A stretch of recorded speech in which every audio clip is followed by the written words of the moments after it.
Welcome to RIAT, the biggest military air show in the world, attracting over 200 aircraft from as far afield as Egypt, the United States and New Zealand. Plains TV will bring you all the action from RIAT 2025 across 6 days of live broadcasting, from the arrivals to the departures and everything in between.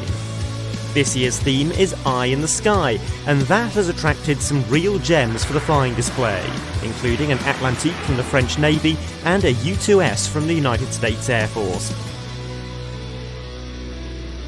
Away from the main theme, there are many other favourites in the flying display also: Italian C-27, Polish F-16, Finnish Hornet, Spanish Harrier and Saab Gripen E. RIAT flying display debuts will come from the Portuguese Merlin, Swedish Black Hawk and the German Air Force's A400M demonstration team. And flying at RIAT for the very last time, the Czech Sokol and Danish F-16. The Frecce Tricolori celebrate their 65th anniversary this year, and that will be marked not only by their own participation, but also by that of the world's only airworthy Fiat G91, a type that hasn't been seen in UK skies for many decades. It's not just about the flying display, we'll also catch the many and varied static arrivals, plenty of which are here in support of the Eye in the Sky theme. Watch it all unfold with Plains TV.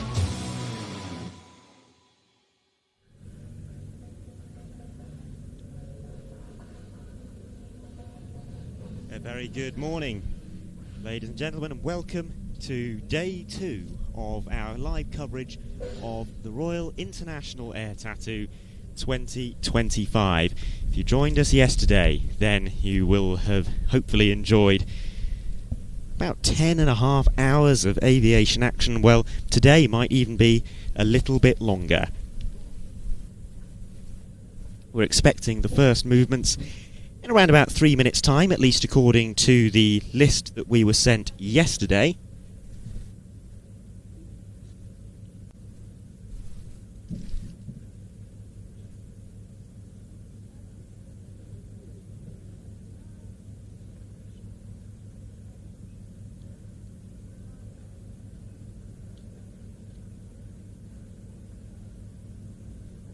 And what you will notice as we show you some pictures of the showground here is that it's comparatively pretty wet here today. It has been raining overnight, and in the morning we've had a little bit of drizzle, so all the waterproofing is on the cameras and on my mixing desk, as well as we anticipate potentially a few more showers as the day goes on. But by lunchtime we think it's going to clear up, and we should hopefully be enjoying some pretty good conditions for what will be a very busy day of flying display rehearsals, as much as it is a day of arrivals. Today we are simulcasting on YouTube and on our streaming service, but come the official show days on Friday, Saturday and Sunday, we will be exclusively broadcasting on our streaming service, watch.plainstv.com. So if you want to watch the airshow proper, you will need to sign up over there. Fortunately, we have a discount code available. You head over to watch.plainstv.com and use the code RIAT2025. That will get you 20% off your first 3 months, and you can cancel at any time. Once again, that discount code RIAT2025, all block capitals, no spaces, it's just one word, and worth saying as well, that discount code will stop working at midnight tonight, so there is a little bit of time pressure there. If you want to get that deal, you've got until the end of play today. If you're a subscriber, you'll be able to access all of our live broadcasts and also our extensive back catalogue of archive programmes as well. We've got about 150 airshow highlight films dating all the way back to 1989, and we're adding more as time goes by as well. Let's take a look at the sort of thing that you can expect to see on our streaming service.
Okay, after a slightly rough start, we were caught on the hoof a little bit by the start time of the stream creeping up on us. We're sort of settled now. We did play the wrong video there. Apologies about that. What you just saw was a collection of aircraft that we're expecting to see performing in the flying display over the next few days. With the caveat that that video was made before the cancellation of the Spanish Harrier.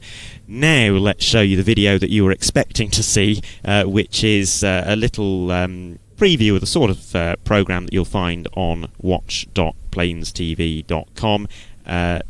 Mark asks, by the way, is that Planes TV that you joined for the discount? Yes, so you head over to watch.planestv.com and sign up there. I'm not talking about subscribing to us on YouTube. It has to be on watch.planestv.com and use the code RIAT2025 to get that discount, 20% off your first 3 months. And here's the sort of thing that you'll find on the streaming service.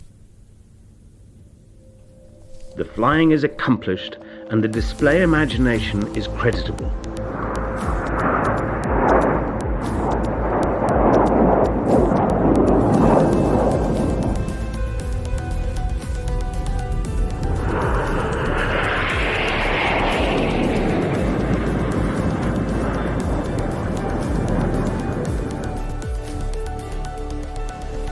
Performing a single flypast on the Saturday only, the B-2A Spirit of US Air Force Global Strike Command.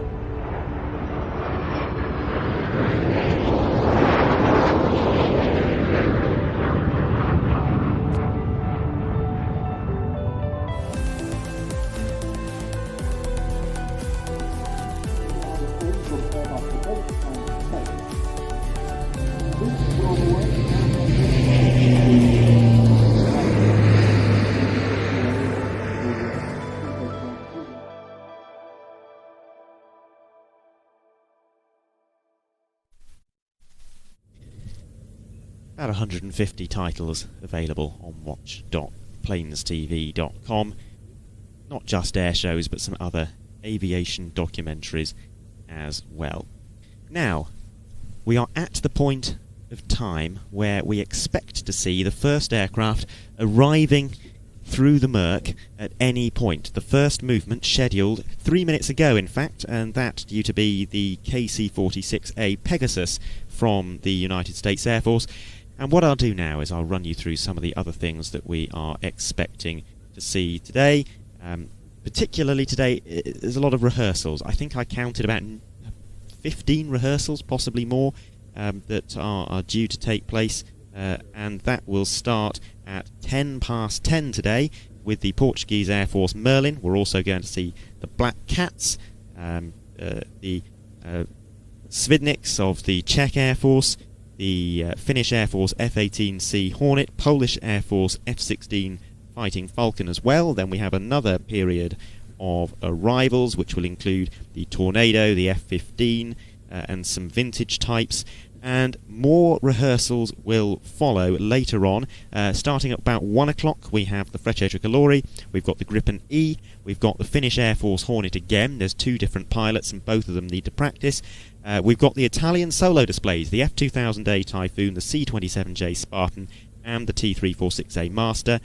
There's the Spanish C-16 Typhon, and the Royal Air Force Chinook HC-6 roll demonstration.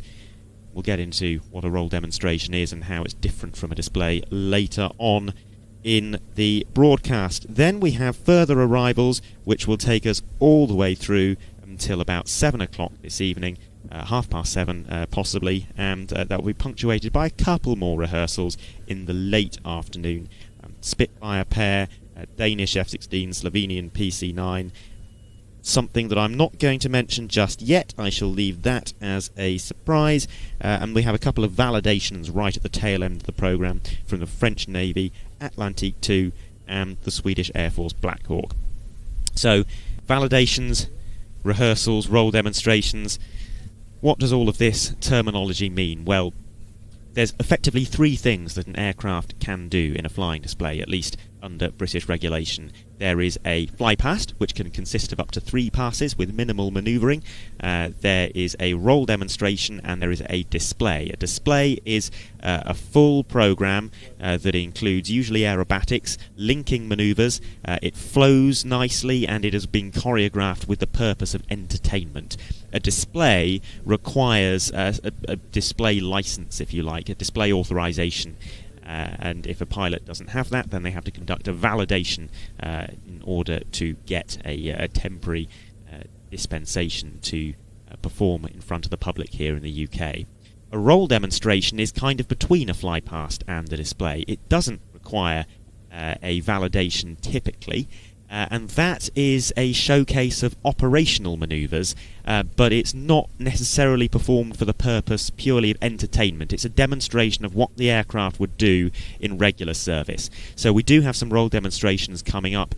We're going to see the Chinook in particular later on today, practicing its roll demo, and that's very different from the Chinook displays that we would have seen a few years ago that included dynamic manoeuvring like the roller coaster and the quick stop.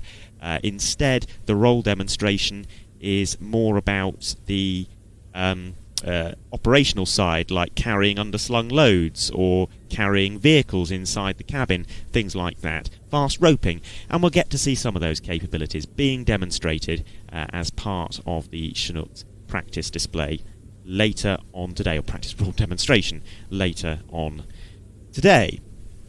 The validations are all at the tail end of the day, and that's because there are people on the showground currently. There's spectators in the RIAT grandstand, and get you a shot of the RIAT grandstand any second now. You'll see that it is busy, unlike yesterday. Now, those people in the grandstand are not allowed to be there when the validations are taking place, so they will have to be removed from the showground at around about 5 o'clock today in order to permit the validations to go ahead.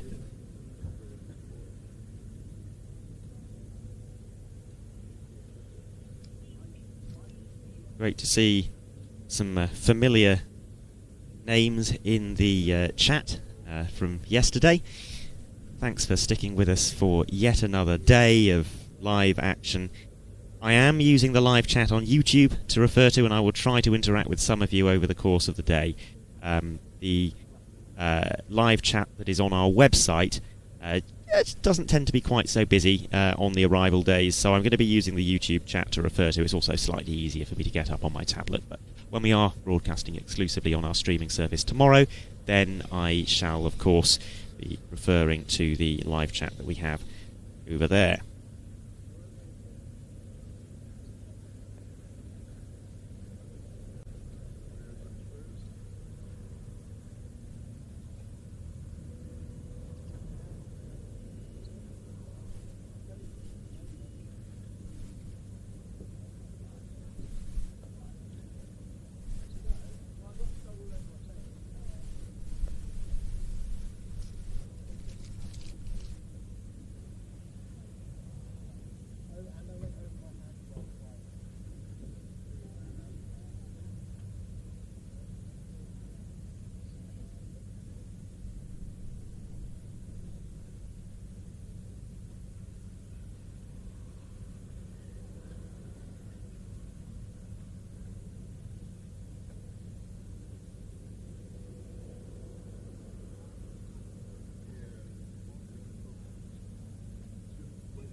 So the KC-46 Pegasus, which was due to arrive at 9 o'clock, we have now spotted on ADS-B, and it is running a little late. But we have had the first aircraft check in on frequency. We're not sure what it is yet. We get furnished with a list of movements by the Air Operations Department here. It was provided to us yesterday afternoon. But it doesn't always bear a huge amount of resemblance to what actually happens. Of course, there's aircraft coming in from all over the world. Some of them might endure unexpected headwinds or tailwinds. Some of them might have technical problems or air traffic delays on the way out, and then of course there's quite a complex air traffic system here to get everything safely spaced and into position, because there's aircraft coming from all different directions, all different speeds, all different heights. So things don't necessarily happen exactly as per the intended program. As I said, we were expecting to see the first arrival around about quarter of an hour ago, which would have been the KC-46A Pegasus from the United States Air Force.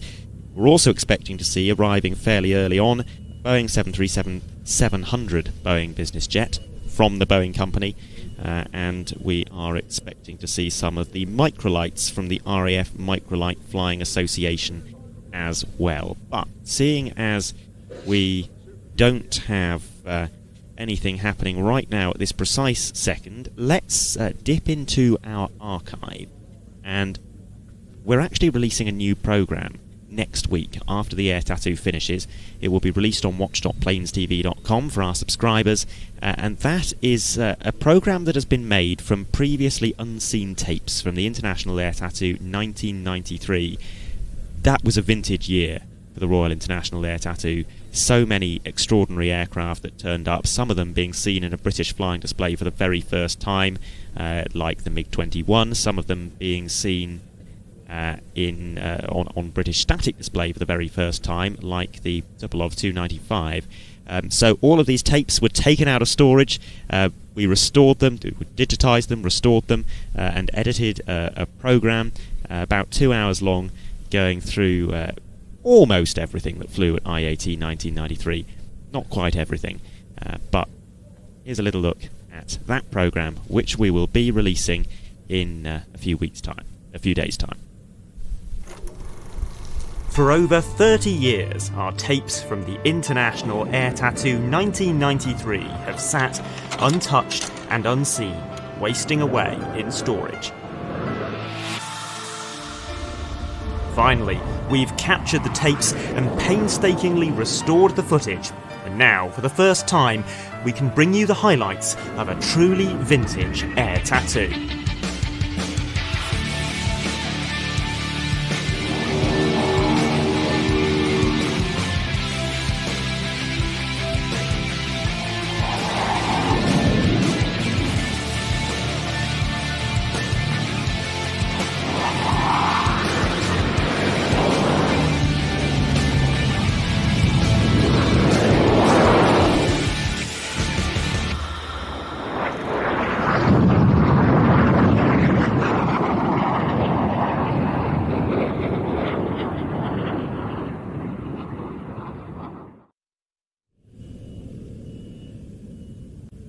That program being released on watch.planestv.com on Tuesday of next week. So yet another reason to avail yourself of the discount code RIAT 2025 to get you 20% off your first 3 months. And in that 3-month period, you will also be able to view some other airshow live broadcasts. We'll be up at the International Airshow Festival of Flight in Scotland, and there will be others as well, but potentially as many as 5 before the year is out, but those are still being firmed up, so I'm not going to name any shows just yet. All I will say is that there is more that is coming.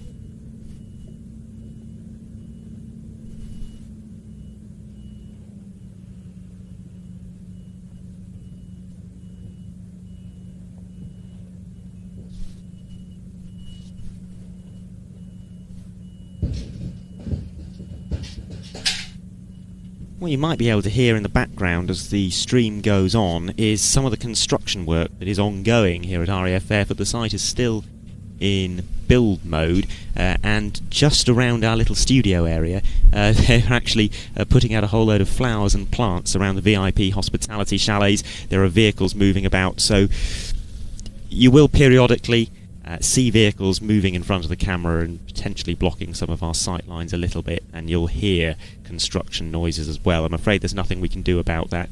We are just fitting in with the operational environment here, and there are things happening more important than live broadcasting some aircraft practicing and landing. That will explain the noises that you hear over the course of the day. We will do our best to work around them. If there are any PA system tests, then we may encounter a little bit of a problem, because if they play music through the PA, we're going to have to cut certain microphones. So if audio suddenly disappears from aircraft, it's not a technical problem. That is us avoiding YouTube copyright strikes. Apologies about that in advance. It may not happen, but it might.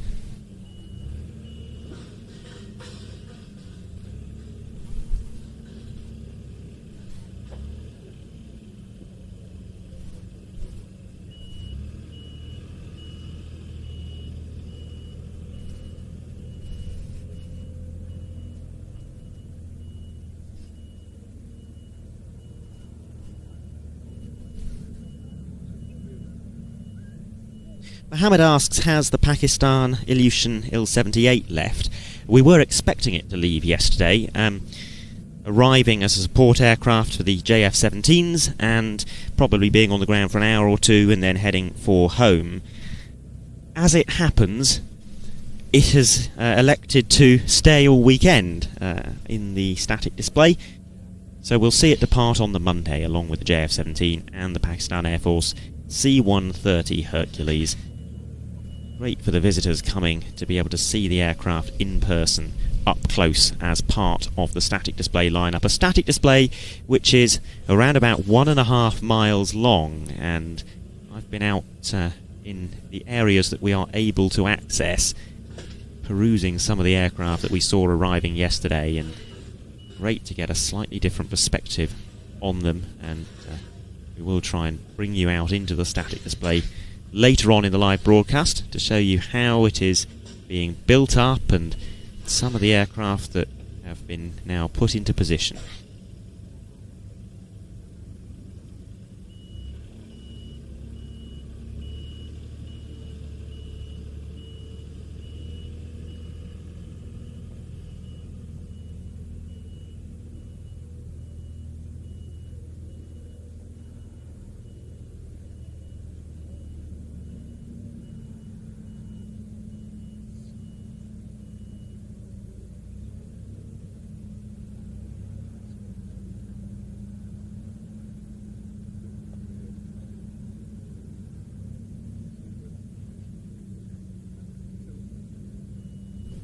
Words asks whether there'll be any Harriers, and Harriers were indeed in the little flying display roundup video that we posted earlier.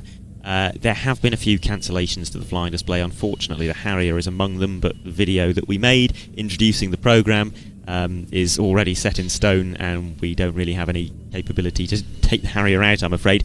The reason for the Harrier not turning up is because there aren't actually very many serviceable, fully operational airframes within the Spanish Navy at the moment, and a couple of days ago one of the remaining aircraft had a technical problem. The fleet therefore became small enough that it was no longer really sensible to send an aircraft out across Europe for the purpose of entertaining an airshow crowd. Likewise, the Czech Gripen is no longer part of the flying display. That is due to pilot injury. The pilot was hoping that he might be cleared for flight before this week, but unfortunately it was not to be. So the aircraft is still coming. It arrived yesterday. It's now appearing on static display. What you're looking at now is a Boeing 737-700 Boeing business jet from the Boeing company. This is one of several movements that we will see from executive aircraft, bringing senior company officials and VIP guests into the show. Note the split scimitar wingtips, by the way, that have been retrofitted to this aircraft, wingtips that were developed for the 737 MAX, but it's possible to retrofit them on 737 NGs as well.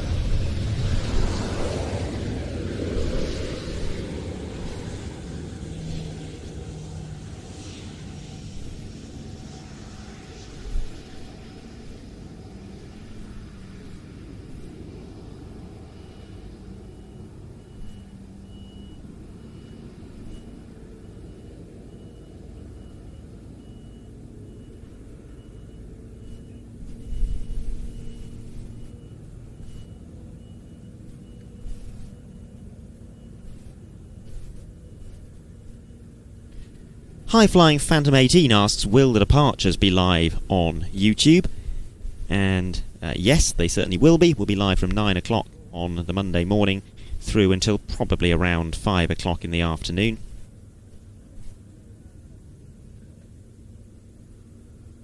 Some questions as well about Harrier operators, and if there are any other Harrier operators that might have been available to replace the Spanish. Well, yes, there's the Italians, although the Italian Harriers are in the final months of operation,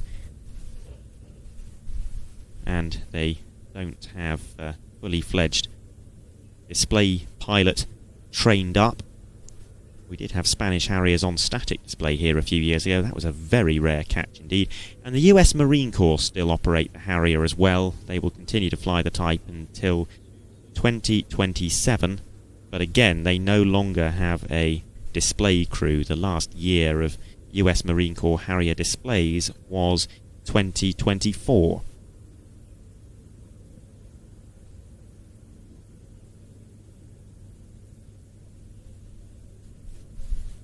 But as a general rule, aircraft can't really be replaced by other air arms when they drop out. And I see DD asking any word on an aircraft replacing the one which dropped out yesterday. No, that's not really how things work. These deployments are planned months and months in advance, long before, in many cases, the public find out about it. The work has been going in to plan these deployments to the Royal International Air Tattoo often since last year.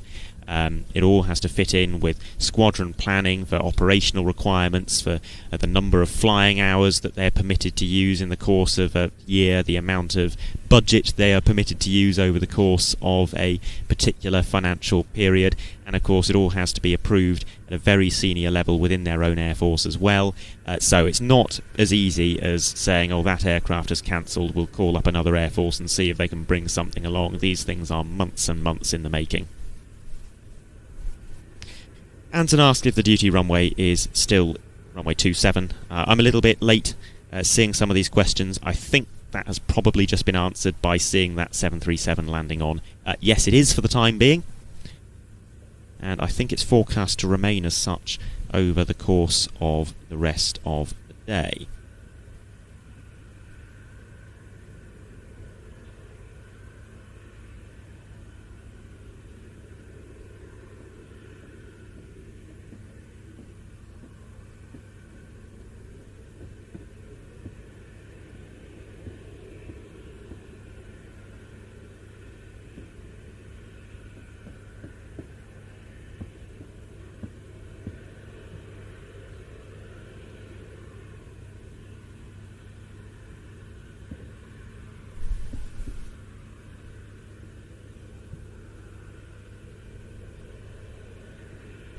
A couple of you pointing out that the split wingtips on the MAX and the NG are technically slightly different.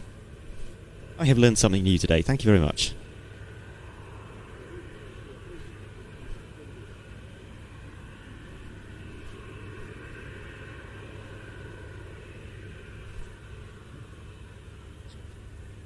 Worth noting, by the way, if you're following along on ADSB, or indeed if you are asking questions in the chat and wondering why it's taking me so long to get to them, there is a small delay.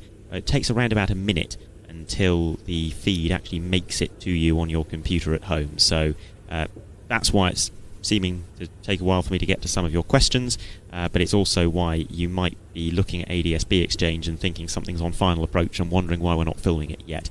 We probably are filming it, it's just that the material hasn't made it to your computer yet.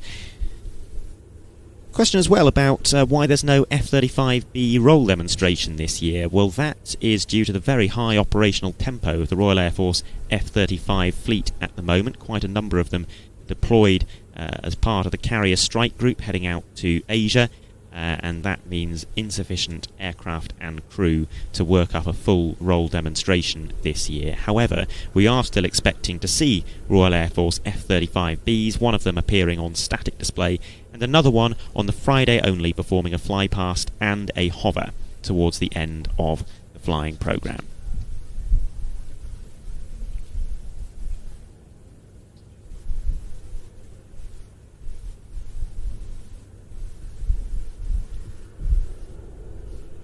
Jamie MacDonald asks why no B-52 when Fairford is its home. Well, it's not its home. There are temporary deployments here occasionally, but there is not one at the moment, so there's no B-52s based here for the time being. That's only something that happens perhaps a couple of times a year for a few weeks each.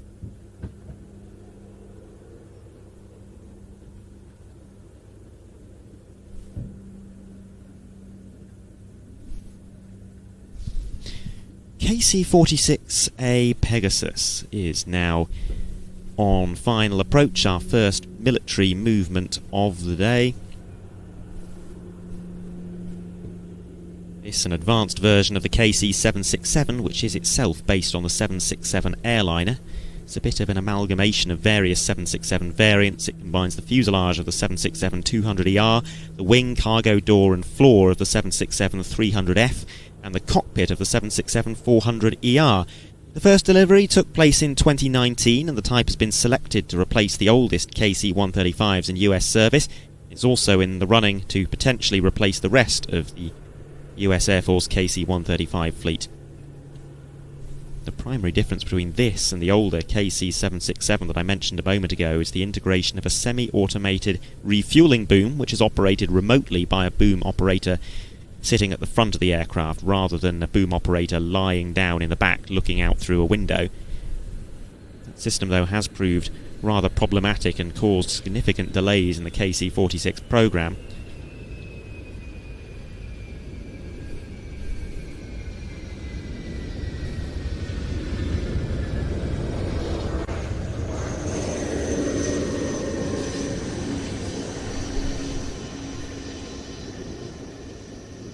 In addition to refuelling, the KC-46 can also be used for cargo, passenger and medical evacuation missions, and it can be switched between mission modes in as little as 2 hours. This one comes from the 108th Wing at McGuire Air Force Base in New Jersey.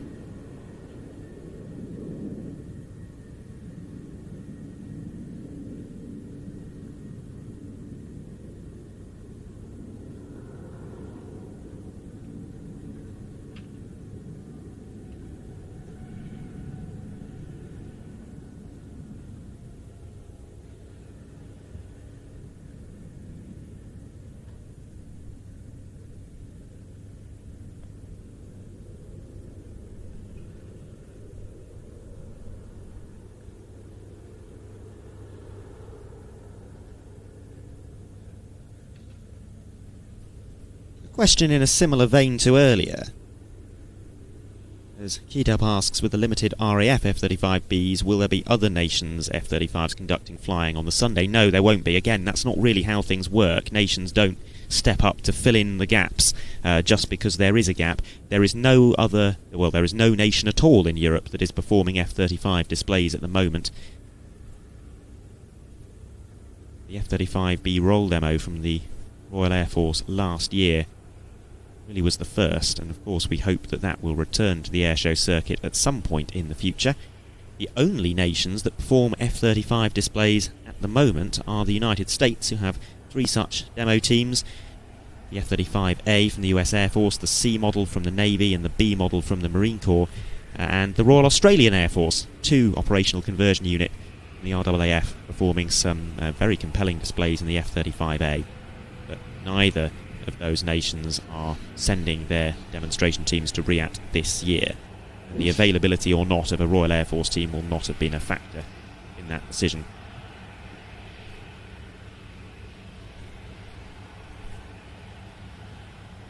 If you do want a list of everything that's flying, by the way, the RIAT website is the best place to go, rather than putting a question in the chat and waiting for me to get round to it, maybe if I see it several minutes later.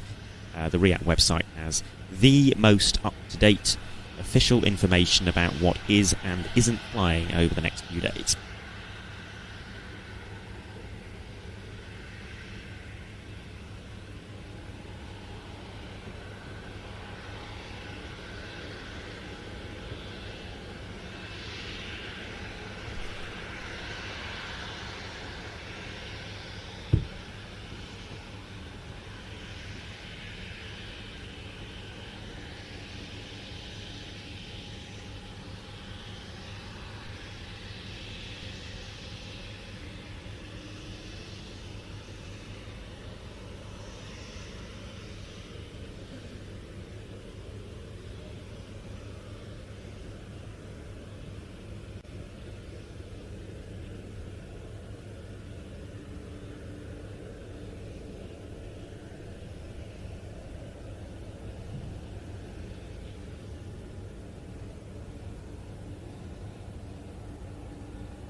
Archie asks if there's a reason we don't get many US display teams in the UK, Thunderbirds, F-35, F-22, etc.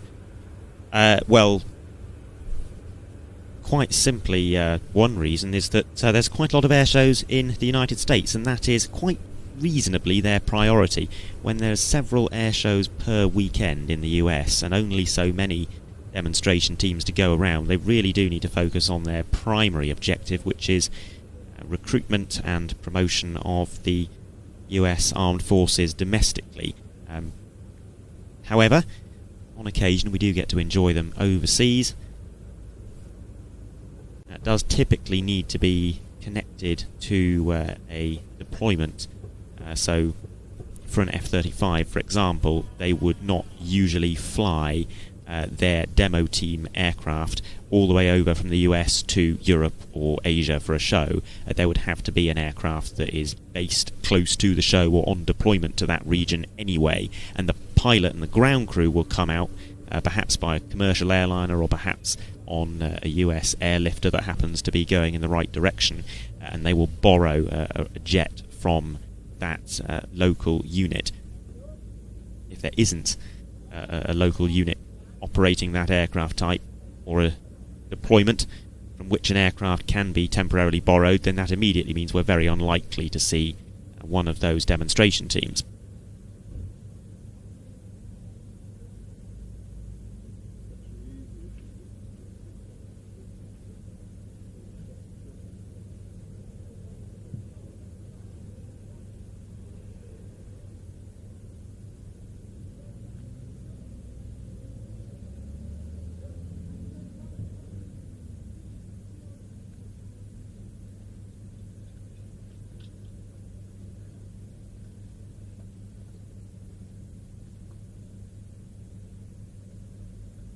And Matthew asks if flares are allowed at the Royal International Air Tattoo. They are not. The reason for that being that there is no designated place on this airfield for the handling of live munitions, which flares are. So we don't see flares here at the Royal International Air Tattoo. they are not banned in the UK as a whole, as long as they are handled in a suitable way and at a suitable place. So there have been plenty of British air shows over the years where flares have been used, Yeovilton most famously, and incidentally Yeovilton, a show that we covered very extensively on Plains TV, both in the form of live broadcasts but also edited programmes. So if you have signed up to watch.plainstv.com and you want to see some flares, then you can go and seek out those old Yeovilton programmes. Our recent trips to Antidotum Airshow Lesno, I know it's not in Britain, but my goodness, if flares are your thing. Lesno last year, we got more flares in a day than most people see in an entire airshow season.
wonderful sight of a Danish F-16 Fighting Falcon, completing the Danebrog 2 special scheme.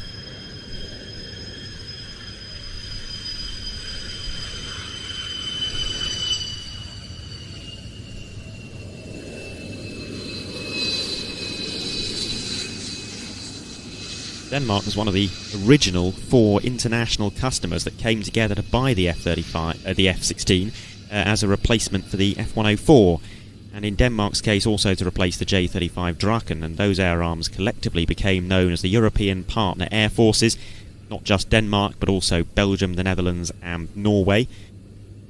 The Danish F-16s were mostly licensed, produced by Sabca in Belgium, but they've also been supplanted by a small number of second-hand ex-US Air Force jets over the years, and now they are in the final few months of operation with the Royal Danish Air Force, on the brink of being replaced by the F-35. So this will be the last time that we see a Danish F-16 in the RIAT flying display. Last year, incidentally, at RIAT we had quite a nice moment because the main theme of the show was the 50th anniversary of the F-16, and we had the Royal Danish Air Force providing the F-16 solar display. They flew with this very aircraft on the Friday, but then unfortunately it broke, so they flew out another aircraft specially all the way from Denmark, and I think it was serial E190, whatever serial it was the oldest airworthy F-16 anywhere in the world. So to have that particular aircraft performing in the RIAT flying display at a show that was marking the 50th anniversary of the F-16, very, very appropriate indeed.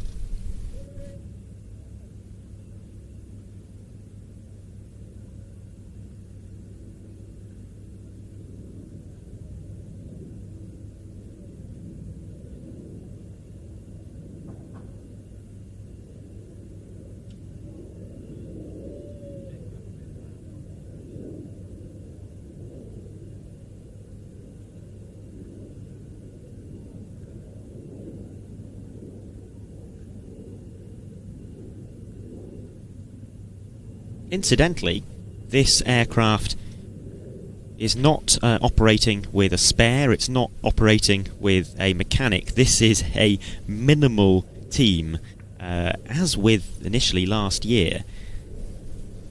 Team of, I think, 3 people in total, one of them arriving in the jet and 2 more arriving by van. But now on final approach we have an aircraft coming to us all the way from Canada with an asterisk. It comes from the Royal Canadian Air Force, but it's actually based at Prestwick in Scotland. It is, of course, a CC-130J Hercules. Canada was an early adopter of the Hercules, going all the way back to the B model in the 1960s. Today they operate 2 variants, the C-130H, which they call the CC-130, in the search and rescue and aerial refuelling roles, and the C-130J-30 Super Hercules, which they call the CC-130J, and they use that as a tactical airlifter. Most of them are based at CFB Trenton, but there is a permanent detachment up in Scotland, known as the Air Task Force, which was created in 2022, and it functions as Canada's forward operating base in Europe for all matters logistical. 3 CC-130Js are based in Scotland, and there are also regular rotations of CC-177 Globemasters at Prestwick as well, although the Globemaster population is rather more transient in nature.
over the course of the live broadcast, we do try and introduce the team to you, and I've got a microphone that allows me to rove about outside and talk to some of the camera operators, but the person who we tend not to be able to speak to is Andrew, our vision mixer, who is inside. And I had a brainwave just before we started, which is I think I can bring our internal Plains TV communication system into the live broadcast and speak to Andrew that way. So what you're going to hear over the next few minutes as I talk to Andrew is actually all of our camera operators are going to be feeding through into the live broadcast. But let's do this as a bit of an experiment. Andrew, can you hear me? I can indeed. You hear me? I can hear you, yes. It's not very clear, but we'll do our best. No. This for you, this weekend, it's not quite your day job, but you have such a knack for this kind of thing, all the technicalities of live broadcasting. Yeah, well, I was playing around with some drone feeds in the TV studio for getting involved in Plains TV, and I think that sort of got me the gig here. So I've been playing around with all these sorts of things for a little while beforehand. And other than that, I've had my hands held very much by Ian, getting me there are moments in every day where we're holding other hands, I think, yeah. Obviously some problems. Andrew's been very modest. He's a wonderful engineer, fabulous, safe pair of hands for us camera operators and presenters when we need him. So both of you, that was Ian's voice that you just heard, both of you sitting in the trailer at the moment looking at a whole load of screens. Describe what it is that you're looking at and what it is that you're doing in there to bring this show together. Sure, so I am looking at the various feeds that are coming in. So we've got various cameras, we've got EPs, so our sort of pre-recorded stuff, we've got the replay feeds. I'm sort of picking and choosing what we take when and where. We've also got the various waveforms. Such as then, I might have to change which camera it is. A band drives in front or something like that. So now 2 is live instead of 1. But there we go. The other things I'm monitoring is like audio levels, waveforms of the colours and things. So at the moment, I would say it's a little bit dark, but we have... This is live critiquing of the camera operators on air. Well, I'm trying to sort of feed my feedback I would usually be giving over the talkback into a sort of conversational thing that might make sense for everyone else listening in. But we'll see if camera guys get the hint. Aircraft inbound from the right. And that was the voice of Andy, who's being a bit of a spotter at the moment. Not the Mr. on. At the moment.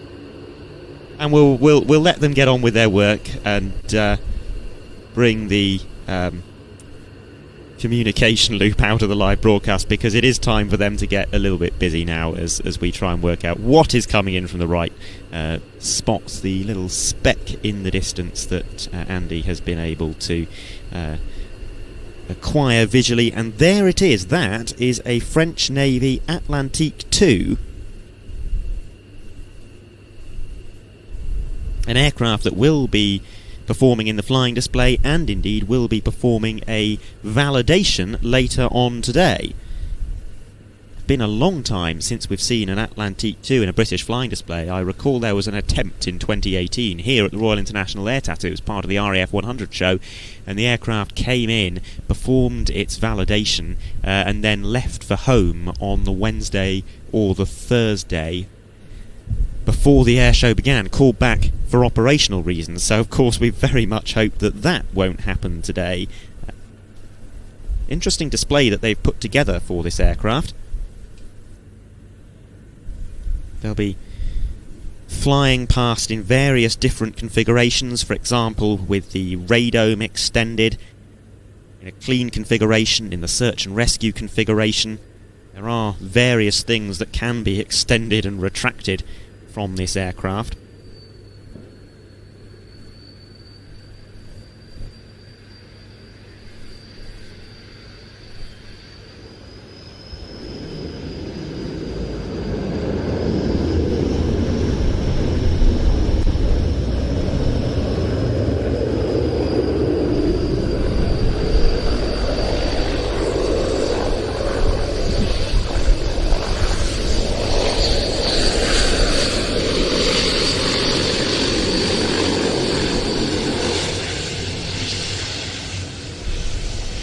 interesting design feature visible here is the double bubble fuselage.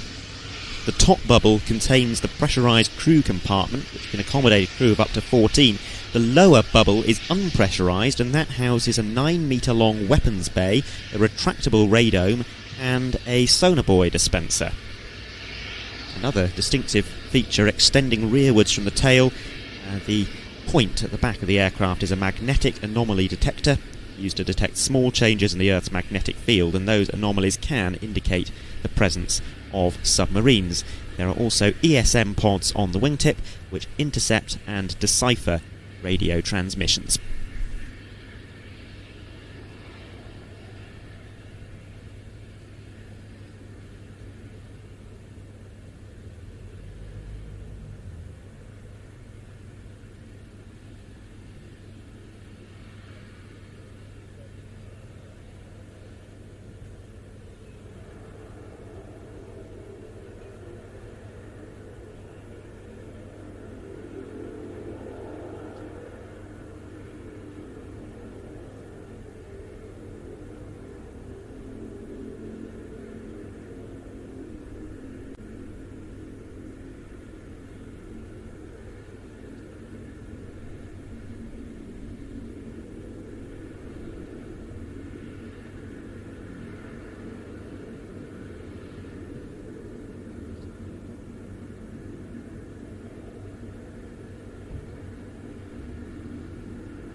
Well, we have another quiet moment. I will dip back into the live chat and see what's been the talk of the town for the last few minutes. Wolf, I see, says there's New Zealand participated, but New Zealand don't have any aircraft, so how did they participate?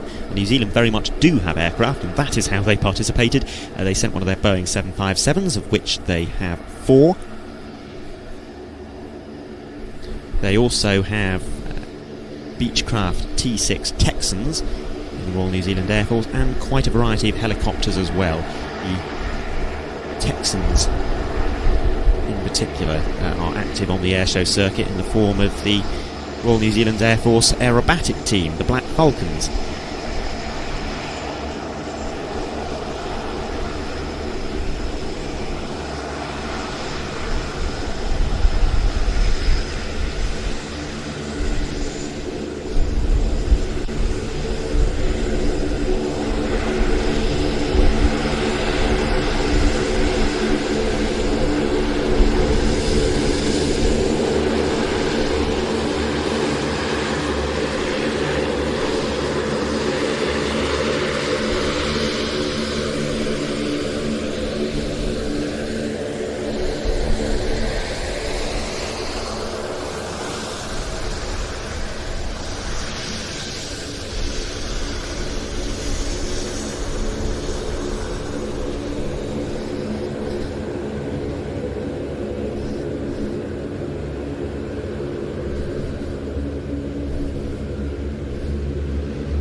over the course of yesterday and today. We've been broadcasting on YouTube as well as on our streaming service. But as a reminder, when the airshow proper begins tomorrow, we'll be moving exclusively to our streaming service, watch.plainstv.com. You will need to be a paying subscriber to continue watching the RIAT coverage. It's not just the live RIAT coverage, though, that you'll be able to access if you sign up to watch.plainstv.com. We also have an extensive back catalogue of programmes, about 150 titles, with more being added frequently. And let's take a look now at 3 randomly selected excerpts from our back catalogue.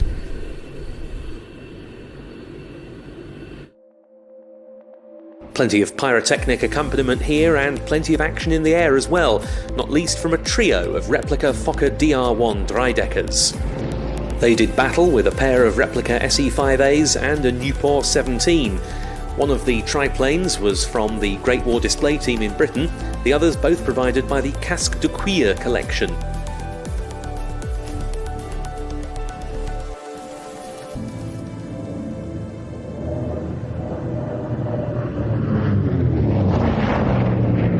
The Grumman F7 Tiger comes from the famous Grumman Iron Works. It was actually built as an interceptor for a secret Japanese weapon. All right, let's watch and listen as Captain Porteous takes off with a dirty takeoff roll and Cuban 8.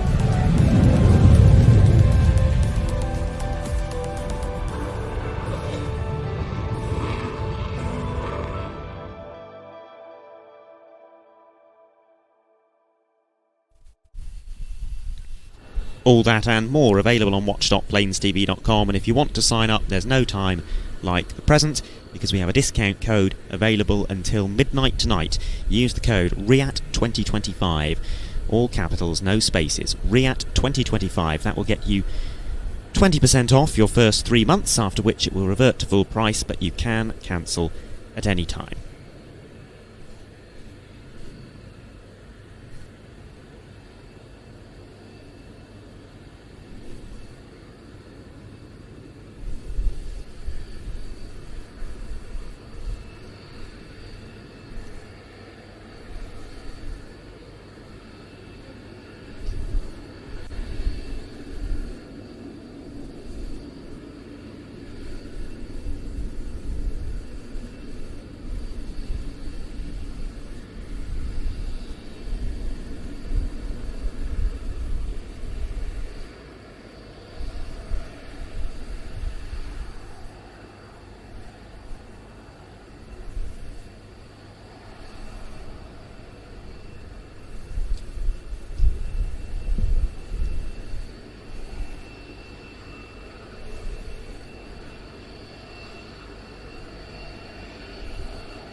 The Atlantique now making its way to its parking position in the static display. Aircraft from 23 Flotille of the French Navy. An aircraft that comes from a NATO requirement of 1958. An aircraft that replaced the Lockheed P-2 Neptune maritime patrol anti-submarine and anti-shipping aircraft. The P-2 was quite capable, but it was complex and inefficient, not least because it had 4 engines, of which 2 were piston engines and 2 were jets. The French company Breguet elected to submit a design, which they designated the BR-1150 Atlantique, and their design was declared the winner.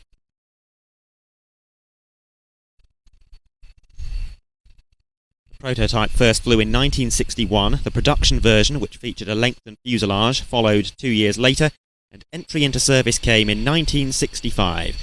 Initial orders were from France and Germany, ordering 40 and 20 airframes respectively. Those orders were fulfilled by 1968, and then production was shut down.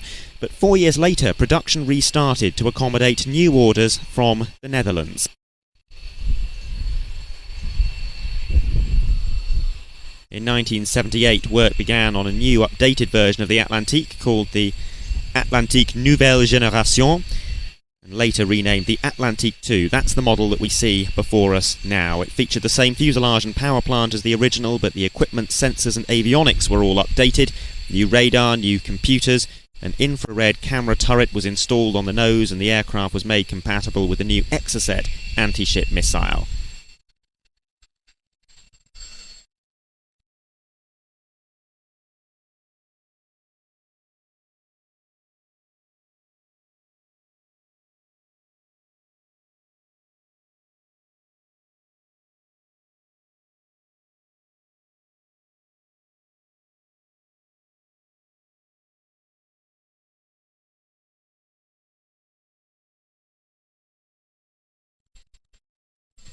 The reason, by the way, that you can't hear the Atlantique is because there's currently a PA system test, and one of the speakers that they're testing is around about a metre from our microphone. So in order to prevent us from getting a copyright strike on YouTube, we've had to pull the audio down on that microphone. Shouldn't last too long. Very sorry about that. Come the show days proper, we take the microphones way out into the airfield so they don't pick up any of the ambient sound of the crowd and the PA system. But we can't do that at the moment because with the site still in build mode, there are heavy vehicles, cranes, excavators and the like which do periodically drive up and down in front of us, and we can't lay our microphone cables down yet because they will be picked up in the wheel tracks of those vehicles.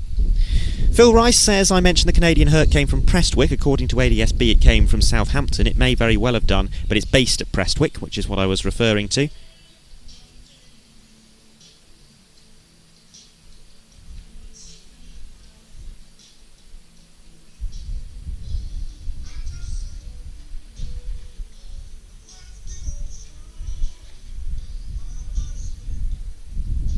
Ah, I see. It did come from Prestwick after all.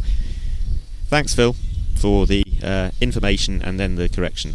You threw me for a second there.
We are getting very close to the point at which we expect to see our first flying display rehearsals of the day, and performing in that first block of rehearsals, due to start in about 5 minutes' time, the Portuguese Air Force AW101 Merlin Mark 514, Black Cats, the Czech Air Force PZL W3A Sokols, the Finnish F-18C Hornet, and Polish F-16C Fighting Falcon. But now, rolling for takeoff, support aircraft from the Hellenic Air Force, C-27J Spartan.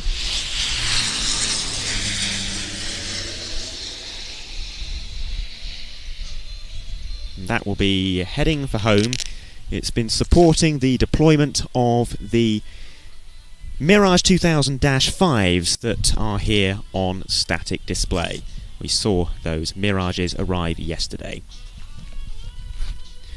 And what you'll see now is that it is raining.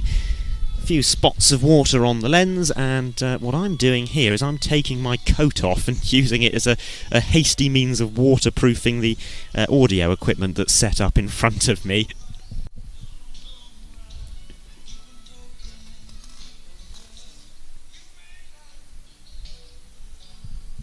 We are expecting a little bit of light rain on and off through the morning, but it should clear up by around about midday.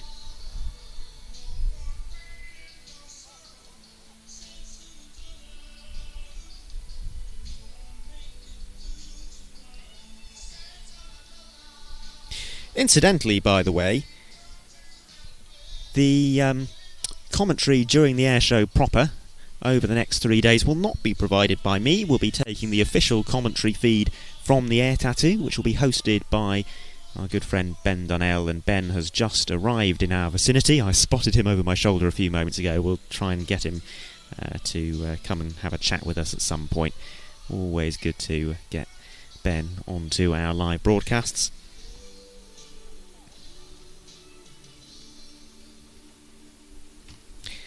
SB1975 says, can I confirm whether there are F-35s and F-15s incoming? There are indeed. We're expecting to see the Royal Air Force F-35B today, US Air Force F-35A and US Air Force F-15E arriving for static display.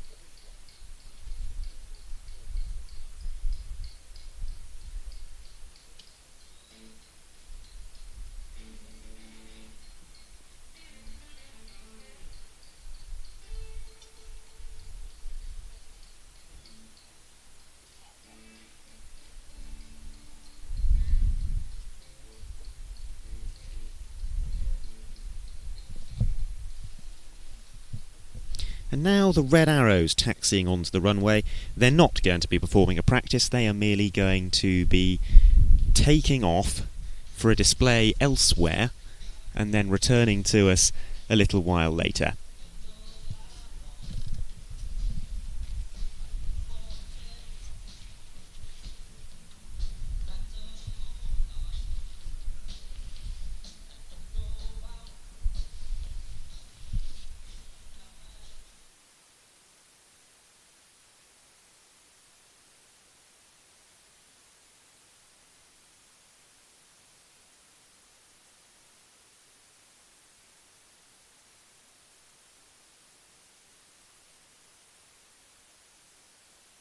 We've still got music playing pretty loudly, I'm afraid, which is why we still have our main microphone muted.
We now think the sound tests are over, so we're bringing the main microphones back in. Apologies about that.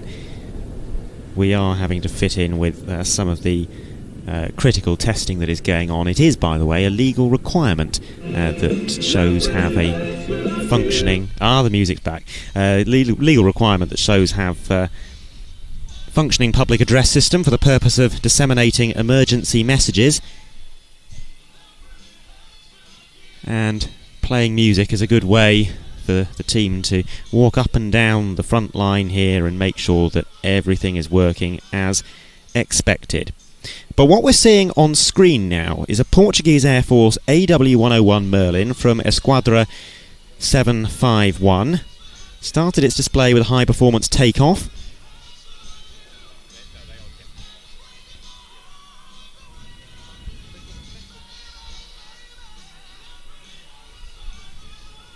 And now we'll come into the hover at Show Centre.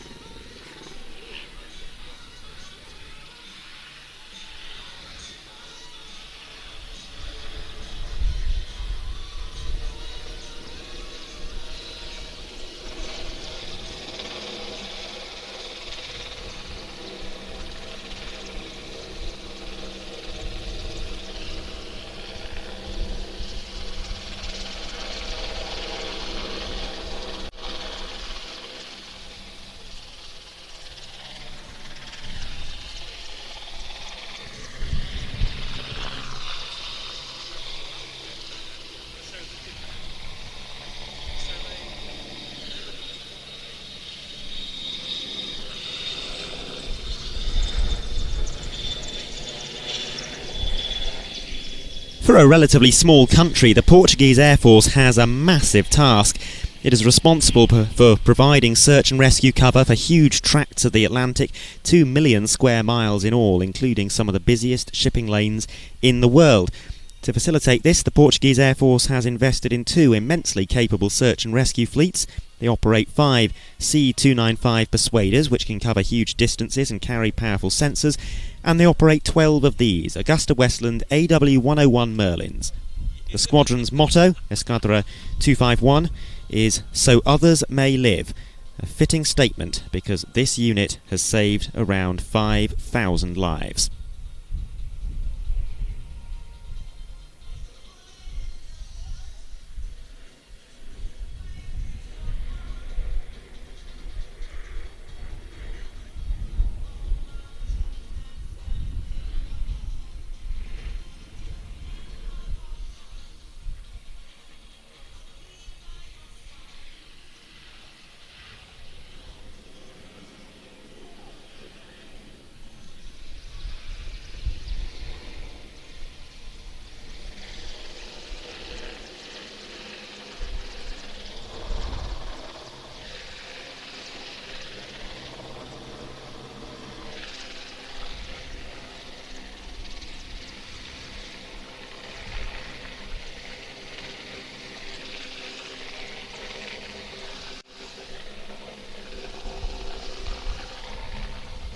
A reversing climb to 300 feet, and now the aircraft pitches forward, diving back down to 100 feet for a high-performance turn.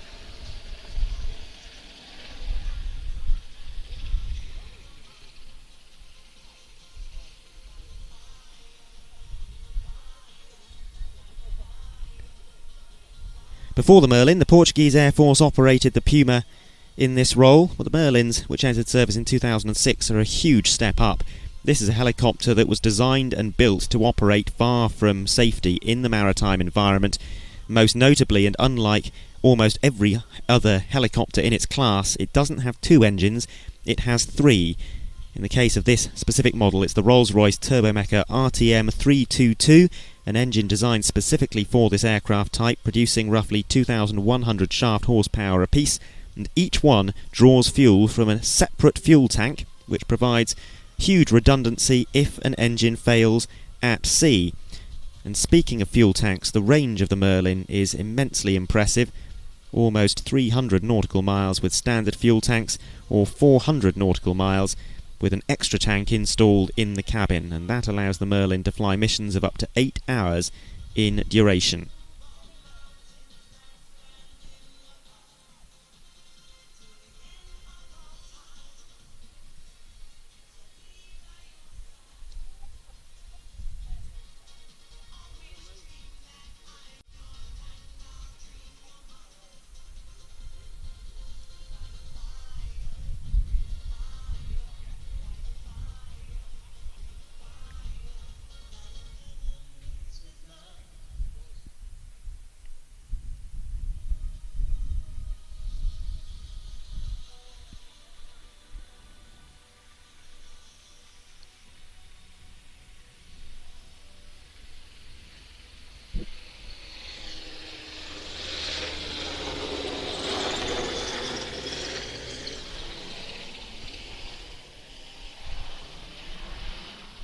So I've just been told that those first few manoeuvres we've seen were a bit of a sight recce, and the display routine itself commenced with that takeoff that we saw just now.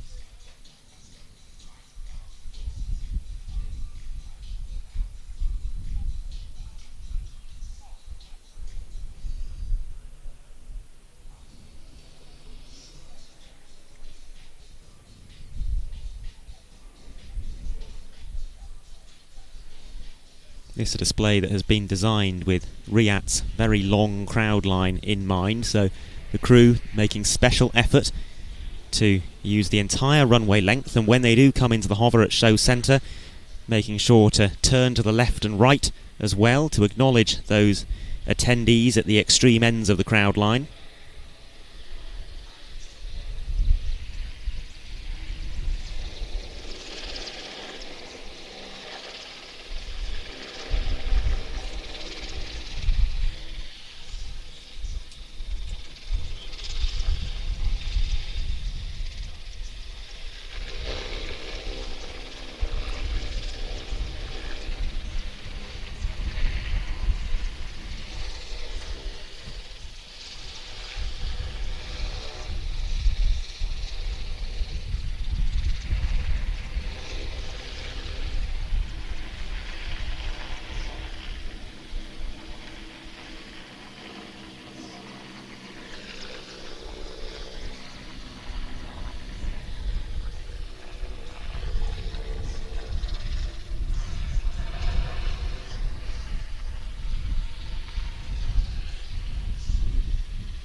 This is a very rugged aircraft, a lightweight, modular but extremely strong fuselage with armoured seats in the cockpit to help both aircraft and crew withstand the force of hard deck landings in rough sea states.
This is also a helicopter designed to operate in extreme weather conditions. It has de-icing systems allowing it to fly in temperatures as low as -45 degrees centigrade.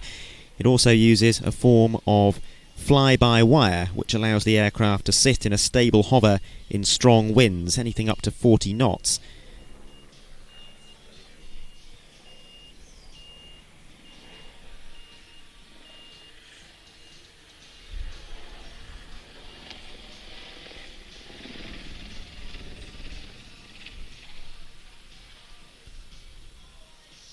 And while the cockpit is fitted with dual controls, the AW101 can be operated by a single pilot.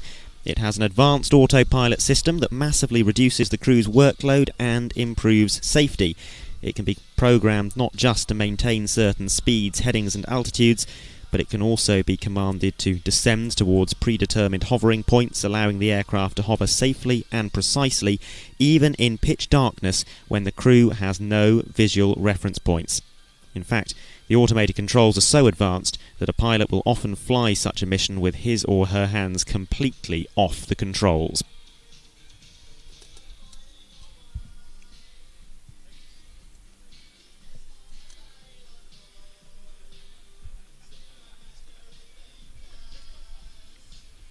So what we're going to see now is a demonstration of the use of the winch.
climbing up to 500 feet, and very shortly we shall see a manoeuvre called the screw dive, a steep descent but with a dramatic twist on the way down.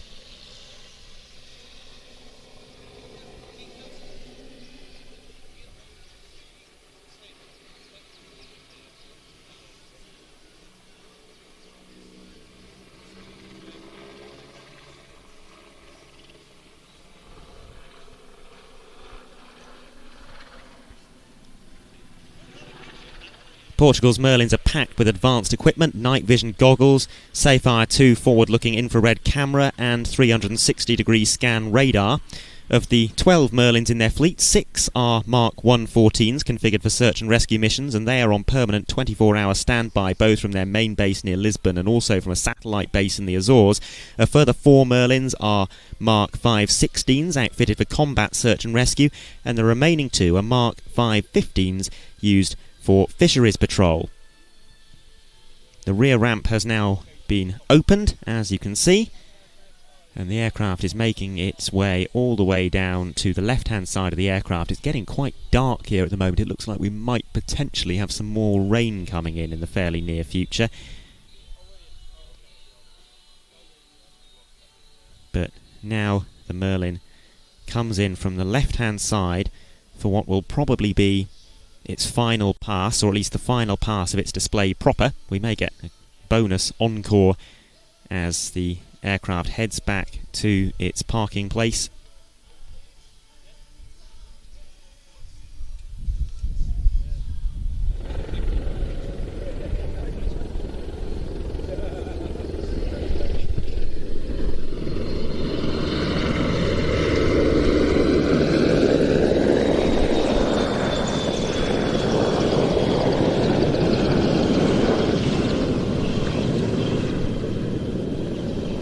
The Merlin, being such a capable platform, is used by many other air arms in a range of specialised roles. In British service, it's used for anti-submarine warfare, equipped with dipping sonar and blue kestrel radar. It can also be used for transport duties, carrying underslung loads of up to 5 tons, internal loads up to the size of a Land Rover, 16 stretchers, 24 seated passengers or 45 standing passengers. It's been used as an airborne early warning platform as well.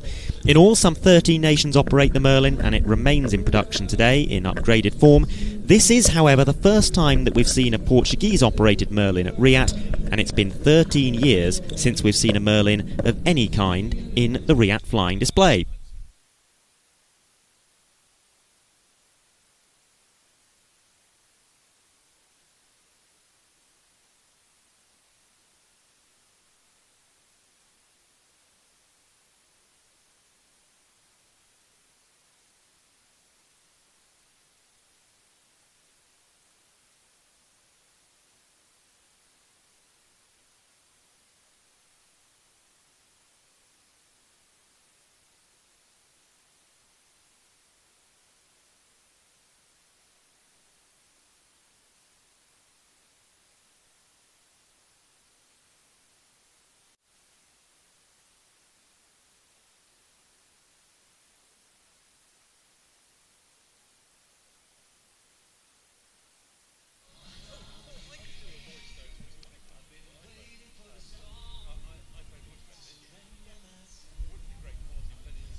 More rotary action to come, because we are expecting next up to see a rehearsal from the Black Cats.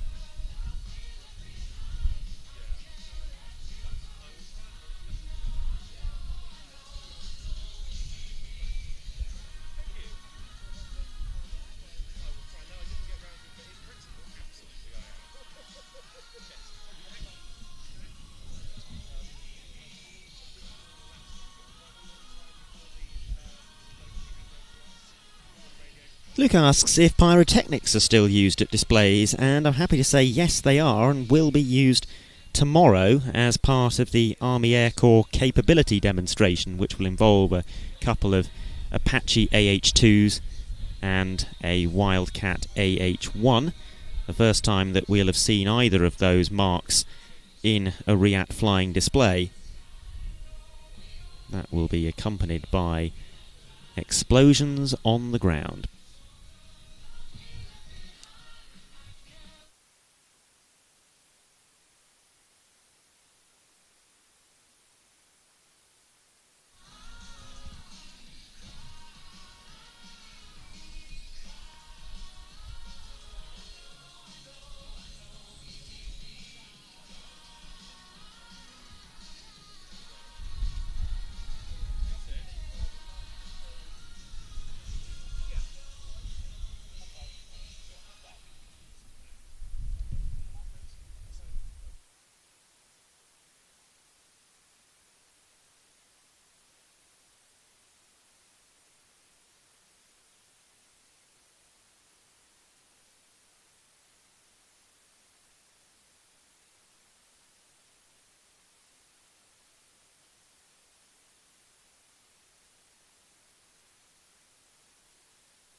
We've decided that YouTube copyright strikes are probably worth it to bring you some audio, seeing as these sound checks are going on for quite a while, so we have kind of music-proofed the mics as best as we can, and we shall leave them up for the rest of the day, as now we see the red arrows returning after their display and coming back into land at Fairview.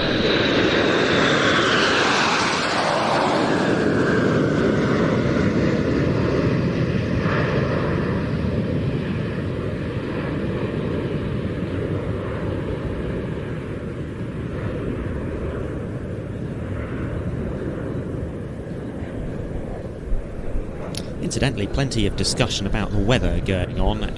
Well, RIAT is a rain or shine event, and we are a rain or shine live broadcast. Anyone who remembers the Friday of RIAT 2023 will know that we do stick it out in any conditions and keep the broadcast running. So if we do get a rainy show weekend, which we're likely to get some rain at some point, if we do get a rainy weekend, then perhaps you're better off at home watching the action on Plains TV, because an air show in the rain can still make for some extraordinary visuals. We could get great clouds of vapour off the fast jets, for example.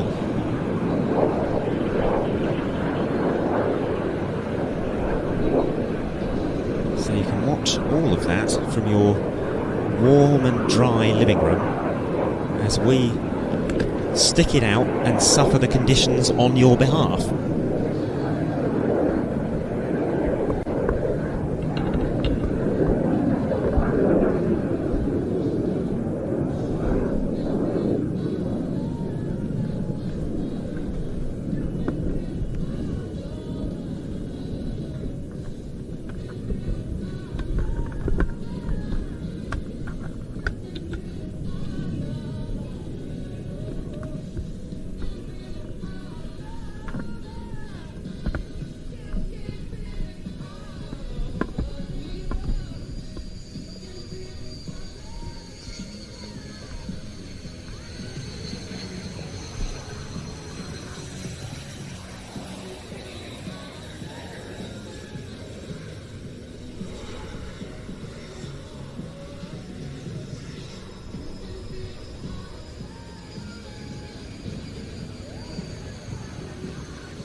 It's not very often that we get to see the Black Cats at RIAT. There was quite a lengthy hiatus, and then they returned to the show last year.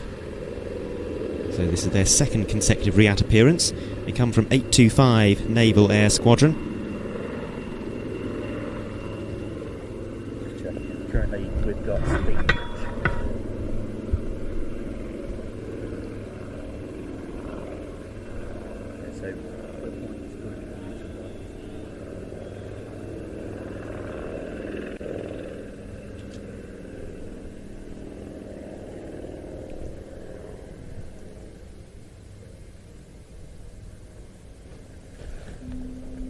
Now on show days, I think this is considered an air start, so the team take off and then go and disappear for a few minutes while they gather themselves for the display.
Ben's going off to do some more commentary prep now. He's just wandered over to talk to the ground crew from the Polish Air Force Tiger demo team, and we turn our attention to the Black Cats, a team formed in 2001 under the name the Lynx Pair, flying initially two Westland Lynx helicopters. They were renamed the Black Cats in 2004, and as the Lynx is no longer operated by the Royal Navy, they have now transitioned to its successor, the Wildcat HMA-2. Here they come for a opposition break. The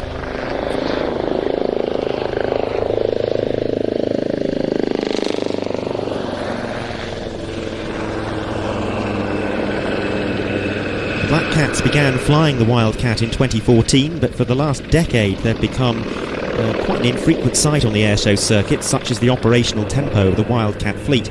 And after that hiatus that I mentioned, they returned to the circuit in 2024 and flew here at RIAT, where they won the Steedman Sword for the best display by a UK participant.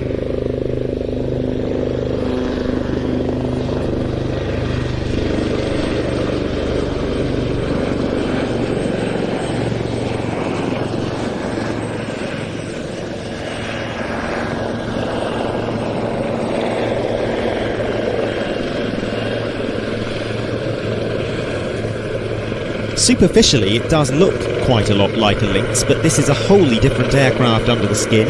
95% of its components are completely new.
There's a pair of 1,360 shaft horsepower CTS 800 turboshaft engines providing the power, giving improved payload and range over its predecessor, and all manner of advanced sensors on the aircraft, most visibly C-Sprite active electronically scanned array radar on the bottom of the nose and a gyro-stabilized Westcam MX-15 HDI electro-optical infrared camera on the top of the nose. In terms of armaments, it can carry up to 20 Martlet lightweight multi-role missiles, 4 Sea Venom heavy anti-surface missiles for anti-surface warfare, and Stingray torpedo and depth charges for anti-submarine work.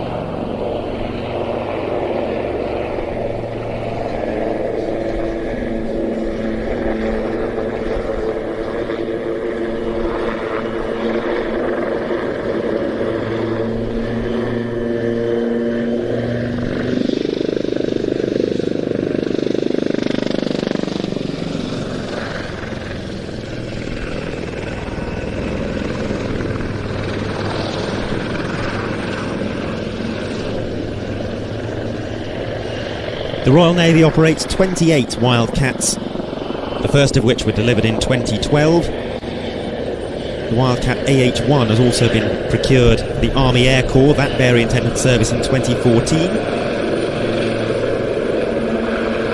Both aircraft are now rejoined and they're about to perform a bow.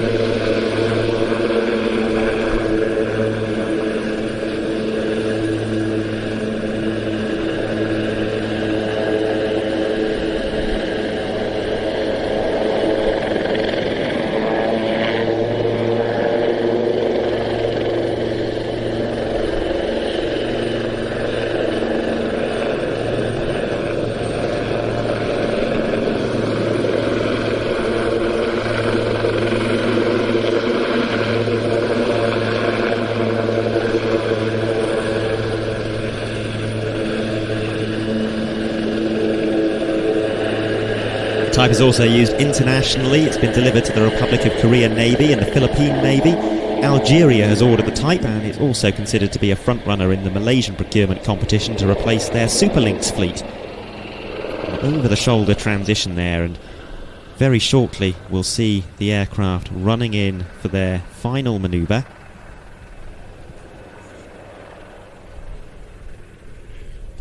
At the controls, Lieutenant Thomas Pethick and Lieutenant Commander Gary McCall with 6,500 flying hours between them. Now going into opposing wing overs to get turned around for the final manoeuvre. And this will be for another opposition break from 825 Naval Air Squadron. You've been watching the Royal Navy Black Cats.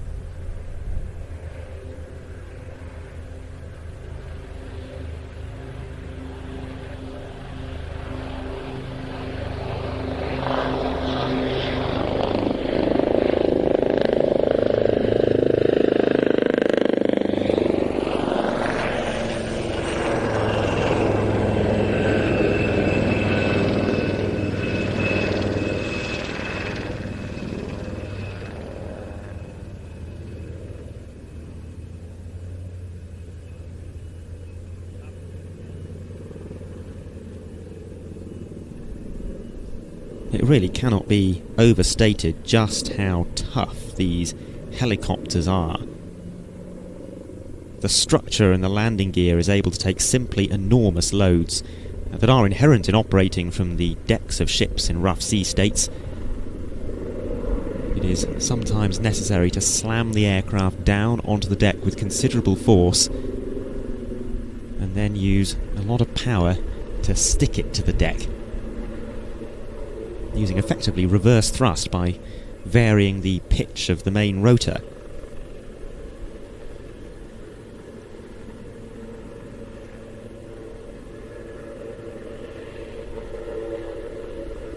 The rotary action shall continue, and if you were watching yesterday you may recall I alluded to a bit of a surprise, and I said it's not something to get hugely excited about. It's using aircraft that you already know about and you've already seen.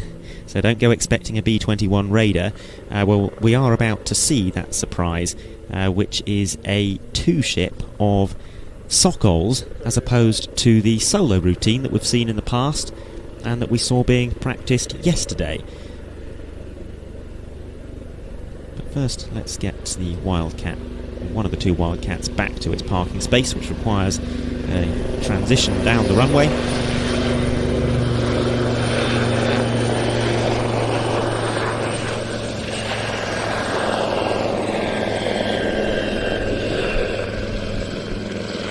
We are expecting, per the schedule, to see the Sokol pair. The F-16 is also taxiing out to the runway, so it is possible that there's been a bit of a change to the running order.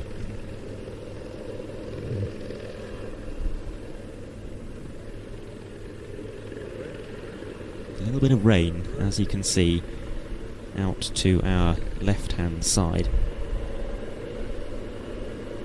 Unfortunately, it's from that direction that the wind is coming, so that is probably going to catch us.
So the Sokols are already in the air, as you can now see. One of them in camouflage, the other in a search and rescue scheme. And yes, that was specially requested by the air operations team here. It's only the second time that we've seen a Sokol in the flying display at RIAT. The first occasion was back in 2022. We here at Planes TV have seen the solo display on many occasions. It's very impressive, and indeed we saw it yesterday. But this is something a little different, something that we have not witnessed before, a two-ship Sokol routine. And to begin with, they're going to come into the hover at show centre. They will perform 90-degree spot turns towards each other and then commence a 360-degree hover turn, which they call the merry-go-round.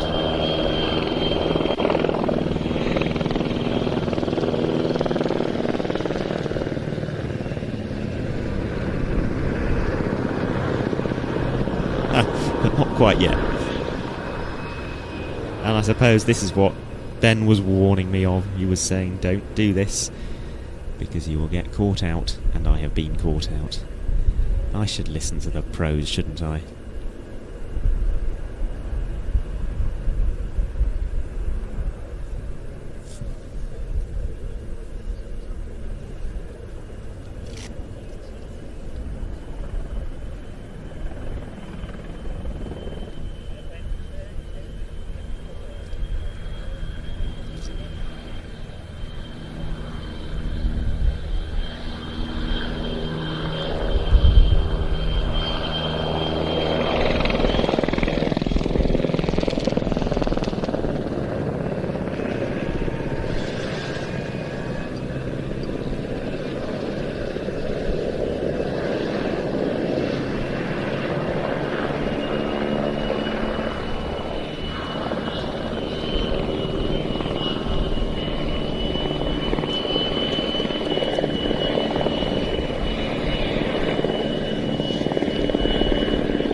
Okay, here we go. Spot turns in towards each other.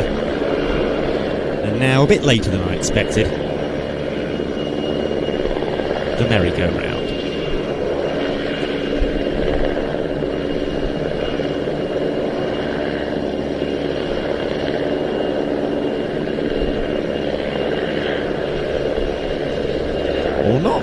Again.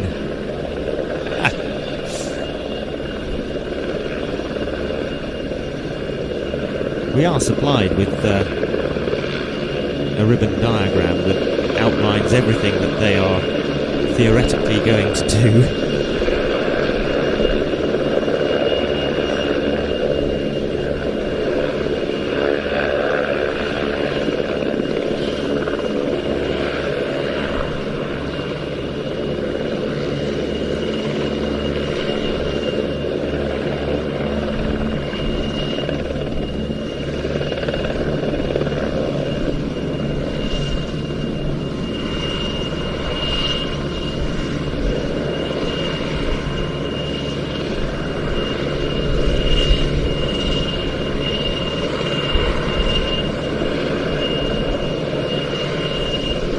Czech Republic operates 10 Sokols.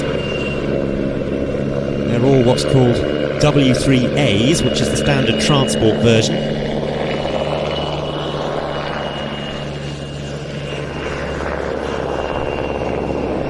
Some of them, though, have been modified to undertake medical evacuation and search and rescue duties, and those aircraft are on permanent standby.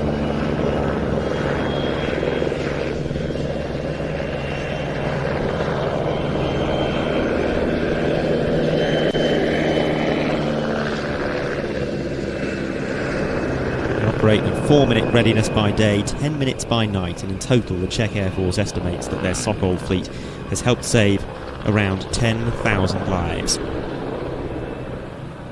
This aircraft was designed and built in Poland by Pisadel Swidnik, very loosely based on the Mil-My 2, which was Soviet designed but Polish built.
It's a multi-purpose helicopter that has operated in many roles for a large number of operators. It's in military service with 8 nations and flies for non-military government operators in many more. Its roles range from light transport to VIP conveyance, medical evacuation, air ambulance duties, search and rescue, either over land or at sea, firefighting, command and control, artillery fire control, electronic reconnaissance, and more.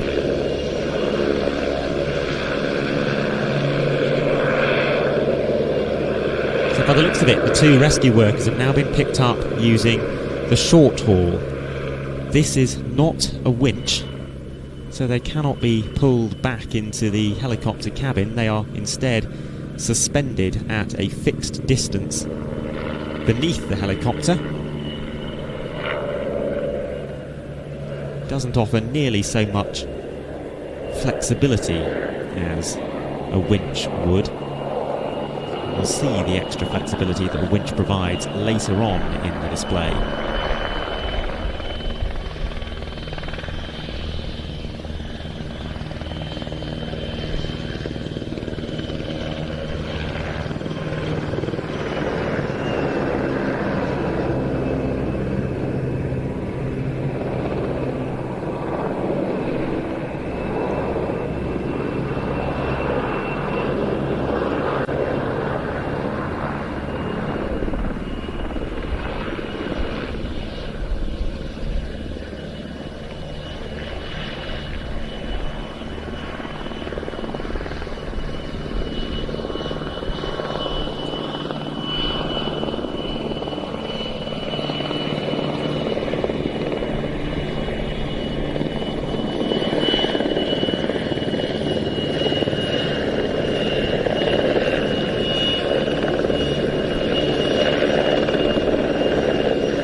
These aircraft were purchased by the Czech Republic second hand. The country was in need of some light multi-purpose helicopters, but it had a surplus of fighters, and so they organised a swap with the Polish military, trading 10 MiG-29s for 10 Sokols. 8 of those Sokols have been through a major overhaul to extend their service life, a process that started in 2015, but that will only keep them flying for so long, so they are now expected to retire in the late 2020s.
I think this might at last be the merry-go-round. That manoeuvre that was very clearly listed as the opening move of their display.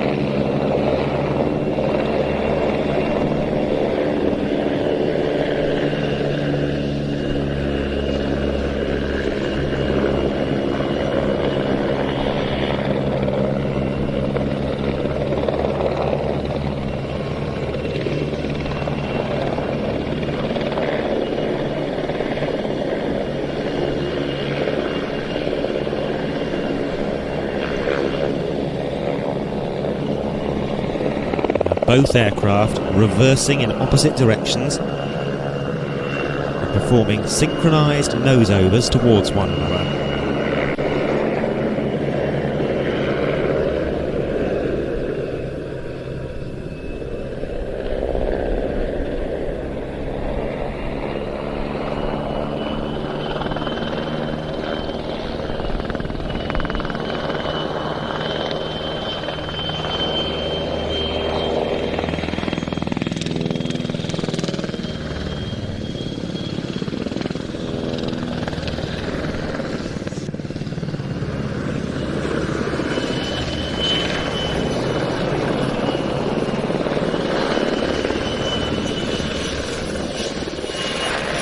So what we're seeing here is called a rolling landing,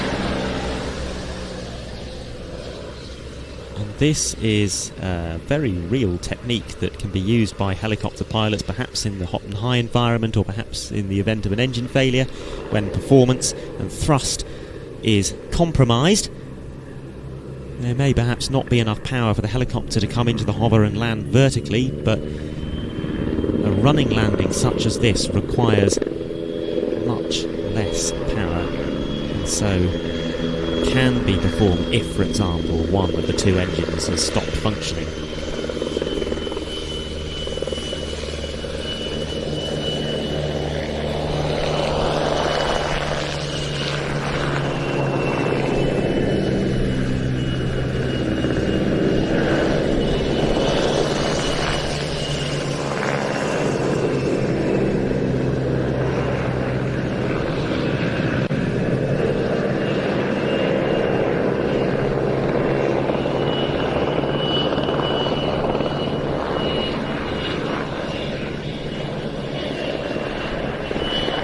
Now we're going to see an absolutely fantastic manoeuvre. The winch is being lowered from the camouflaged Sokol. And note that is the winch, not the short haul that we saw a moment ago, and thus it is possible to manipulate the positioning of the two rescue workers suspended underneath the helicopter. And what we're going to see is called, very appropriately, the yo-yo. The helicopter will be climbing and descending, and the winch operator will be working that winch to keep the two rescue workers at exactly level altitude. The helicopter now starting its climb, but no altitude change for the two people hanging beneath it.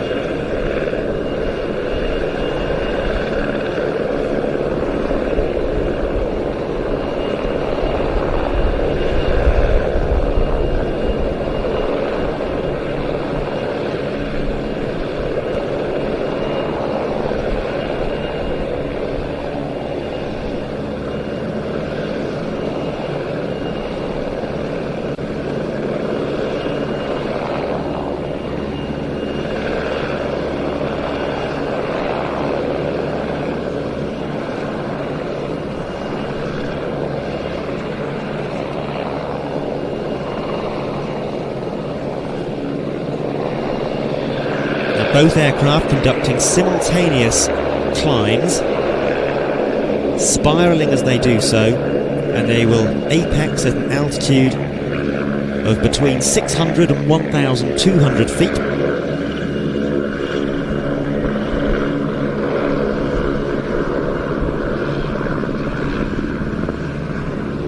And then at the top of the climb, both helicopters will tip over into descending corkscrews.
Both of these helicopters come from the 243rd Helicopter Squadron of the Czech Air Force, a squadron which has for quite a few years been providing absolutely tremendous Sokol solo displays, but never before have we at Planes TV seen this fantastic pairs display. So entertaining and so different from what we saw yesterday.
While Denmark is contributing one of the very earliest F-16 models for the flying display this year, Poland returns to the air tattoo to demonstrate one of their far newer Block 52 F-16s in the flying display for the first time since 2018.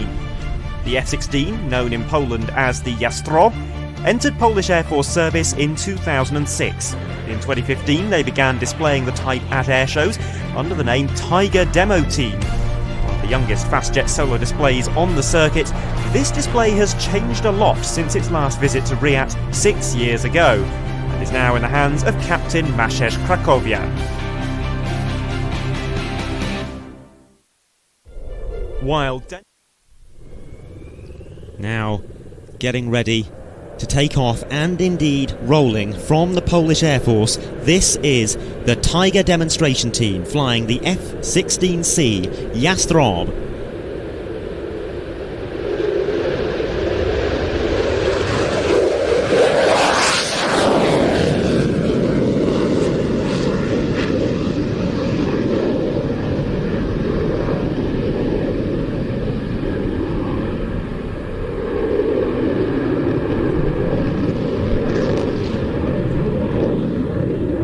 It was 51 years ago that the F-16 took to the air for the first time.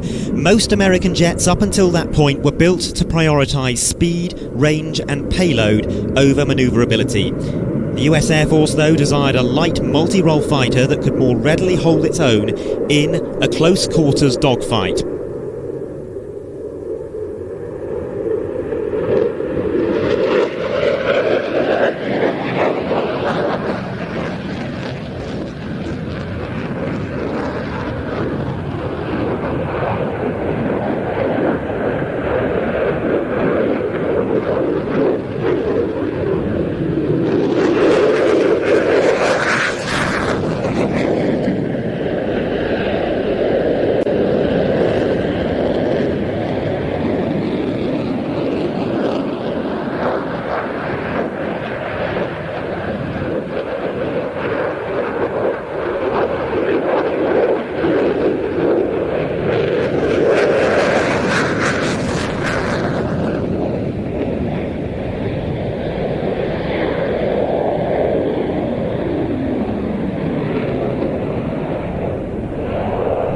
When the F-16 entered service in 1978, it was a revolution in combat aviation, the first operational combat aircraft with relaxed static stability and fly-by-wire. In other words, the aeroplane was intentionally unstable to the point that it cannot be controlled by a human alone.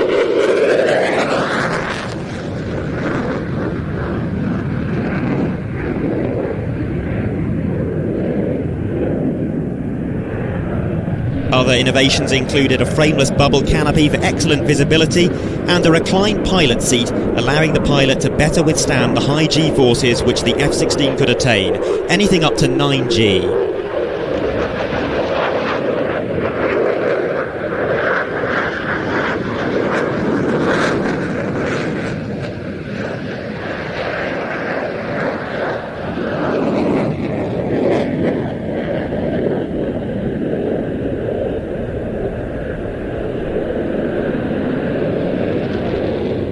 The F-16 would go on to become the most produced fourth-generation fighter in the world, and while those early A and B models are now being phased out, at least here in Europe, newer variants are still in production, and this is a jet that we will continue to enjoy at air shows for many years to come.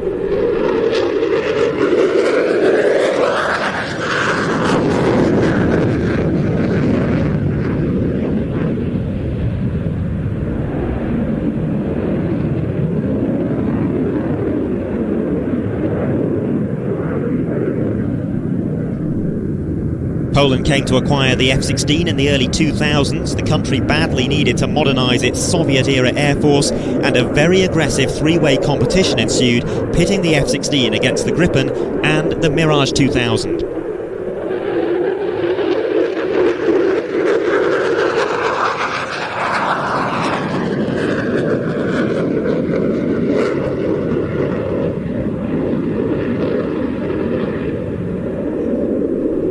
Poland operates a total of 48 F-16s, equipping 3 squadrons. They were delivered between 2006 and 2008, and at the time of their delivery, these were the most advanced F-16s in NATO. In Polish service, they are known as the Jastrob, which translates as the Hawk, and they're powered by a Pratt & Whitney F100 229, producing 29,000 pounds of thrust.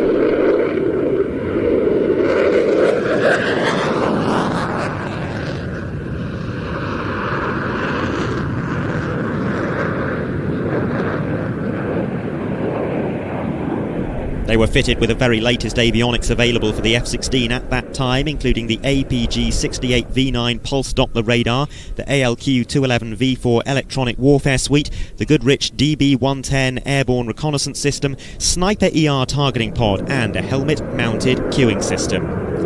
Now, the slow, high-alpha pass, the aircraft comes around onto the 230-metre line with air brakes extended. Target height is 500 feet. Once on the line, the air brakes will come in, the nose will be gradually raised to 20 degrees angle of attack, and the throttle is then used to stabilise the speed at 125 knots.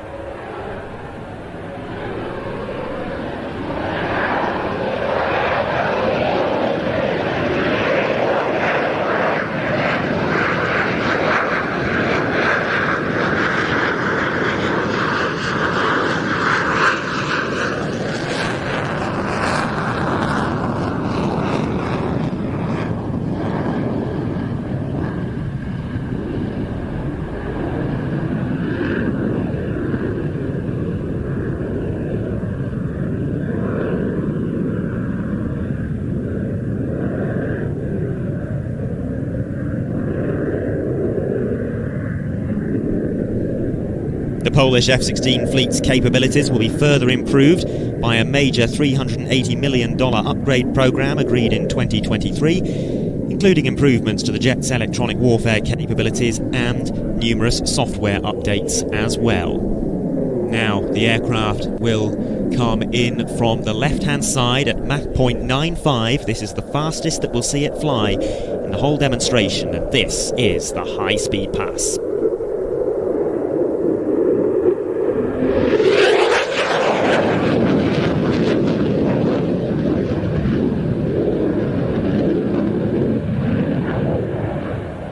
That is the first time at RIAT in recent years that we've seen an aircraft flying at Mach 0.95, all thanks to an increase in the maximum speed limit, a change that was made over the winter.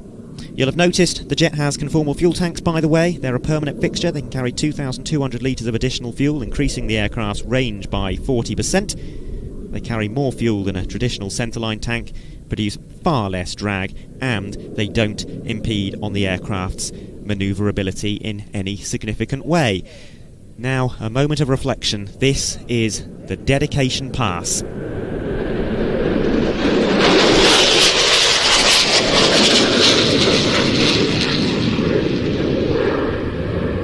manoeuvre dedicated to all those who have served, their families, and those who made the ultimate sacrifice. Today's display comes from Major Maciej Krakowian, call-sign Slab, from the Tiger demo team based at Szczecin, also known as the 31st Tactical Air Base, just on the outskirts of Poznan.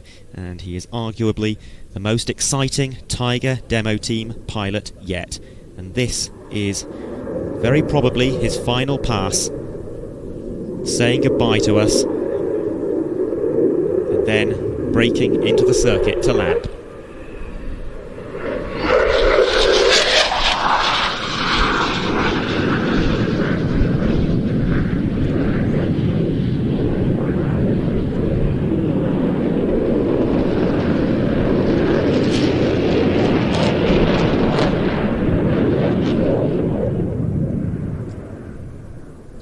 That, I am sure you will agree, is a fine way to start the fast jet flying display action here at the Royal International Air Tattoo 2025.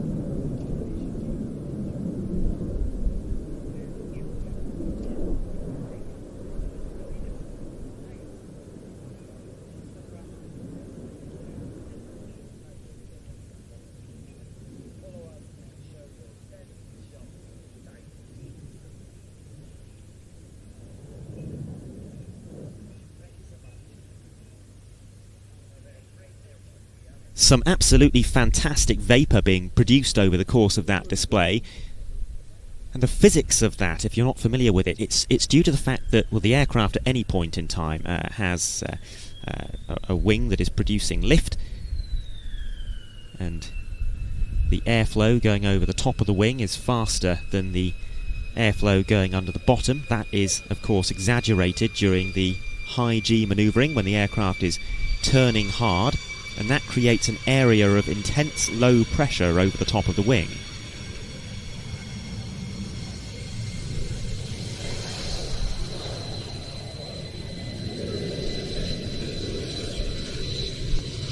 As the air pressure decreases, so too does the temperature, and that cools the air in that little zone above the wing below its dew point, causing the moisture within it to condense into visible clouds. And very dramatic it looks.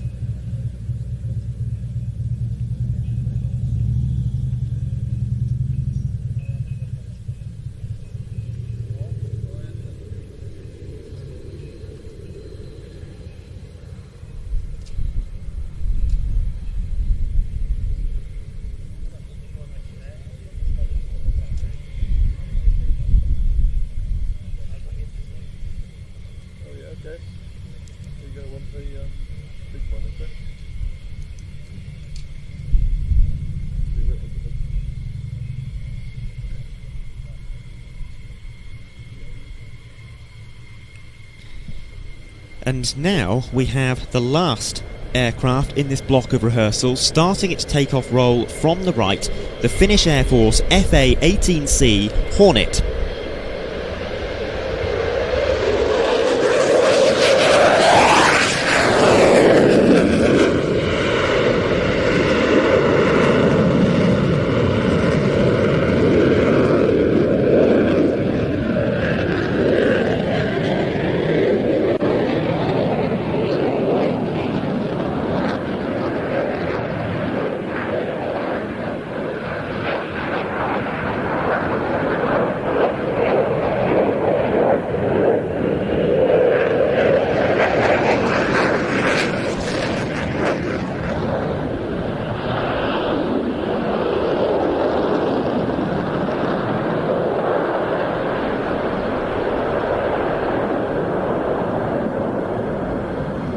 This is an aircraft that is going to be producing plenty more vapour due to its aerodynamic design.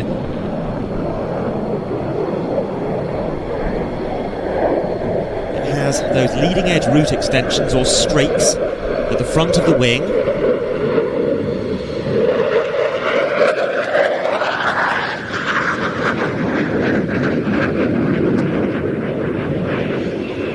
They not only provide a huge amount of lift in their own right, but they also create vortices over the main wing at high angles of attack. This keeps the airflow attached to the aerofoil, allowing the Hornet to keep flying at angles of attack that would cause a more normal aeroplane to stall.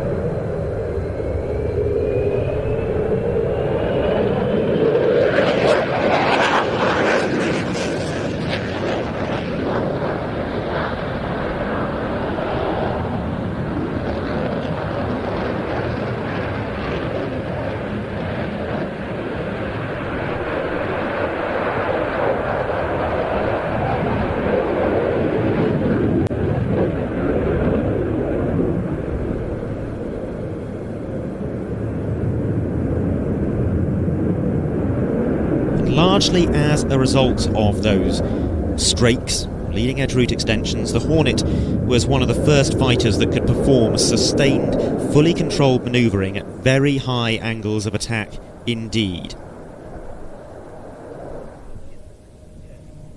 We're going to see one such high alpha manoeuvre now.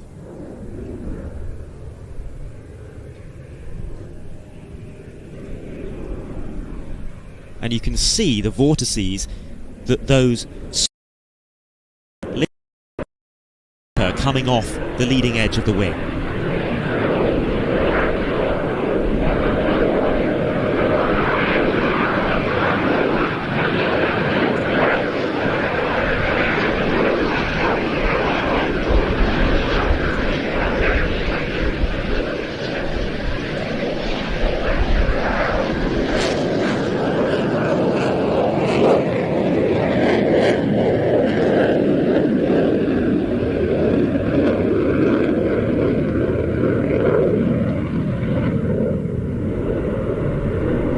Finland originally ordered 64 Hornets in 1992 to replace the Saab Draken and the MiG-21. Deliveries commenced in 1995. All of the single-seaters were built in Finland and they feature various improvements compared to the American counterparts.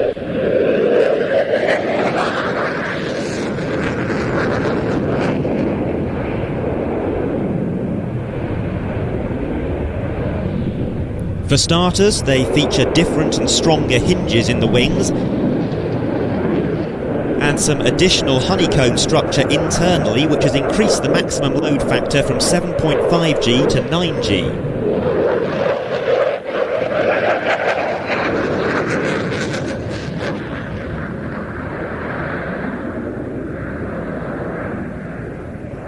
They're also fitted with improved cockpit instrumentation and an advanced self-protection jammer.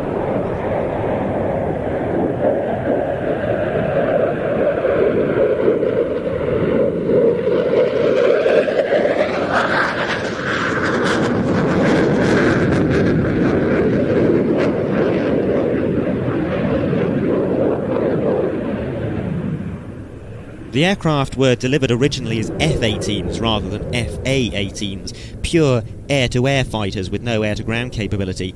But between 2012 and 2016 the fleet was put through a substantial midlife upgrade, which at last enabled Finnish Hornets to use JDAM short-range precision-guided bombs, AGM-154 medium-range glide bombs and AGM-158 long-range standoff missiles, effectively upgrading them to FA-18 standard.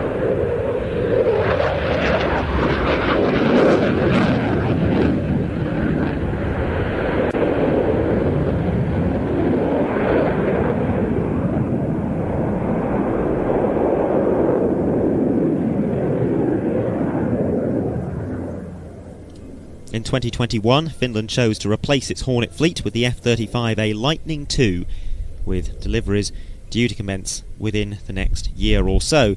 They'll begin to wind down their Hornet fleet in around 2030.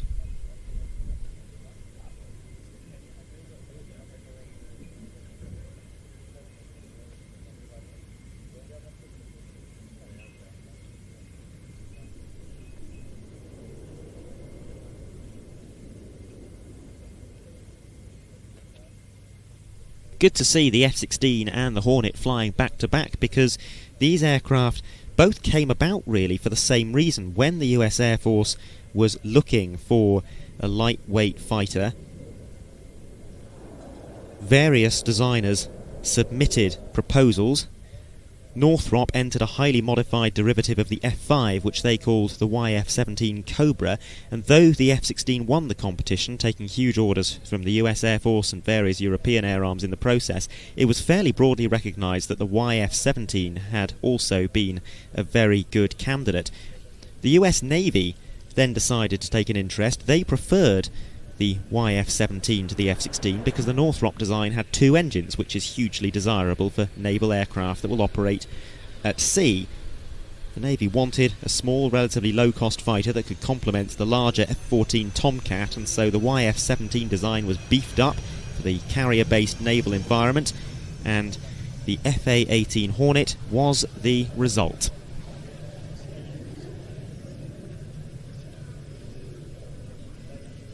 And that concludes our first flying display rehearsal session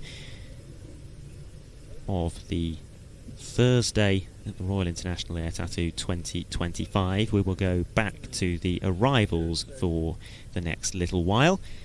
Among the aircraft that we are expecting to see arriving in the next hour or so, we've got the Qatar Emiri Air Force Typhoon, Qatar Emiri Air Force Hawk, we've got a Hawker Hunter, Czech L159A Alka, and more.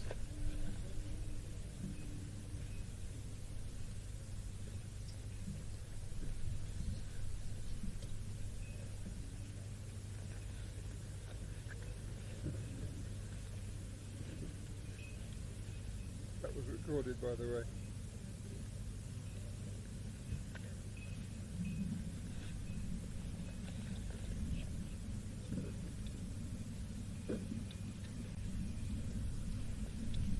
while we're broadcasting free on YouTube today.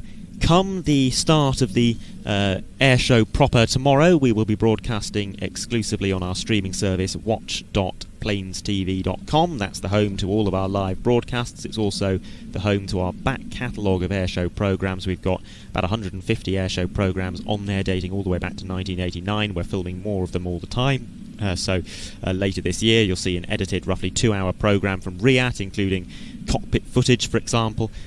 We are producing a programme from Antidotum Airshow Leszno, programmes as well from IRA 25, Pardubice, Hanweiler later this year, the Dubai Airshow later this year, and we have prepared a number of little clips that include 3 pretty randomly selected excerpts from programmes that are currently available on the streaming service, to give you a little bit of a flavour of what sort of thing is on there. And as we wait for the arrivals to recommence, we're going to take a look at one of those.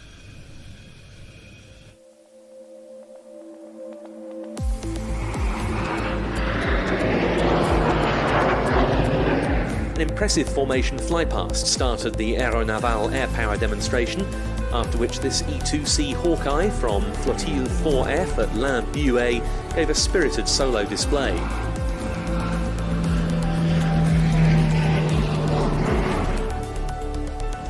This Russian U-2ski was originally ordered with a single engine by the MOD to destroy automatic drifting balloons sent over by the CIA.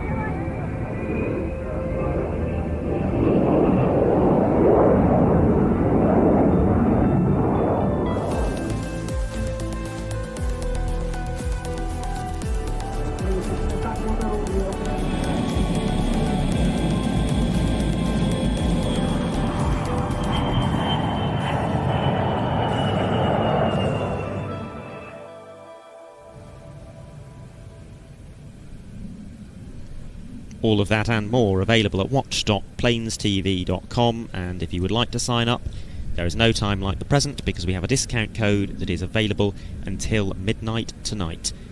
And that code is RIAT 2025, one word, all capitals, RIAT 2025. That will get you 20% off your first 3 months. You can cancel at any time should you wish. Touching down now on runway 27 at Fairford. Another Hawk T1 from the Royal Air Force aerobatic team, the Red Arrows. You may wonder why, given that we saw 10 of them arriving yesterday. They only need 9 in their display. Well, they have been based at Fairford since yesterday. They're conducting displays here at the Royal International Air Tattoo and indeed other places as well. We saw them take off to go to a display possibly at Silverstone, if I remember correctly, earlier on, and then returned to Fairford here to land a little while ago. And when the Reds do move to a remote base, if you like, for a period of several days, they do tend to bring 11 aircraft, if at all possible, which just gives them a little bit more backup should they need it. And there are important people flying those other 2 aircraft, of course, in addition to the display jets. The display commentator and ground supervising officer, which is squadron leader Graham Muscat, is flying one of them, and the other one is often flown by the officer commanding of the Royal Air Force aerobatic team, who is Wing Commander Adam Collins at the moment. So it may well have been that it was him flying that jet in just a few moments ago. As I said, we are expecting to see more Hawk action because also due in the fairly near future is the Qatar Emiri Air Force Hawk Mark 167, which is pretty much comparable to the Royal Air Force's Hawk T2. So that'll be a nice juxtaposition between the 2 generations of Hawk, the T1 and the T2, when we see that Qatari jet arriving in a little while. Other things that are coming in before the resumption of the rehearsal activities, by the way, we're expecting to see a few big hitters in the form of the German Air Force Tornado ECR and the United States Air Force F-15E Strike Eagle. The flying display rehearsals shall resume at 1 p.m. and that will be with the Frecce Tricolori with their Air Macchi MB339s.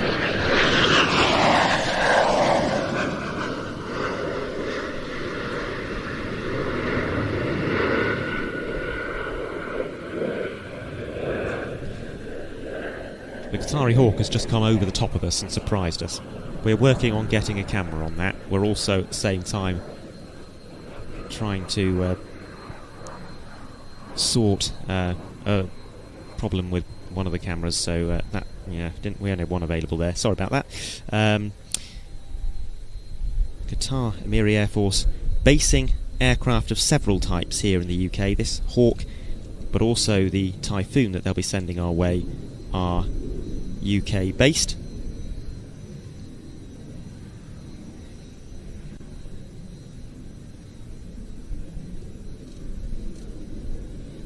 And the Hawk operates as part of a joint British-Qatari training squadron, number 11 squadron of the Qatar Emiri Air Force. It's one of 9 Hawks in that unit. Deliveries commenced in 2021. All 9 have now been delivered, and with the completion of those deliveries, the Hawk production line at BAE Systems was wound down. So these are among the very last British-built Hawks in operation globally.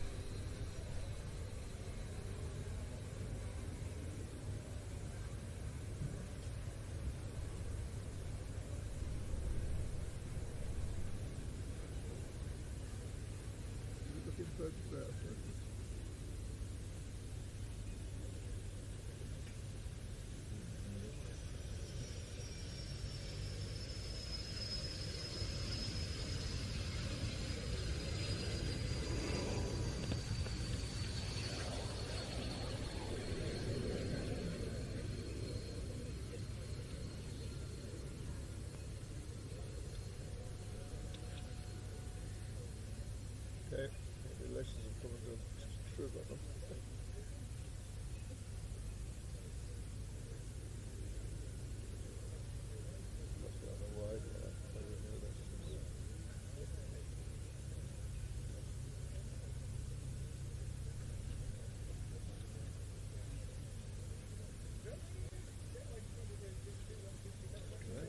Stamp some feet again.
Earlier on, we used our internal Planes TV communication system to bring Andrew, the vision mixer, into the conversation while he was hard at work. Well, there's been a change of the guard inside, and it's now Ian who's having a go on the vision mixing, and I'm going to do the same thing again and bring Ian in. Ian, how is it in there? You sound busy. Yeah, quite busy. Really just using you as an opportunity for me to prove that I have indeed given Andrew a break today in the middle of this 10-hour live broadcast, during which he will spend the most of it in an air-conditioned space. So he does have that on his side, but it's a lot of work for him. So yes, just proving that he does get the occasional break. Yeah, and well, it's Andrew who arguably has the toughest deal out of all of us, because he is on for, well, about 10.5 hours out of our 11-hour broadcast. Now. He does indeed, yeah, and that's why we're just giving a bit of a break. It's sort of approaching lunchtime, a bit of a lull at the moment. So, as he knows very well, I can't cope with the very busy and very busy periods of the show. He's given me a nice quiet spell to have a go at the nice view of RIAT at the moment. It's nice to see that filling up. Lots of people there for a decent view of the arrivals. Yeah, so I was talking about this earlier, and we saw that grandstand empty quite a few times yesterday. They weren't allowed to have any spectators in the showground because there were validations going on, but now we're seeing rehearsals rather than validations, so it's deemed safe to have a crowd on the showground, hence that grandstand having been opened. Yeah, and we're looking forward to seeing more of those. What are we expecting next? Well, I've just run through some of that. We're expecting to see the Qatari Typhoon, hopefully. We've got a Hawker Hunter, a Czech L159 Alka, we've got a Royal Air Force Atlas. However, as you and I both well know, this is from a schedule of events that was provided to us yesterday, so who knows how accurate it turns out to be. I'm seeing a likely F-15 arrival shortly as well. Very nice. Yes, that's on the list, but not for a little while yet, but perhaps coming into us early. Can you handle an F-15 vision mixing? Well, it's... in theory, yes. Oh, I can see I've got camera 2 back. Lovely. Excellent. Something to bring in smoky. Yeah, live on T at the moment. Well, could that be our F-15 perhaps? We'll get a camera onto it. That'd be a good idea.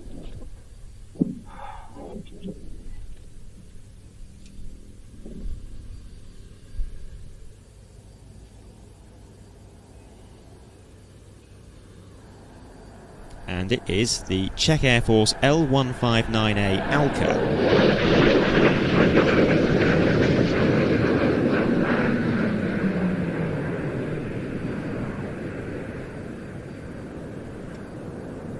First flying in 1997, the Alka, which stands for Advanced Light Combat Aircraft, is a single-engined subsonic combat jet developed from the L-59 Super Albatros trainer.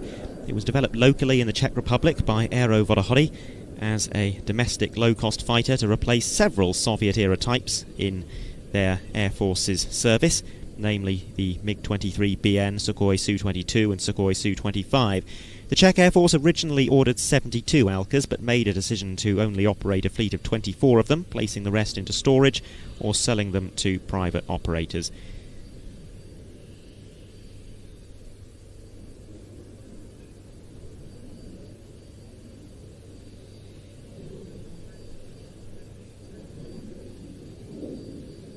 This one comes from 212 Tactical Aviation Squadron based at Čáslav, which is the Czech Air Force's main fighter base. It's where the Gripen that we saw arriving yesterday came from as well.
And that is a German Air Force Tornado ECR.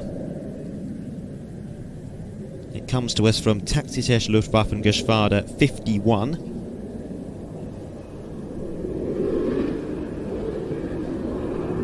There's 3 versions of the Tornado: the ADV Interceptor Fighter, the IDS Interdiction Strike Fighter, one of which we saw arriving yesterday, and the ECR Anti-Radiation Aircraft.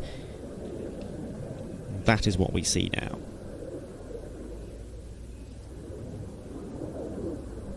used in particular for suppression of enemy air defences.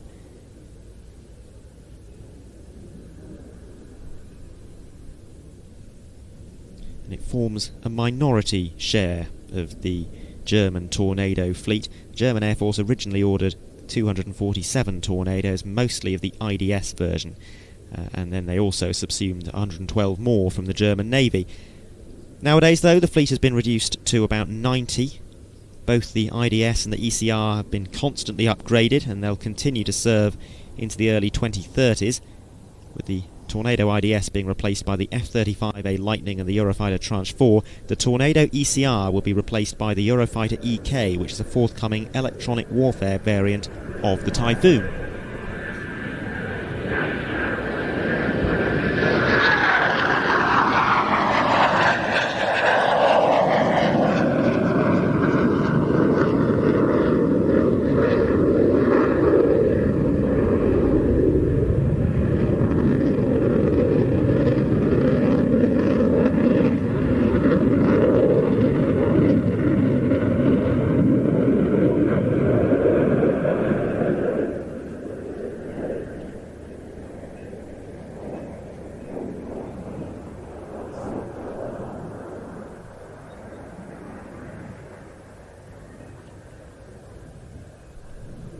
Those Eurofighter EKs due to begin entering service sometime around 2030. It's very likely that they'll be fitted with 2 escort jammer pods, wingtip mounted AGM-8080 emitter locator systems, and a fully integral internal Arexis electronic warfare suite. They will also be compatible with the Spear EW air-to-ground missile, which is currently under development.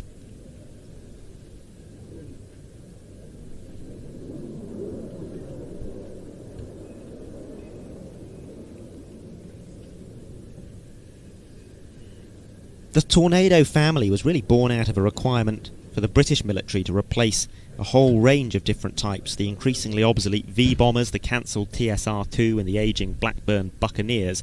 This was an era when variable geometry aircraft were a subject of considerable interest. The United States was fielding the F-111 Aardvark and the F-14 Tomcat. The Soviet Union had the MiG-23, and so Britain sought international partners to develop a Western European multi-role swing-wing fighter. West Germany and Italy were both on the lookout for an aircraft that could replace the F-104 Starfighter, and so the nations teamed up to form a new company called Canavia to develop this fighter.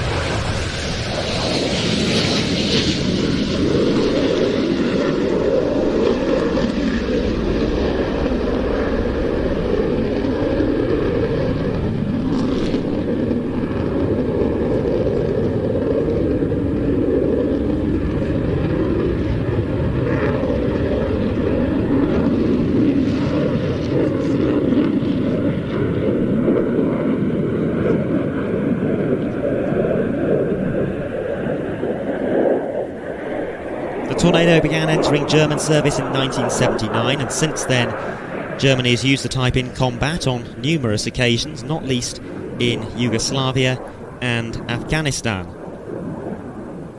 But also, as I mentioned, used to be operated by the German Navy as well. They used it for maritime patrol and anti-shipping missions, but those naval airframes have since been handed over to the Air Force. It's not very often that we see Tornadoes out at air shows nowadays. The UK retired the type in 2019. Italy will follow suit this year if they haven't already. Germany will keep theirs going into the 2030s though. 21 of these Tornado ECRs remain in service and 68 Tornado IDS jets.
the weather and see if get these rents in the good.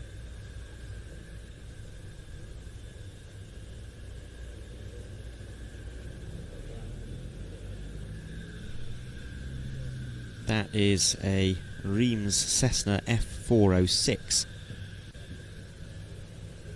Here, for static display as part of the Eye in the Sky theme, it comes from AirTask.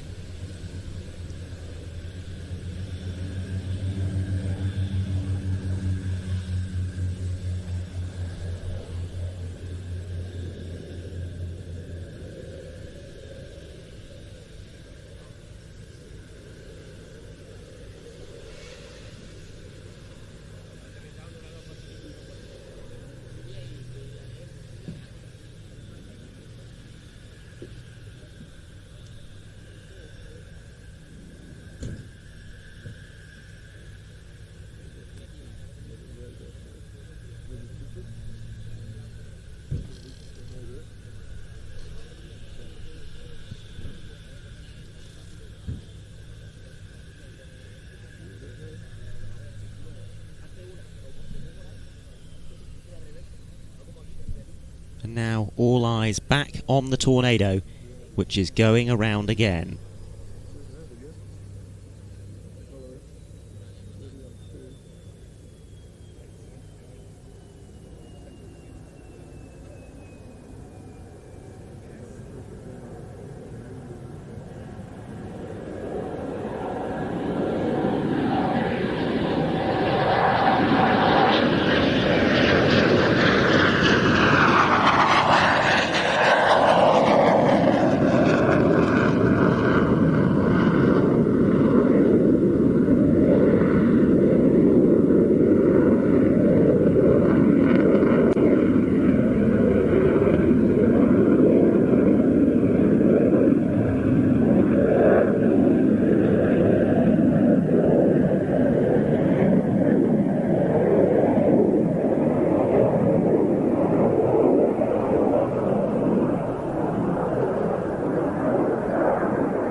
Now, an Atlas C1 coming into the circuit.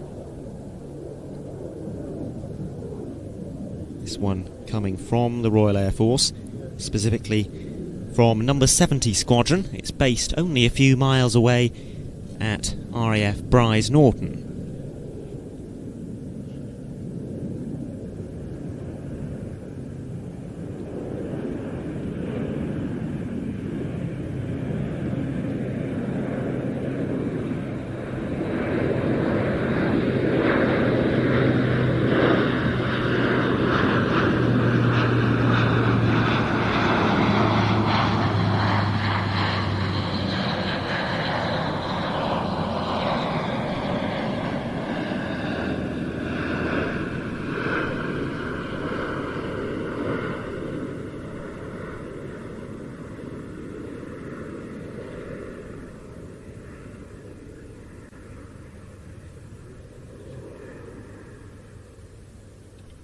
Rosa Mildred said, "I'd really like the Tornado to do a wing sweep pass." Well, I'm afraid it's not going to do that here today because this is only an arrival for static display.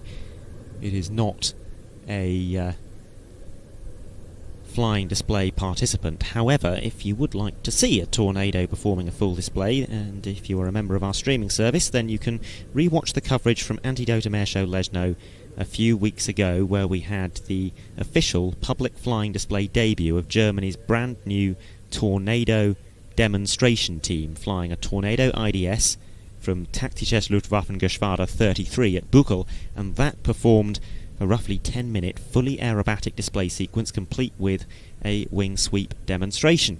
But here comes the Tornado ECR at last into land after giving us several wonderful unexpected passes.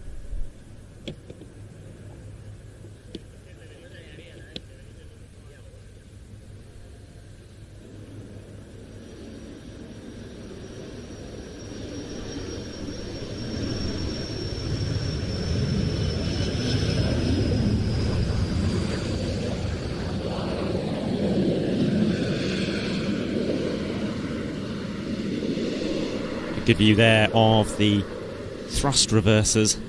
Not many afterburning jets have these, contributing to some quite impressive short takeoff and landing performance.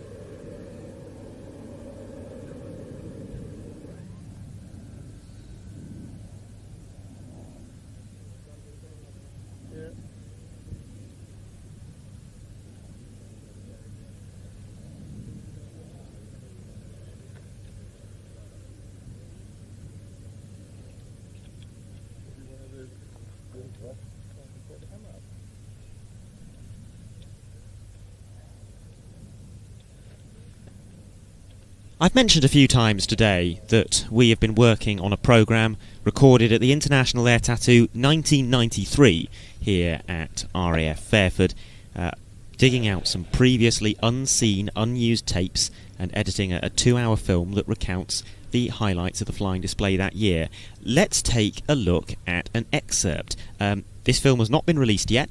It's being released on Tuesday of next week on our streaming service, so this is the first time that we've aired this footage, and this is a short clip of a defunct display team of the Czech Air Force called Svobý Kvartet flying a quartet of Let 410s. We'll look at that later, because the A400M, the Atlas C1, to use the correct title, is now on final approach, so we will look at that clip of Svobý Kvartet as soon as we get a moment when there is nothing happening on the airfield in front of us. We don't want to distract from the live action.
We'll stick with the live action for a little while longer. The rain coming down quite hard, but it should be very brief. I can see the other side of this rain squall, and it'll be gone within a minute or so, I would think.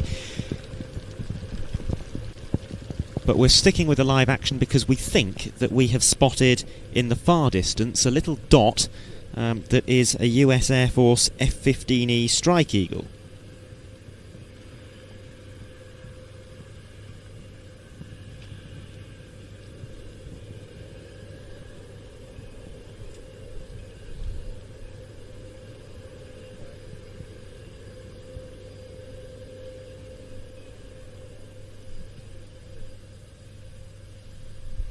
And indeed, there it is.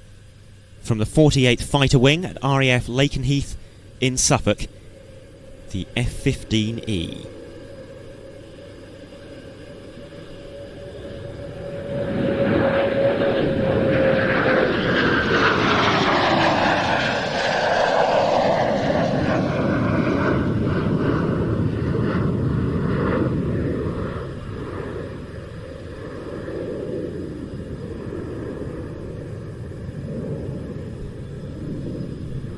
While the original F-15 was designed as a pure air-to-air fighter, The airframe proved so versatile that it was developed into the F-15E Strike Eagle, an upgraded model with extra fuel capacity, more powerful engines and a two-seat cockpit, designed to fly deep strike missions without the aid of dedicated electronic warfare aircraft, not too dissimilar to the Tornado that we just saw. The US Air Force ordered a total of 236 F-15E Strike Eagles as a replacement for the F-111 Aardvark, with first deliveries commencing in 1989. The type would see its first combat during the Gulf War 2 years later, and it has proved outstandingly successful in combat, maintaining to this day a kill ratio, well, I don't even know what it translates as. But none of them have ever been shot down. Got a feeling it's somewhere in the region of 100 to 0.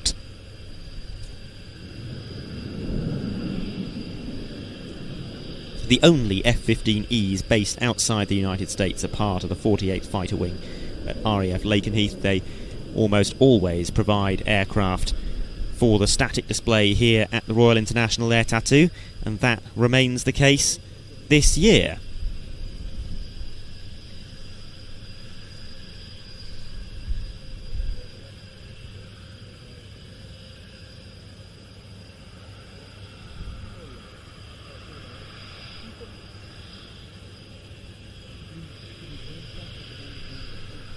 And now the Qatar Emiri Air Force Typhoon is arriving in the pattern as well.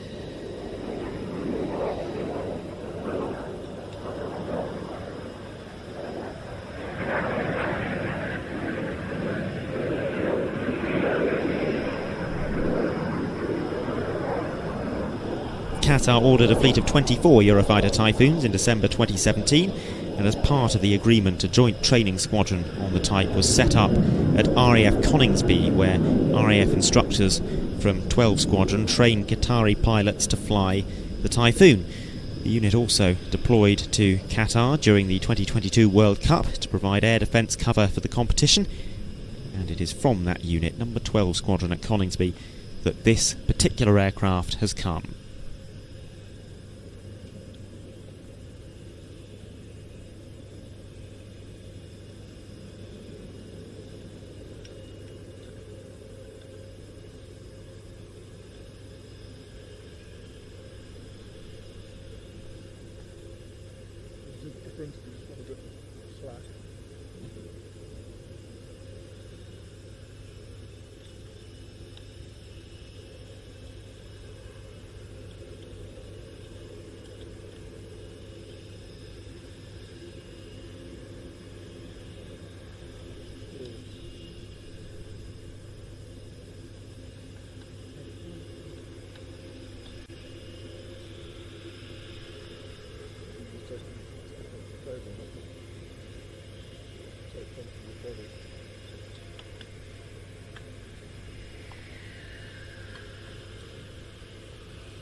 And with the Typhoon now on the ground, let's finally take a look at that little VT from IAT 1993 that I was teasing earlier. This is the Czech Air Force's defunct Let 410 display team, Svobig Kvartet.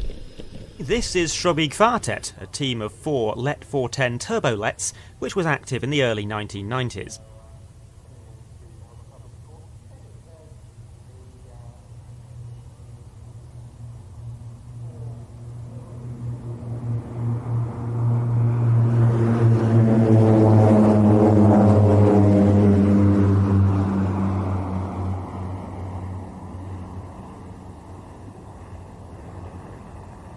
The team performed passes in various different configurations, with formation changes often taking place directly in front of the crowd, like this change from box to swan.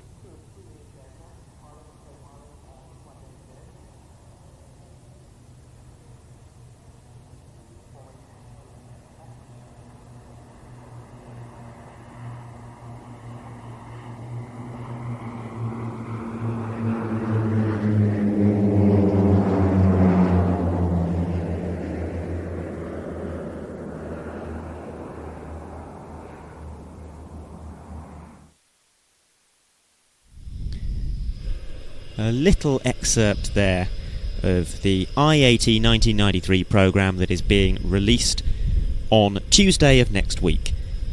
Some vintage air tattoo goodness. 2 hours of vintage air tattoo goodness, in fact. Now, I spotted someone a few moments ago in the live chat asking if any of the Irish aircraft had arrived yet. The answer was not yet, but that is about to change, because here we see an Irish Air Corps Pilatus PC-12NG from 104 Squadron at Casement, about to touch down on runway 27 at Fairford. The PC-12 was actually developed in secret until it was revealed publicly in 1989, because Pilatus believed that they had identified a new market for a single-engine high-speed turboprop, and they wanted to be the first to bring a product to bear. It turned out to be a very successful aeroplane indeed, and over 2,000 have been built to date, mostly for private owners, but also for small feeder airlines, air ambulances and air taxi operators. It's also found military success with several air forces, including the Finnish and the Irish, who use it as a utility aircraft, and the United States, who use it in support of special forces missions. This is one of 4 PC-12s operated by the Irish Air Corps, and we actually have just been told have half of the Irish PC-12 fleet in the vicinity of Fairford at the moment, because one of them has just landed on for static display and the other is in the air a little way to our north, although not anything to do with the airshow as far as I understand.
A few general aviation movements, and now on final approach.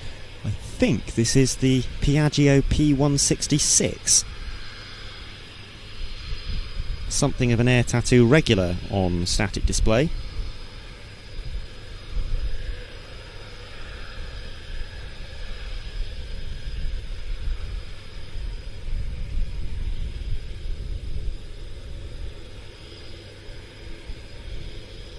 Was developed as a follow-on for the P136 floatplane, retained the wings and engines of the original aircraft but mated them to a new fuselage designed for land operations. It was used as a bush plane and a regional airliner, but also saw service in the militaries of 3 nations, South Africa, Italy and Somalia. And it flew as a utility, liaison and photo reconnaissance platform. This one was restored to flight in 2011, and it is the only airworthy P166 in Italy, which is where it comes from.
And that is very conspicuously not a Piaggio P166, which I suppose teaches me to try and identify aircraft when they're still 5 miles away.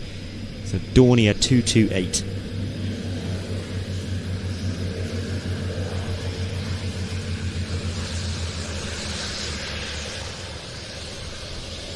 From 28 Gruppo of the Italian Army.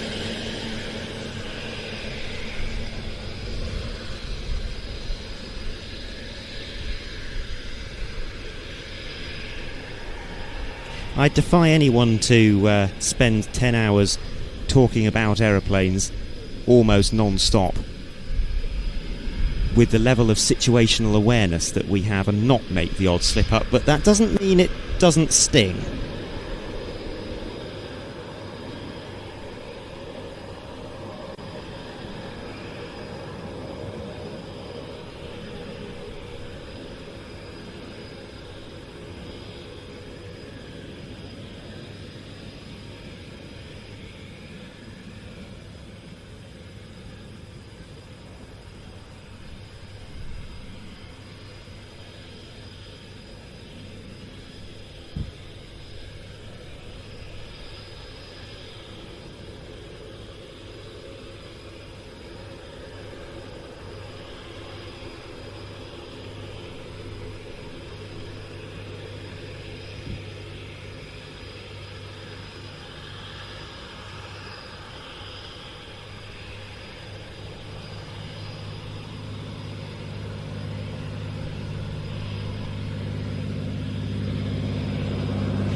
Now I can identify that. That is a Fairchild 24 Argus. Type that first flew in 1932. 4-seat utility aircraft developed for the private market, but also used by the armed forces of many countries, including Britain and America. In the States it was used as a trainer and as a makeshift anti-submarine bombing aircraft, and in Britain it was used mainly to ferry aircrew from the Air Transport Auxiliary.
We've just seen a Cub landing in Italian markings. I'm joined again by Ben Donnell, the lead commentator here at the Air Tattoo, and you've just told me something absolutely fascinating, Ben.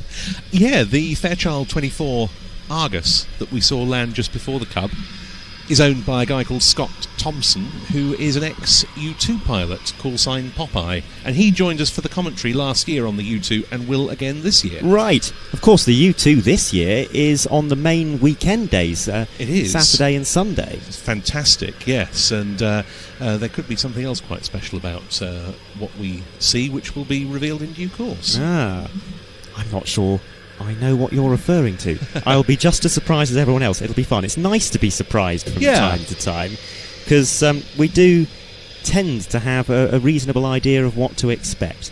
Yes, exactly. And for me, a lot of the magic of air shows used to be not knowing what was going to turn up. But obviously that's all changed. Now, you are, a lot of people might not know this, such an aviation enthusiast that you have decided to stick it out in the gap between the rehearsal sessions out here with your camera, and you've been taking pictures of all of the aircraft as they come in. Yes, I always do this, and I do it during the flying displays as well, and on the Monday I'm here, not least to see everything I didn't see while I was in the flight centre, because I am over there for quite a lot of the time, but today I thought I'd take a little bit of time out in the fresh air. We've seen pretty much all the display crews we wanted to see by now, so yes, a bit of time out, but it all helps prepare for the show, and I get to talk on this as well for a bit. What's on your hit list in terms of photography? Anything that happens to pass by while I'm here, basically, but I am going to go after this back there for a bit and then come back for the next group of rehearsals. I've got to ask you, having been around the block a few times and seen most of the things that there are to see on the European Airshow circuit, is there anything taking place this weekend that is new to you, or that you haven't seen for a very long time and that has particularly caught your attention as an aviation enthusiast? Yeah, there's one aircraft in particular, the Fiat G91 from Volo Fenice in Italy. I haven't seen a G91 flying since 1993, and it was a Portuguese one. It was here for static, not for flying, because we haven't had a G91 in a flying display in Britain, as far as I know, since the Frecce Tricolori retired them in 1981. So this is absolutely fantastic. I've never seen this one fly before. You'll have to talk to Adrian. He reckons he filmed one in the 90s, but I can't recall which show he said it was at. Well, they used to come for static quite a lot. They brought a couple. The last appearance, I think, it might have been one later in the season, they certainly sent two to the fighter meet at North Weald, the Italians, in early 95, but purely static. So this is absolutely fantastic. That may well have been what he was referring to. Now you say fighter meet, that does ring a bell, and it is going to be amazing to see a G91 in the sky. I had the privilege of seeing it in 2023 at Pratica di Mare, the Italian centenary show, when it arrived with the paint almost wet. It looks gorgeous now, though, absolutely gorgeous, and that's going to be brilliant. So that is the standout thing, I'd say, for the moment. And speaking of the Frecce Tricolori, some of their ground crew are here, and I think one of them was trying to have a word with you, so I better release you from your headset, but good to catch up. Yeah, likewise. Hope everyone watching is having a lovely day.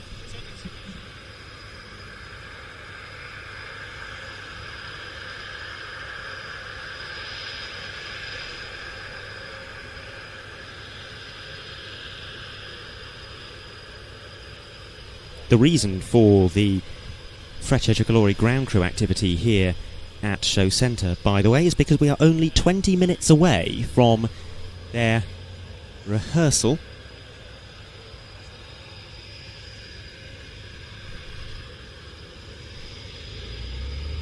Now this is quite an interesting aircraft.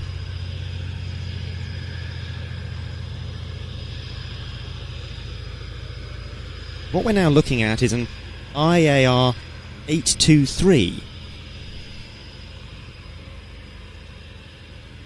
Developed in Romania in the early 1970s as a trainer. It saw success with the Romanian Air Force as their primary trainer up until the late 1990s, at which point the surviving aircraft were sold onto the civilian market. Some aircraft were also produced with hard points, however there were never any plans to use them in combat role. Just 80 IAR 823s were built. This is one of them, still wearing its Romanian colours, so a very rare participant indeed in any public event.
Royal Air Force Atlas C1 from 70 Squadron is backtracking the runway into its parking space. We do have a few more arrivals to fit in before the start of the next block of practices.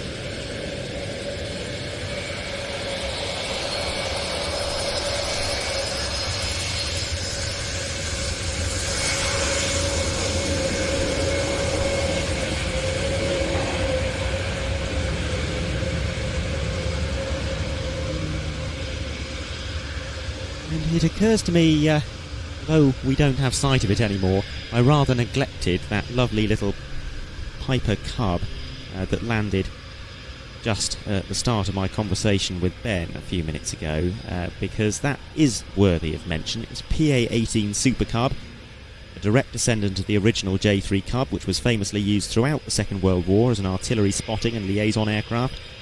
Super Cub differs from the original Cub through the addition of an electrical system, a far more powerful engine, and a flap system, allowing the type to retain its superb short takeoff and landing capability. Over 10,000 Super Cubs were produced up until the production line closed in 1994. Most of them were flown in private hands, but as was indicated by the colour scheme of the Cub that we saw landing a few minutes ago, some of them were used by the military as well. That one was in the colours of the Italian Air Force. Italy used the type for forward air control, guiding in airstrikes onto targets on the battlefield, and that is why we have it in the static display here at the Air Tattoo this year. It is part of the operational theme of the show, which is Eye in the Sky.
A Grob Tutor now on final approach to land. This one coming from Oxford University Air Squadron.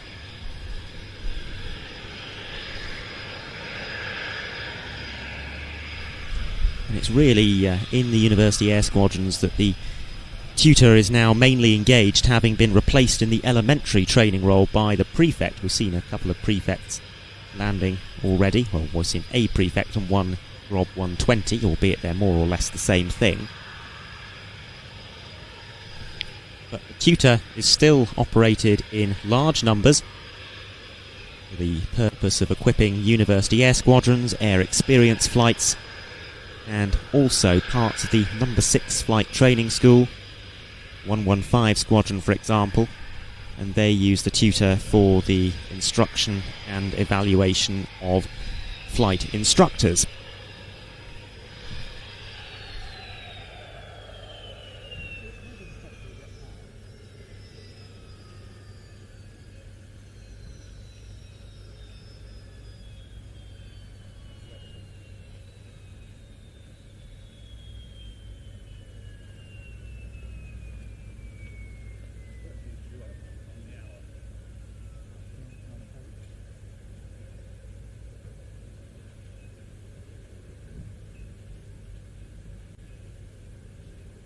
I've mentioned a few times that we have programs being added to the streaming service on a regular basis, and this year we're sending our camera team out to shows that we haven't been able to broadcast live. I was out at IRA 25 a few weeks ago, and Ian was out at Pardubice in the Czech Republic. We don't have anything from IRA to show you today, but I am working on a program from that. Ian is going to be editing the Pardubice program, and he has put together a short highlights video that shows you the sort of thing that was going on at that event. Looked absolutely fantastic, and I'm very much hoping that I get the chance to go out there myself next year. Let's take a look.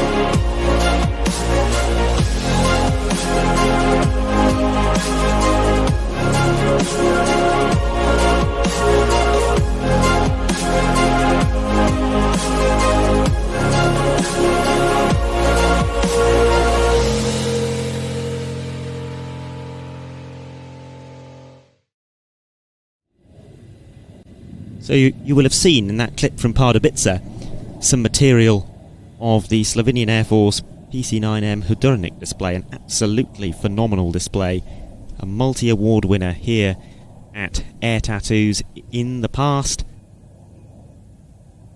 And we have Slovenian PC-9s about to arrive over the top of us now here at Fairford. One of them for the flying display, the other one is its spare.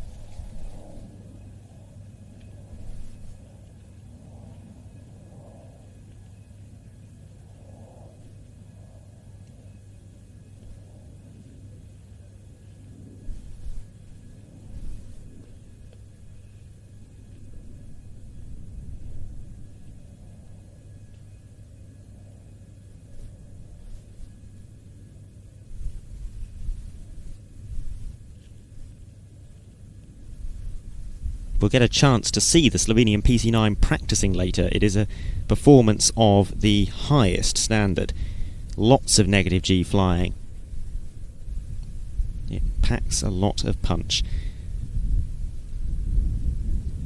The PC-9M is the only fixed-wing combat aircraft operated by the Slovenian Air Force, and they have only 9 of them. All 9 are part of the 152nd Aviation Squadron, where they serve in both the training and the combat roles.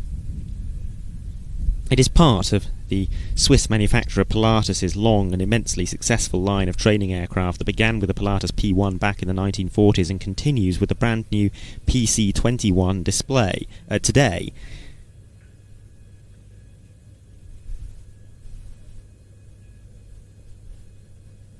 Powered by a Pratt & Whitney PT6A 62 turboprop engine, producing 950 shaft horsepower and propelling it to a maximum speed of 320 knots, a service ceiling of 25,000 feet.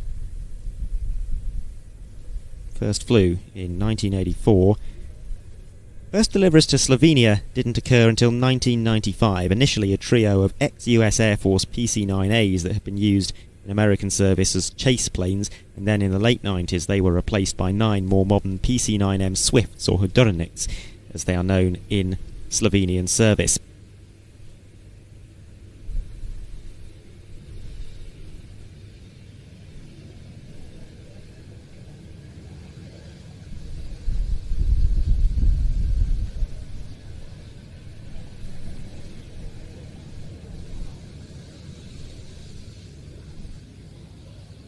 The PC-9M has an enlarged vertical stabiliser for better in-flight stability, stall strips on the leading edge of the wing to reduce the aircraft's tendency to enter a spin at very low airspeeds, and a new engine control interface. Most notably though, the PC-9M model is also combat capable with 7 hardpoints, capable of carrying iron bombs, rocket pods and guns.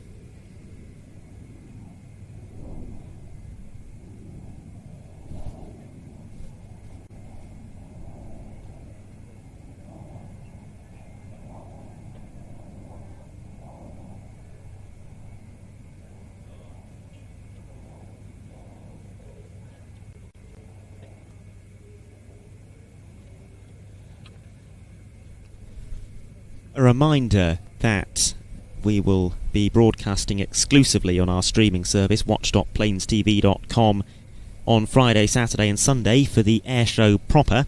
That is the same place where you'll be able to find in due course that Pardubitsa programme I was teasing, and indeed our back catalogue of around 150 airshow titles dating back all the way to 1989. And here is the sort of thing that you'll find on watch.planestv.com.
Chipmunk on short final, and this, I suppose, is linked to the Eye in the Sky theme,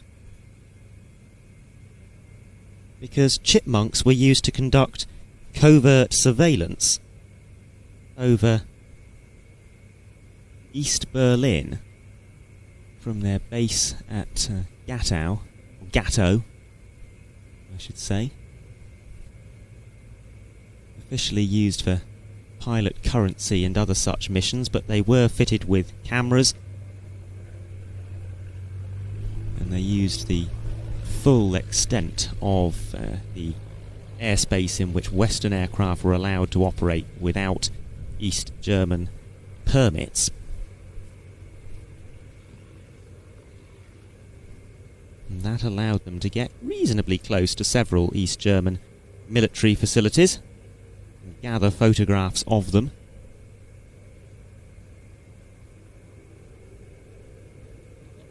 Very likely that the East Germans knew exactly what was going on, and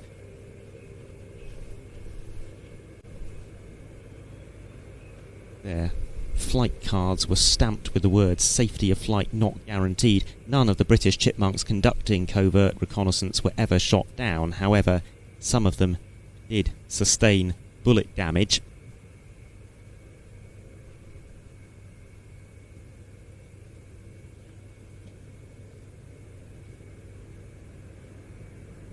And next up, we think, is the practice display by the Frecce Tricolori in about 5 minutes' time. And as we wait for them to take to the runway, let's take a look back to a programme from the archives.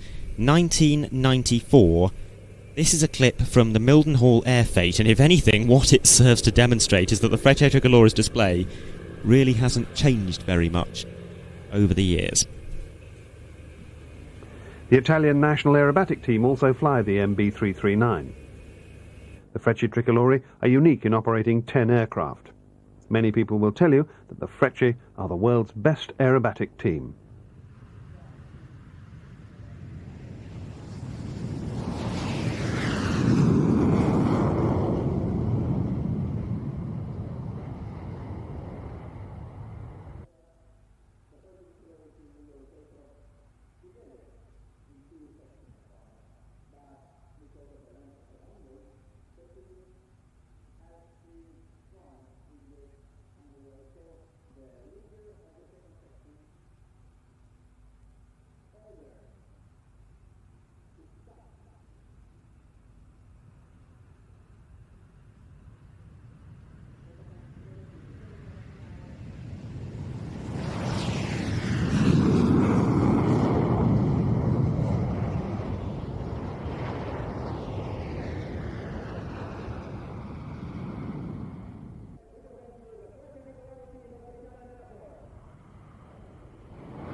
always wonderful to have the Frecce Tricolori here at RIAT, the largest jet aerobatic team in Europe, the joint largest military aerobatic team in the world, flying no fewer than 10 Emaki MB339A PAN advanced jet trainers, although we will be seeing a slightly reduced complement this week. This is the team's 65th anniversary season. That milestone will be celebrated at a major air show in Rivolto this September. But Italy has a long history of aerobatic display teams that goes back far further than the Frecce Tricolori. It all started in 1930 when the Italian Air Force established some of the first formal military aerobatic teams in the world, and they invented all manner of aerobatic manoeuvres that we still see flown at air shows today. Italy was also, I think, the second nation in the world to establish a proper jet aerobatic team, and that was Cavallino Rampanti in 1950, flying 3 Vampires. They were marginally edged out by the Royal Air Force's own Vampire aerobatic team, the rather less romantically named 54 Squadron Display Team in 1949. But now, rolling for takeoff, the mighty Frecce Tricolori.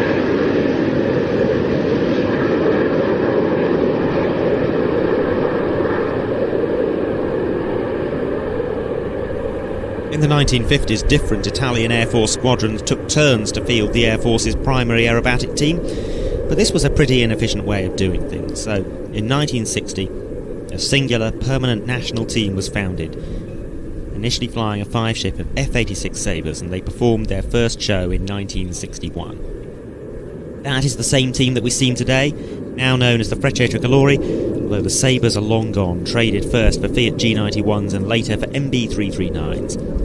The team has flown here at RIAT many, many times, and that includes winning the King Hussein Memorial Sword for the best overall flying display 20 years ago.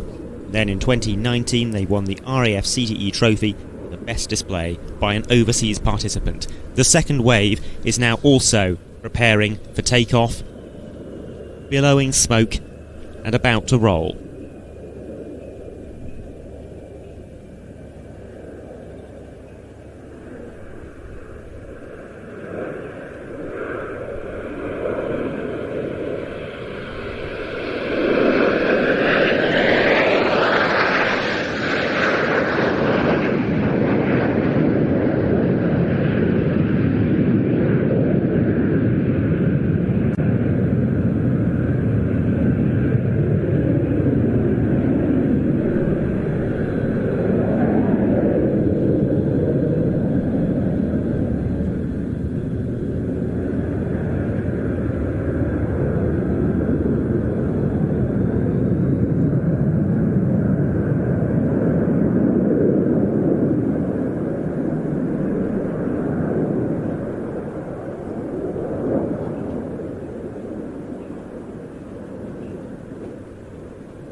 due to the weather conditions, this is probably likely to be a Frecce Tricolori low show, which is a shame because so many of their most iconic manoeuvres are part of the high show. But there is something pretty nice that we're about to see. I understand they've been given special dispensation to conduct a crowd rear arrival.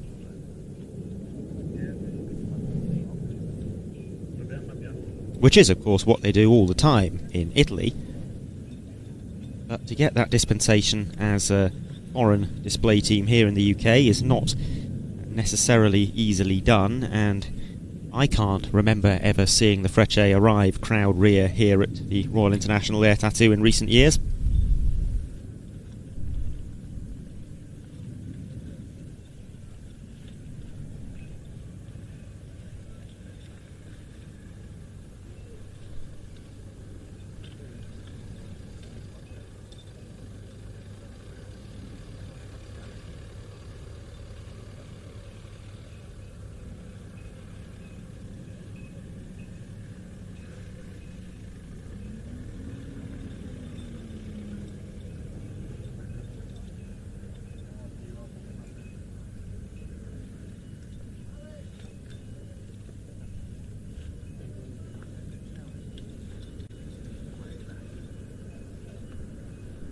Grey sky, now filled with colour, green, white and red of the Italian flag running in from behind us, the Frecce Tricolori.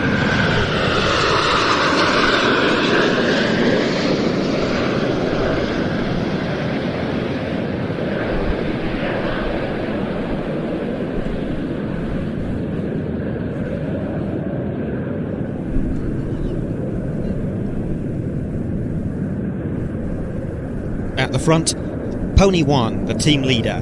That's Major Pierluigi Raspa. He's in his 9th season with the Frecce Tricolori, and that is a feature of this team. Very slow pilot turnover, which allows each pilot to hone their particular task, their personal position within the formation to an extremely high level.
A 360-degree turn, and shortly, as they come past us for a second time, we'll see the separation of the soloist. The main formation will exit, but the soloist will keep turning in front of us to go through another 360 degrees, and that soloist is Pony 10, Major Federico De Cecco. It's his 8th year with the Frecce Tricolori and his 2nd year as the team's soloist.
Main formation coming in from the right.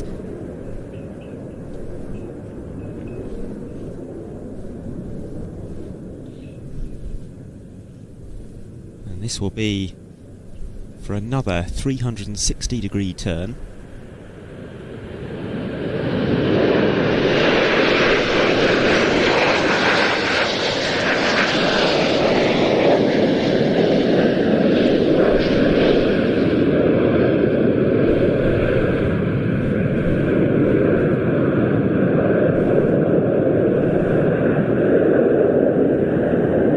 This shows you one of the great benefits of flying a straight-wing jet rather than a swept-wing jet for the purpose of formation displays. It lends a huge amount of structure to the formation shapes.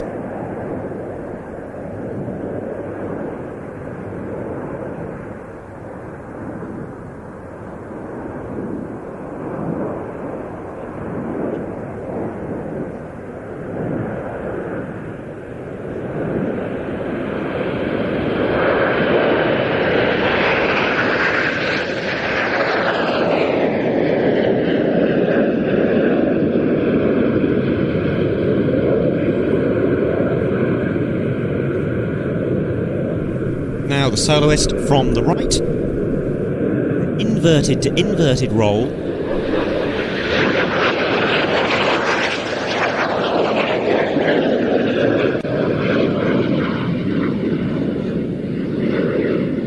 Very slow pilot turnover, as I was mentioning, compared to the Red Arrows, who typically keep their pilots only in the team for about 3 years or so. The Frecce Tricolori will often retain a pilot for a decade. They also don't change their display very much. It hasn't really changed at all since 2015, and that has enabled them to hone some extremely complex choreography.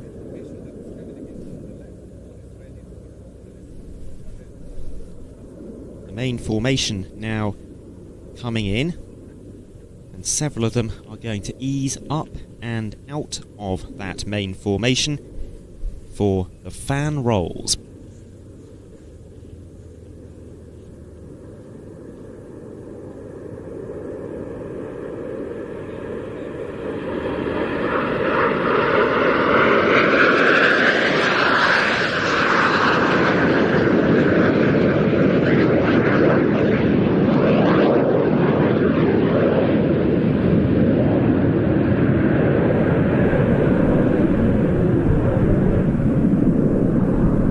The soloist in particular provides a great demonstration of the handling of the MB339, an aircraft with the Frecce Tricolori flown since 1982. A very successful Italian-built advanced jet trainer and light attack aircraft which remains in use in the training role with the Italian Air Force, albeit it is in the process of being replaced by the T345 high-efficiency trainer.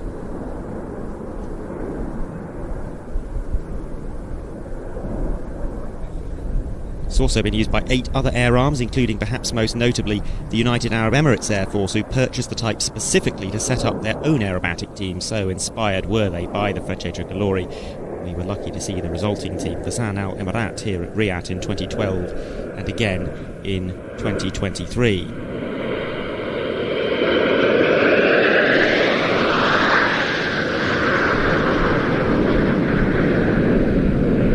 There's not long left for the MB339 in military service. Most military operators have retired the type. It will be gone from the training role in the Italian Air Force within a matter of weeks. And as far as aerobatic teams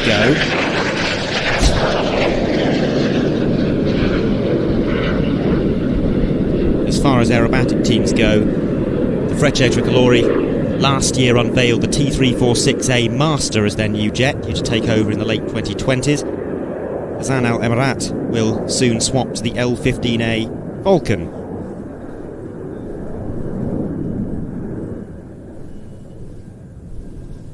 Out to our right, the main formation approaches. The outer wingmen, ponies 4 and 5, will ease up out of the formation to perform synchronised rollbacks.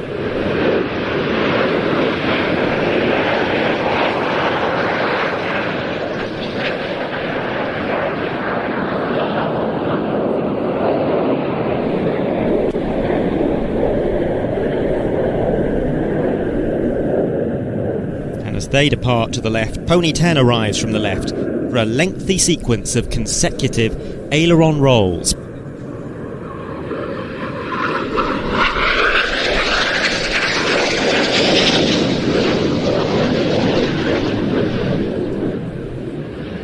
Unfortunately, all of the Frecce Tricolores splits and crosses require a pretty high cloud base, which we don't have today. The team doesn't very often have the need to fly a flat show back in Italy, so they haven't developed such a sophisticated flat routine as, say, the Red Arrows, who still perform most of their bomb bursts and opposition passes, even with just a 100-foot cloud base. Another Schneider turn from the main formation.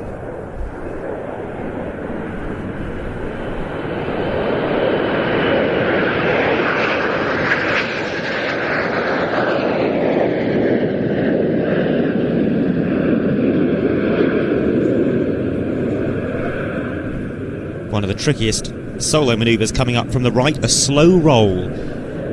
Lots of rudder action to keep the aircraft flying level.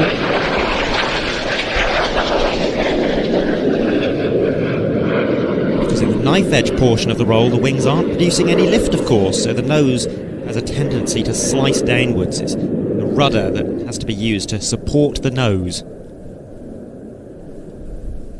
Now, the main group coming back in swan formation from the left.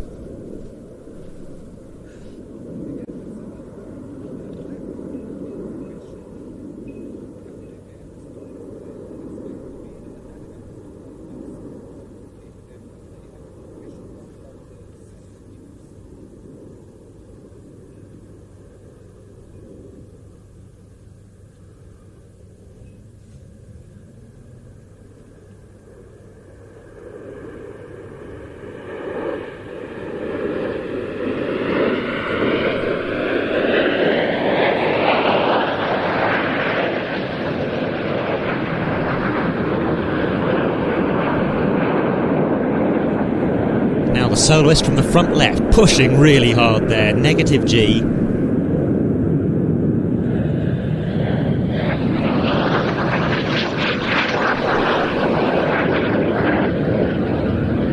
even from here you can see the white shape that is the pilot's helmet as he pushes past us.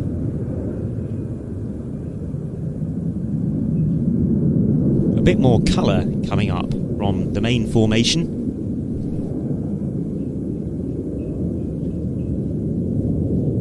Diving back down onto the show line. The green, white and red smoke will come on, and this will be for some rollbacks.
Dirty rolls from the soloist there.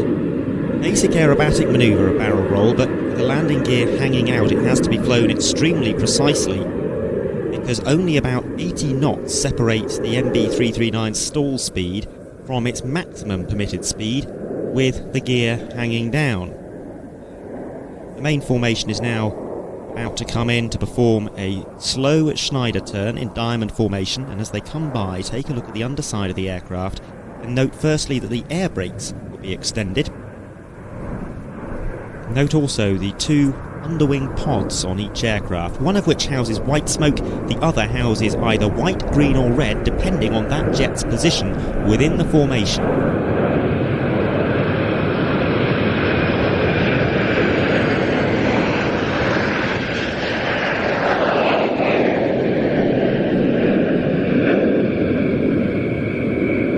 they clear away, the soloist is arriving for probably his most famous manoeuvre of the show. It looks a bit ridiculous, it looks out of control, but it is in fact an extremely precise, carefully calibrated synthesis of inputs on the stick, rudder and throttle.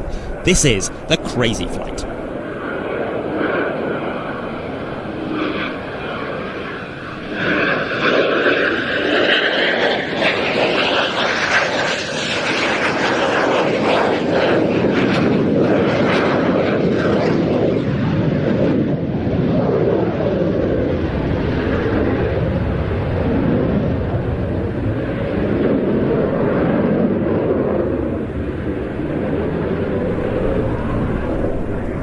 Just one more manoeuvre to go, but we have saved the best until last. The main formation is turning back towards us on the left 45-degree line. They are shortly going to roll out towards us and put the smoke on. Meanwhile, Pony 10 is out to our right, about to fly through the inverted V shape that they create. About to draw the longest Italian flag in the world. Ladies and gentlemen, the grand finale of the Frecce Tricolores display here at RIAT, and they call it the Alona.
There is little else in the world of air shows that compares to that. A huge Italian flag, 5 miles long, hanging above us in the skies of Fairford. They truly are one of the world's all-time great aerobatic teams, and how lucky we are to have them back at Fairford, flying the MB339 for who knows what could be the final time. What with the T346 coming along in the not too distant future. And that will be a remarkable aircraft, much more powerful than the MB339, which has a single Rolls-Royce Viper engine with 4,000 pounds of thrust. The T346 has 2 Honeywell TEC F134 engines with a combined 12,000 pounds of thrust. So the display is going to change a lot. I don't think we'll be seeing tail slides and Lomschbachs and Crazy Flight anymore, but imagine what they will be able to bring to the table once they've got 3 times the power. It's a mouth-watering thought, I can't wait. And a great example, a rare example as well, the European jet team being afforded new jet-powered aircraft, because of course many switched to turboprops or simply ceased to exist. Bial Givona Iskri disbanded in 2022, Patria Aguila swapping from Avio jets to PC-21s last month, Patrie Swiss likely to disband in the next year or two, or best case scenario swap to turboprops. At the moment, in Europe, it's just the Frecce Tricolore and the Turkish Stars with a secure future planned into the 2030s on jets.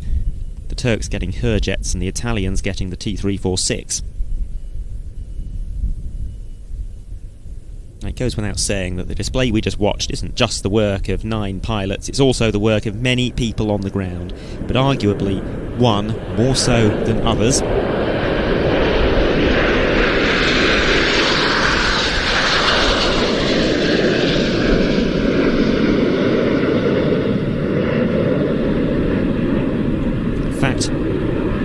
The most experienced Frecce Tricolore pilot on the whole team has been standing just a few yards away from us at Show Centre. Pony Zero, the commander of the display, Lieutenant Colonel Franco Paolo Marocco. He's been on the team for 10 years, and over the past few minutes he's been acting as the safety observer, keeping in constant contact with the pilots and making sure that the spectacle we just witnessed all went to plan. It is sometimes the case that the Frecce Tricolori give us a few extra passes at the end of their display if they still have fuel and smoke to burn, and we've just got one of those. We will shortly be seeing the aircraft breaking into the landing pattern and getting back on the ground.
A few minutes ago we played a video from Pardubice, a brilliant airshow out in the Czech Republic that Ian went out to film a few weeks ago to produce a programme for the Plains TV streaming service. That's not the only airshow that we've covered in recent weeks, and we hope that many of you watched our live coverage from the absolutely superb Antidotum Airshow Leszno in Poland, one of our absolute favourite events on the calendar. If you missed it though, then good news, because coming to the streaming service probably by the end of August is a roughly 2-hour highlights programme, including all the flying displays and some incredible aerial footage as well. And if you don't know what I'm talking about, you haven't heard of the Antidotum Airshow, you're going to want to know more after watching this video, I think.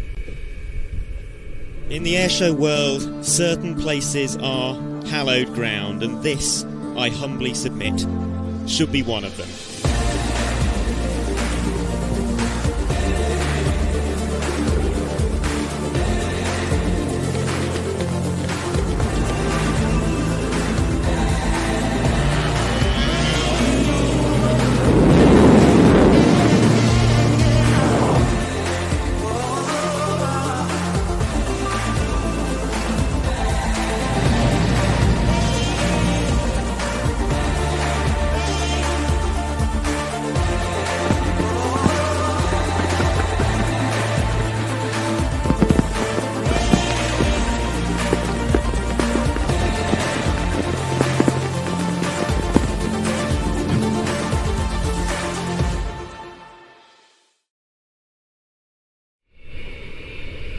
What a show that was.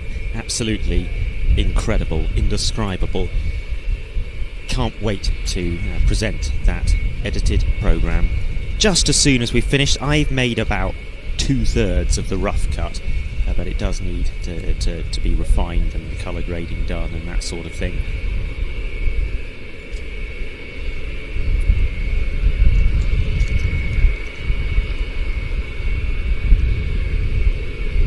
Frecce Tricolore backtracking down the runway. The next practice display isn't due to happen for a little while. We've got around about 10 minutes to go, and then it is the Saab Gripen E that is due to display next. So I'm going to give my voice a short rest and let you enjoy the live scenes from RAF as the Frecce Tricolore head back to their parking position on the northeast loop.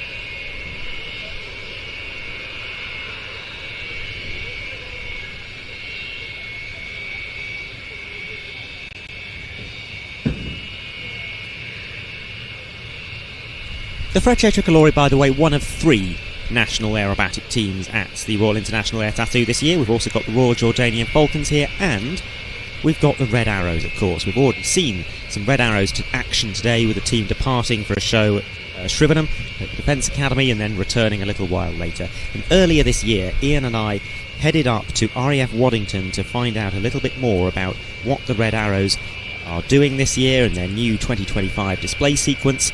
And we're going to play a short version of that now. If you're a member of our streaming service, you can watch a much longer 20-minute film that we produced with the Reds, going into the real granular detail of their 2025 show. But given we don't have quite that long before the Gripen E rehearses, we'll show you a shorter version now.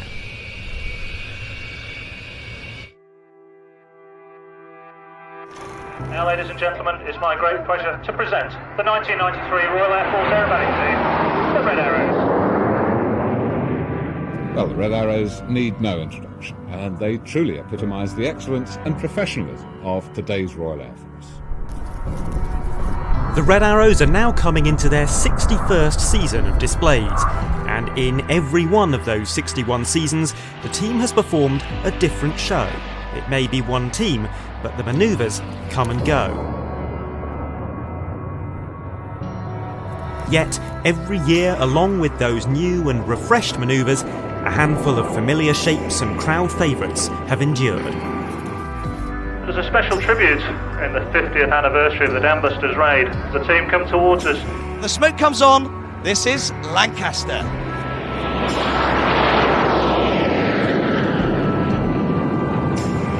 Watch now then as they span out in spectacular fashion in the Vixen break.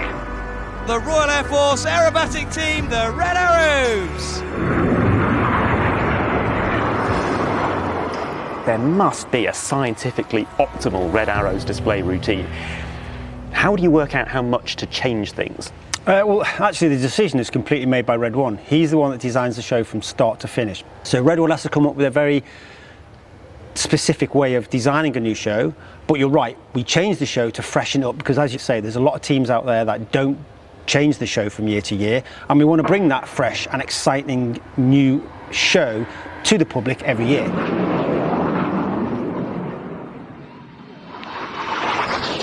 We actually have a Bible. It's called the Display Directive, which has all the manoeuvres that we've done over the last 60 years, and they'll look through it, and then there'll be some manoeuvres that they did in, I don't know, 1980 or 1981, 85, and we'll look at them and go, that sounds good. Then we speak to ex-team members who are like, don't ever do that again, because it just didn't work. So what we want to do is we want to change it up. No. There's a new manoeuvre this year, a completely new manoeuvre, I think, which is chainsaw. I don't think the Reds have ever done that before, have they? Nope. How did that come about? So we will make new manoeuvres, and this is actually a manoeuvre come up from Red 6. Last year we had mirror roll and mirror flat, so it's a very similar point in the show. It's a very different manoeuvre, quite technical for them to master, especially with 6 and 9 being upside down for so long, and it won't work. So we try it. We look at it technically, we look at it aesthetically, and they take my opinion. How does it look? And I'll tell them it doesn't look that good. It's not worth it. You know, the juice isn't worth the squeeze. Then we'll drop it. But actually, I think it's quite a good manoeuvre. Something else that's changed this year is your display finale. You did something kind of similar in 1998. I think Vixen break, an opposition barrel in front of it. Yep. This time around, it's palm split with opposition barrel in front of it. Again, you know, we've done the Vixen break last year. When we had Scrunley the Bold, we had the Infinity break, which again ends with the kind of bloom. So it's just trying something different. Now what we want to do is obviously try and bring Synchro in, because we haven't brought Synchro into that finale for a number of years now. It's only ever been a 7 chip. So let's bring the 9 in. So that's why they do the opposition barrel roll as the palm split happens. They don't do it as part of the Vixen.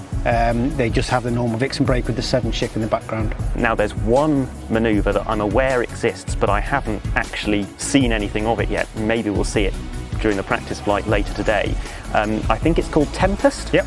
Describe that to me. I don't want to give too much away. Okay. You know, what I will say is the effect is very much like the Infinity break. It kind of, and the 60th last year. If you're right at show centre, there's surprise in it, and actually if they get it right, you're like, oh, where did that come from? Which is really good. But if you're looking at it from the side, the trickery doesn't quite work. Same as the 60th, it basically looks like 2 barrel rolls from the side, but when you're at show centre, it looked like a 60. So it was, you know, 8 and 9 did a really good job last year.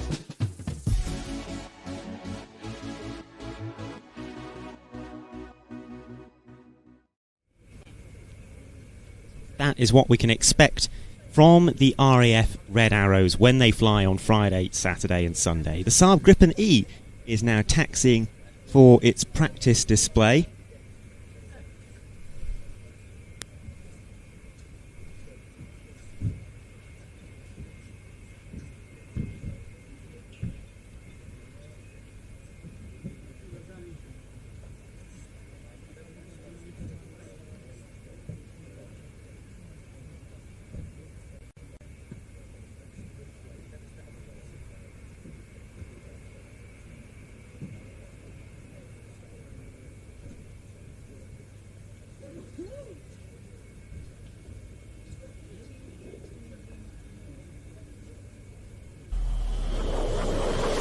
A Swedish jet built to some very particular Swedish specifications. The Saab Gripen was designed around the Swedish Air Force's doctrine of dispersed operations.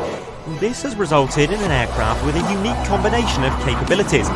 Excellent stall performance and minimal maintenance and crewing requirements are among the Gripen's headline-grabbing attributes, but it's also a far more cost-effective fighter to operate than many of its more mainstream competitors.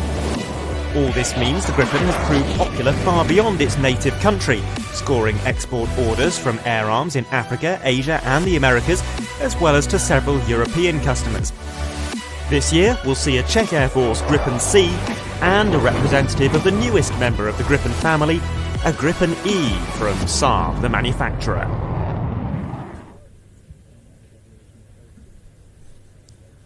Unfortunately, the Czech Air Force Gripen C, we have discovered since making that video, is not able to take part in the flying display due to pilot injury. However, we shall be seeing this, the Gripen E, the latest representative of an aircraft that has been established for several decades as a highly capable, low-cost, multi-role fighter. But the ever-developing demands of modern aerial combat have made it necessary for a huge upgrade to take place. Better performance and, critically, more advanced sensors and avionics are now necessary to keep pace with the competition. And that is what is delivered by this latest iteration of the Gripen family. Martin Donaldson now flies the JAS 39E.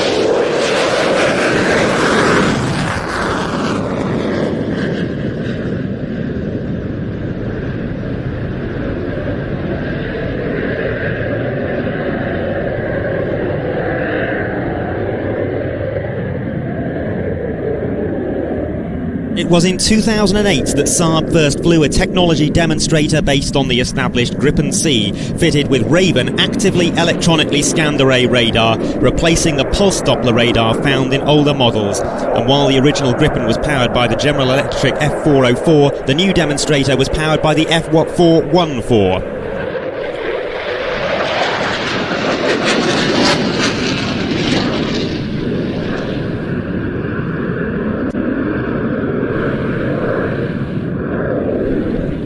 That demonstrator would evolve into the Gripen NG, later renamed the Gripen E. It features the same two enhancements from that demonstrator, plus plenty more: infrared search and track, more advanced avionics, a new electronic warfare system, plus revised undercarriage and fuselage layout, creating space for additional fuel tanks and 2 weapon star points.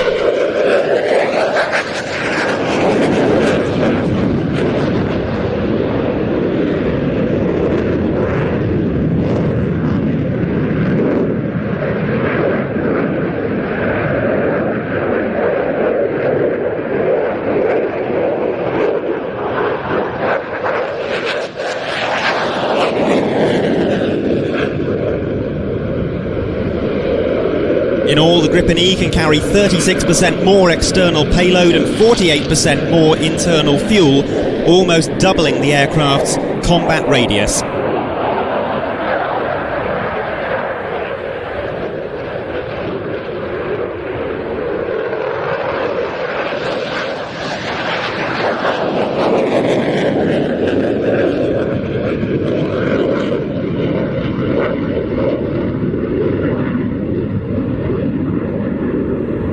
The cockpit makes use of AI pilot assistance and machine learning. It features a single wide area display for improved situational awareness and uses what Saab calls the human-machine interface, prioritising tactical information and presenting it to the pilot in an easy-to-interpret manner.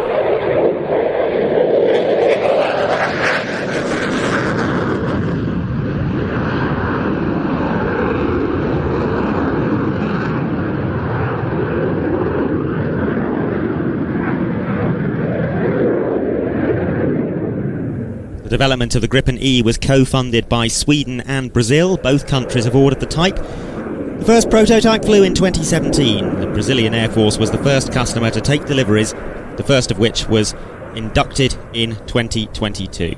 There are 2 main variants of the Gripen E family. There's the single-seat JAS 39E that we see now, and the twin-seat JAS 39F, which is capable of suppression of enemy air defences and jamming activities.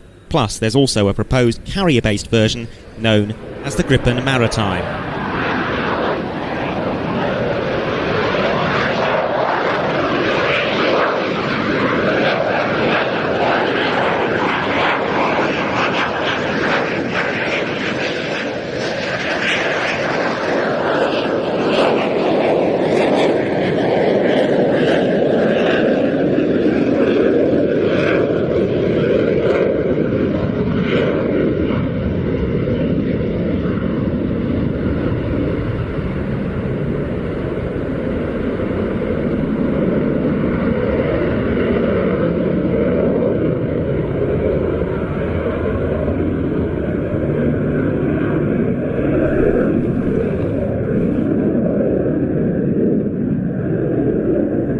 just saw a slow pass at 300 feet and 100 knots, and from the slow pass we come now to the slow roll, a slow aileron roll, just like the one we saw a few minutes ago from the Frecce Tricolori, a very challenging manoeuvre to fly.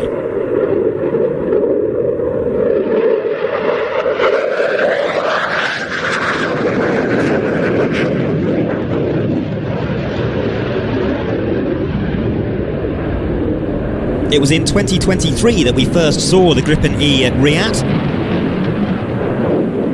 On that occasion, it won the Paul Bowen Trophy for the best solo jet demonstration. And here it is back again, no doubt hoping for similar success, accelerating now to Mach 0.9, down to 200 feet for a fast pass.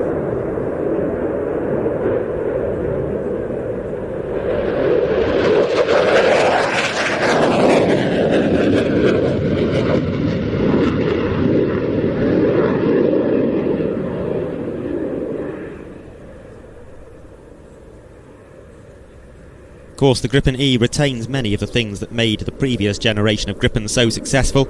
It's capable of operating from short runways, including highway strips. It can deal with extreme cold weather as well.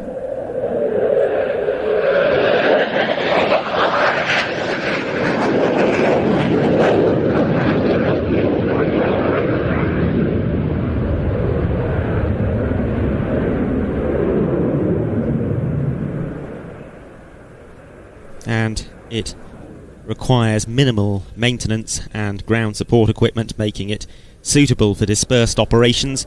Its combat turnaround time is impressively short, just 10 to 20 minutes on the ground between missions.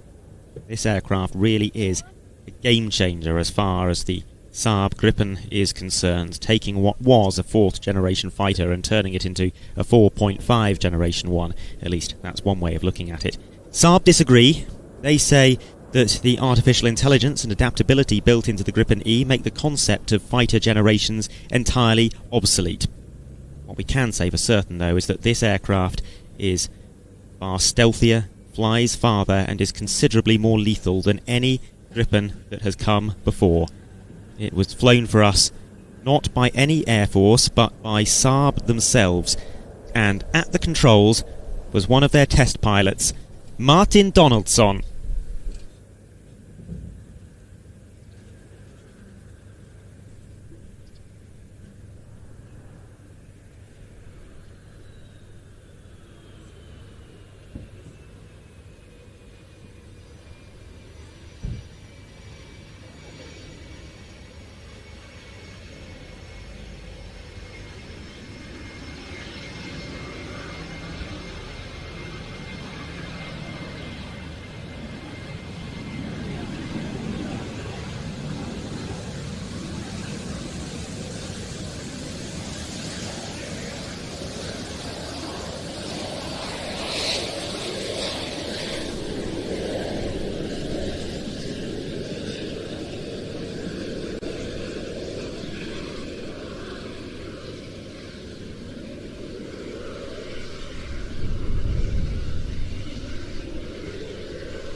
Well, next we're going to see one of the best displays you will ever witness by an FA-18 Hornet, cloud base permitting.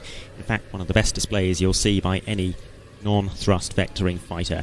This next performance has the rare distinction of being a RIAT double award winner back in 2019, claiming both the As the Crow Flies trophy for the best display as voted by members of FRIAT, and the Sir Douglas Bader trophy for the best individual flying display as chosen by the Flying Control Committee. It's time. Finnish Air Force FA-18C Hornet. I say cloud base permitting because this is an aircraft famous for its high alpha capabilities, manoeuvres such as the pirouette and the square loop that involve very abrupt pulls to the vertical, and we may not have quite enough cloud base for that. But nonetheless, we shall see something very entertaining indeed. It's on the roll now, the Finnish Air Force FA-18C.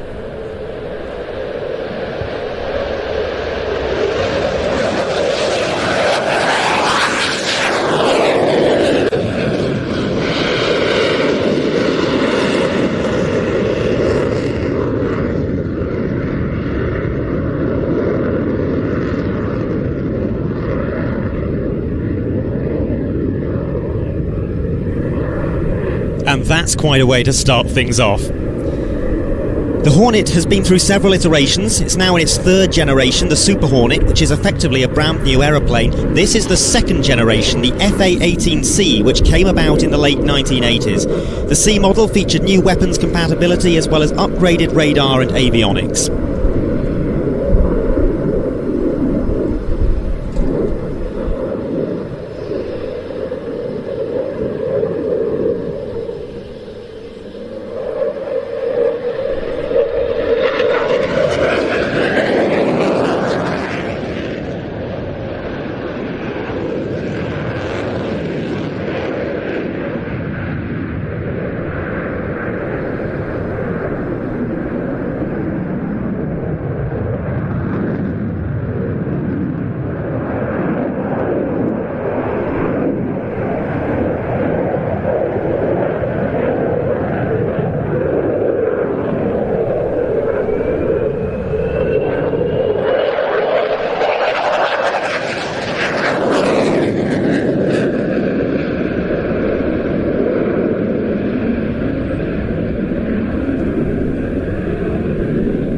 The Hornet had a rather unusual aerodynamic design, and really it was one of the first fighters that could perform sustained, fully controlled manoeuvring at high angles of attack. That was due in no small part to the fact that it was also among the first operational fly-by-wire aircraft. There are no mechanical linkages between the cockpit and the control surfaces.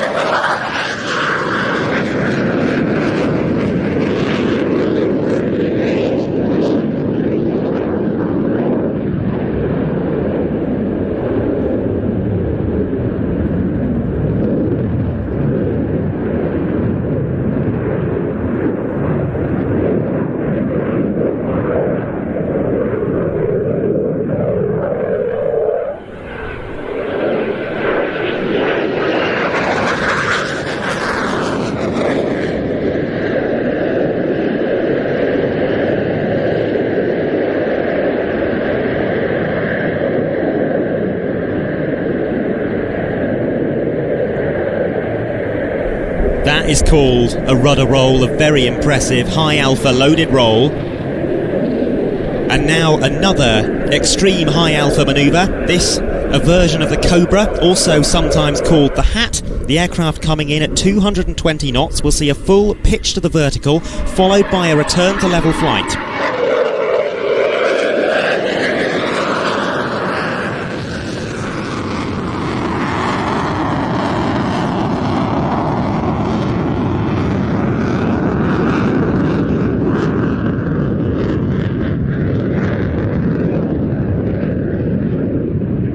Incredibly, that whole sequence from level flight into the vertical and back to level flight required just 800 feet of vertical space.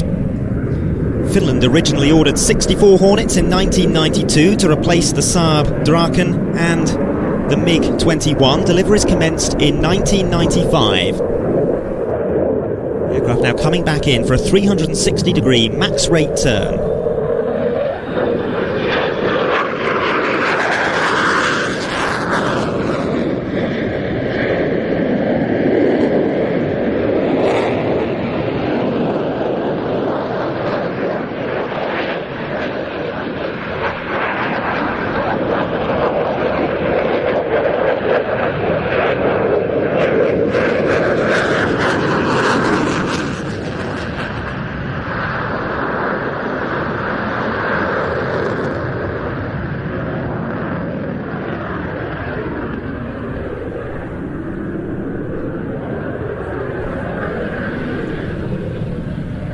All of Finland's single-seat C-model Hornets were built domestically in Finland, and they feature various improvements compared to the American-built F-18 Hornets.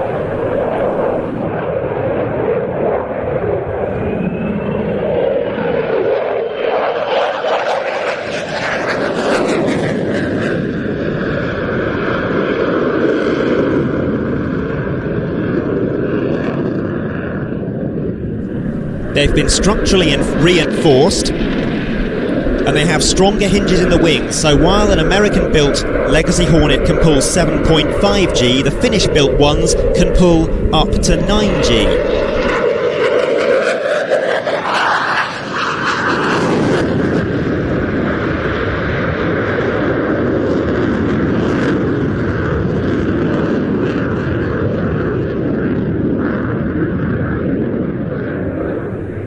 Finnish Hornets were deficient in other areas though. Firstly, they're heavier than usual. The structural improvements added about 300 kilograms to the aircraft. And secondly, they were ordered as F-18s rather than FA-18s, pure air-to-air fighters with no air-to-ground capability. That was rectified as part of a substantial midlife upgrade program between 2012 and 2016. Now, the aircraft in at the slow for a low-speed, high-alpha pass.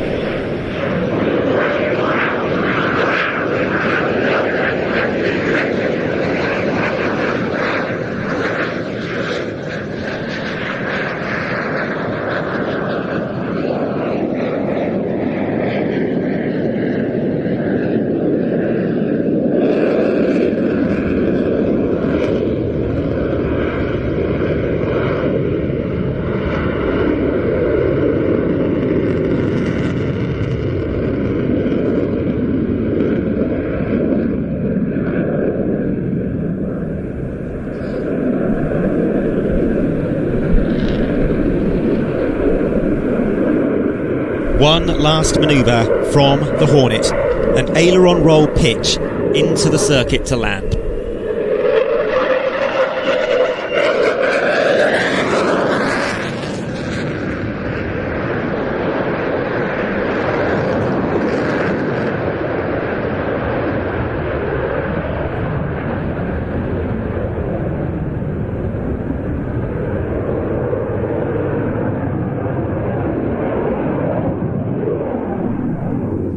Now that was a high-quality fast-jet solo display, if I've ever seen one. In 2021, Finland chose to replace its Hornet fleet with F-35A Lightning IIs. Deliveries are due to commence within the next year or so, and thus the Hornet fleet will begin to wind down sometime around 2030. We enjoy every chance we get to see this aircraft out on the airshow circuit, even when limited to its rolling display. What an outstanding performer it is.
We are running a little ahead of schedule at the moment, but the next thing we expect to see are the various solo displays from 311 Gruppo of the Italian Air Force, better known as the Reparto Sperimentale Volo, and that is the Italian Air Force's flight test centre based at Pratica di Mare, just outside Rome, and they field the Italian Air Force's 3 fixed-wing solo displays: the F-2000A Typhoon, the C-27J Spartan, and the T-346A Master.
There is the first of our Italian display rehearsal participants, the F2000A Typhoon backtracking down the runway.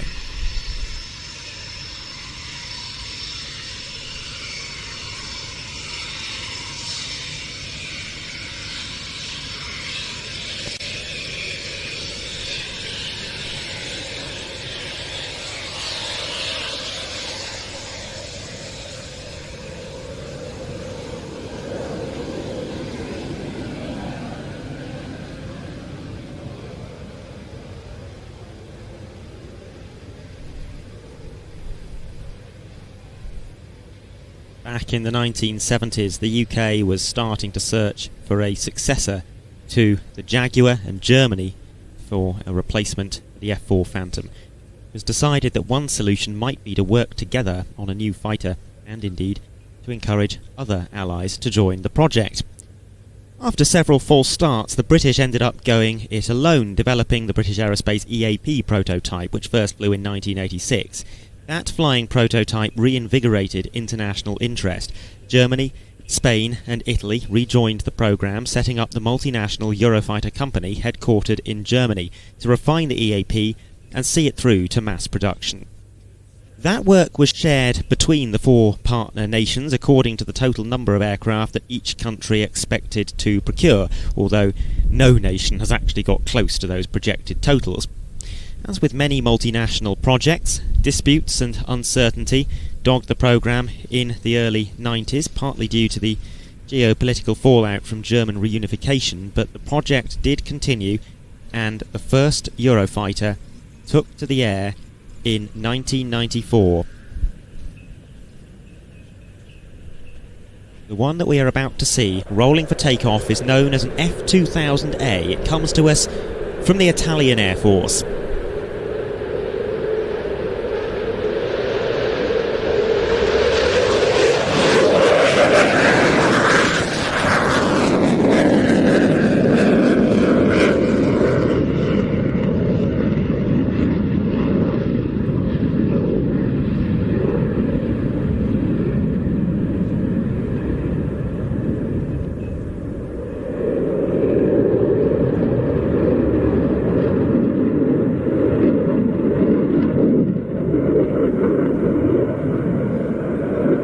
Typhoon entered service with the Italian Air Force in 2004, primarily replacing the F-104 Starfighter. Single-seaters like this are designated the F-2000A, and dual-seaters are known as the F-2000B.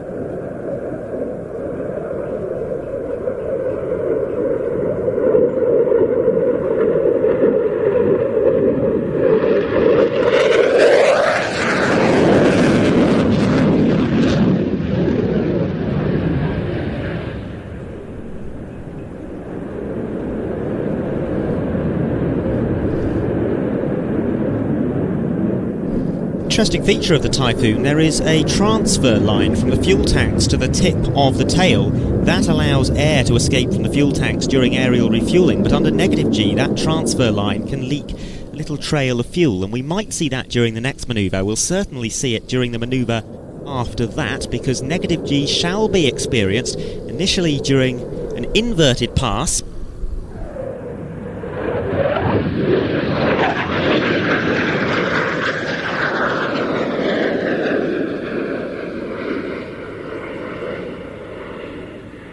So that's being flown at minus 1G, but now we're going to jack things up to about minus 3G for a negative G Schneider turn.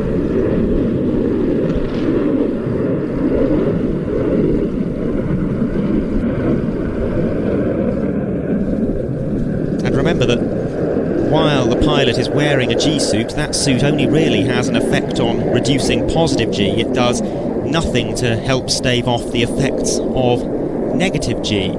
So, watch the tip of the tail as this manoeuvre unfolds.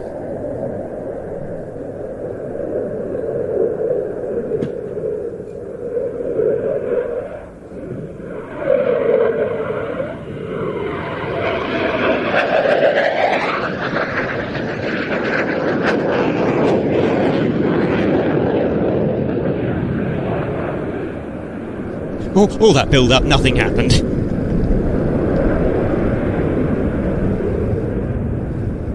We got a little bit of it there during those departing rolls. Italian Typhoons were initially used solely in the air defence role, as the Italian Air Force doesn't consider them to be viable as multi-role fighters. However, the Italian Air Force is slowly growing swing role capability for the Typhoon. It's now capable of reconnaissance tasks thanks to the Rafael Recce Light Pod attachment, and weapons integration with various guided bombs has also been completed.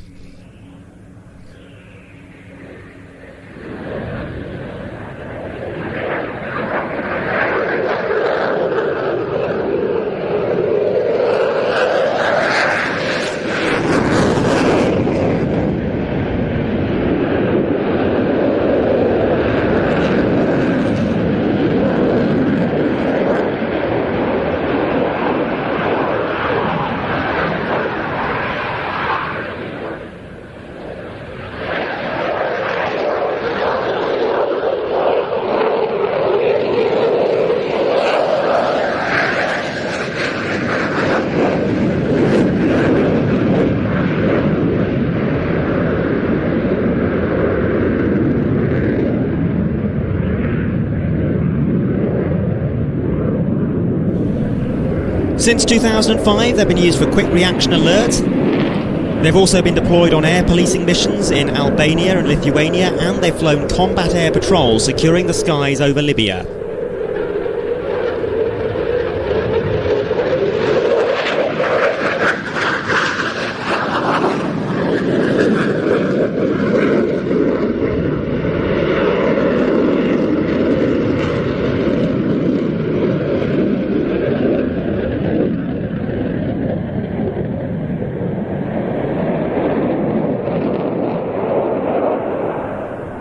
The next phase of fleet improvements will include retiring Italy's 26 Tranche 1 Typhoons and replacing them with 24 new-build multi-role Typhoon Tranche 4s. That order was placed late last year, and the new jets are expected to serve well into the 2060s. Italy will also be upgrading their Tranche 3s to something approximating Tranche 4 standard, with active electronically scanned array radar, improvements to the Typhoon's defensive aid system, and potential integration with the Meteor beyond visual range air-to-air missile. Now in on the left 45-degree line for a low-speed, high-alpha pass, and this will transition either into a 360-degree turn or a loop, depending on the cloud base.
Typhoon's roll rate is limited to 250 degrees per second by the flight control software. It's not the cleanest rolling aircraft around. The nose does tend to slice downwards, so even for a max deflection roll, the pilot needs to hoik the nose up by about 2 to 3 degrees for each revolution. Here's a slow roll though.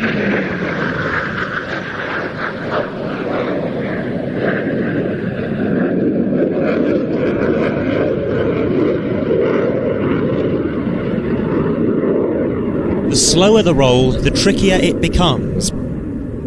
5 squadrons within the Italian Air Force currently fly the Typhoon, but at any one time 1 or 2 aircraft are loaned by those squadrons to the Reparto Sperimentale Volo, which is the Italian Air Force's flight test centre based at Pratica di Mare, and it's one of those RSV airframes that we see now.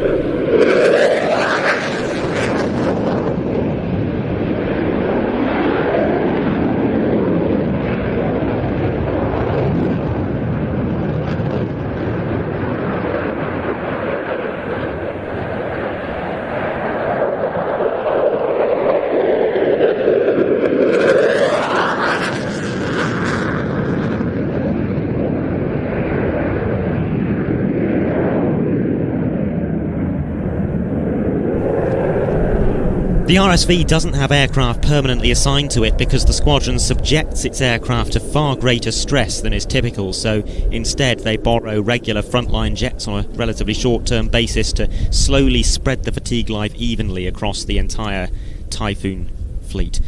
Italy is always such a marvellous supporter of the Air Tattoo. We've enjoyed all three of their Reparto Sperimentale Volo displays for quite a few shows on the trot now. This year is no exception. The F2000A coming into land now, and after that we'll see the magnificent C27J Spartan solo display, and then the T346A Master. Of course, the Frecce Tricolori have already flown today, and we've got to mention the Italian Air Force's static display contribution as well, which is no less impressive. They're sending quite a selection of types, including the E550A conformal airborne early warning system, the P-72A maritime patrol aircraft, the C-130J Hercules, and the HH-139B.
A reminder that while we are broadcasting for free on YouTube today, the show days themselves, Friday, Saturday and Sunday, will be available exclusively on our streaming service. If you use the discount code RIAT 2025, you can get 20% off your first 3 months. That will get you access to the RIAT live broadcast, but also to our extensive and growing catalogue of airshow programmes. And here is the sort of thing that you will find. Ladies and gentlemen, boys and girls, if you keep your eyes peeled now to the left, to the Pevensey end of the seafront, you'll see this marvellous sight.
About to perform a practice display, the Italian Air Force C-27J Spartan, a display that has something of a reputation here at RIAT for defying the imagination. This will be fully aerobatic, albeit slightly limited by cloud base today.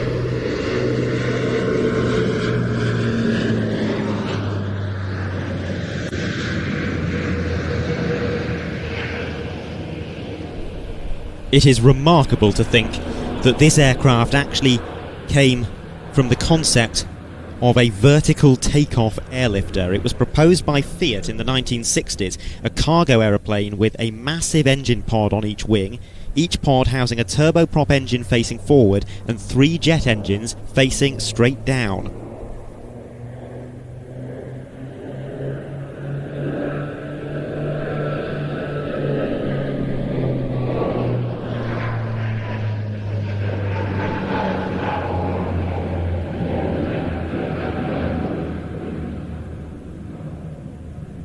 Well, the Italian Air Force wasn't interested in that, but they said, take out those 6 jet engines, make it a normal airlifter, and we'll buy some.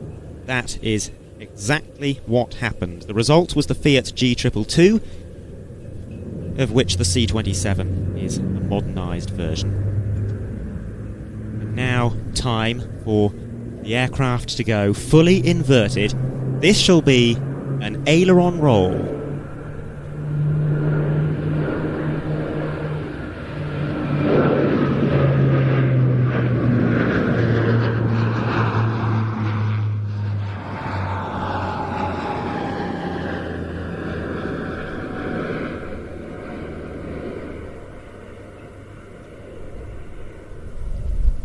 Compared to the G222, the C-27 has a glass cockpit rather than an analogue cockpit. It also has uprated engines.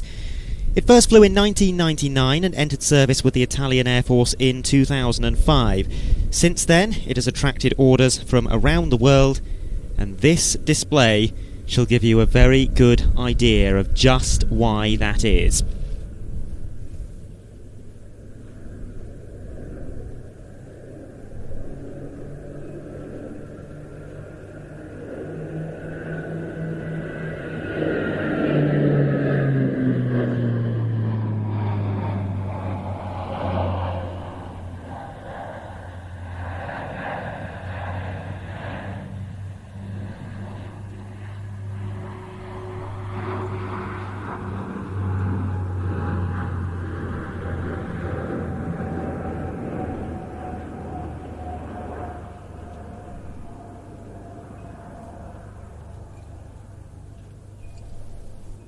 C-27 is primarily a tactical airlifter with excellent manoeuvrability, as you can see, good stall performance as well, and to demonstrate that, a steep tactical approach on the B-axis. The aircraft just popping into cloud there, and we'll see it dropping out now. Straight in towards us, dipping one wing, side-slipping, trying to produce as much drag as possible to avoid the build-up of speed. And from this, we'll see the aircraft transition into a low-speed, dirty Schneider turn.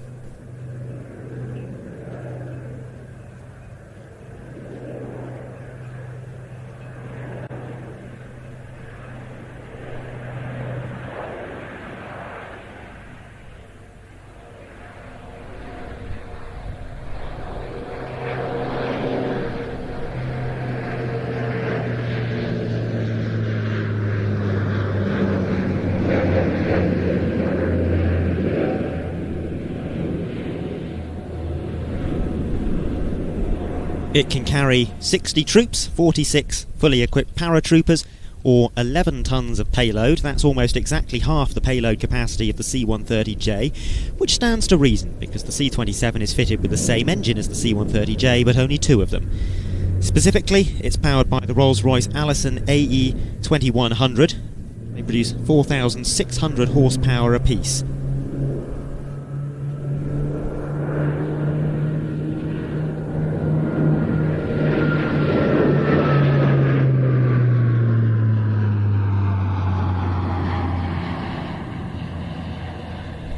And now into a sequence of really mind-boggling vertical manoeuvres. This section of the display has changed substantially since the last time we saw it. A quarter clover, or rather a clover-Cuban combination to begin with.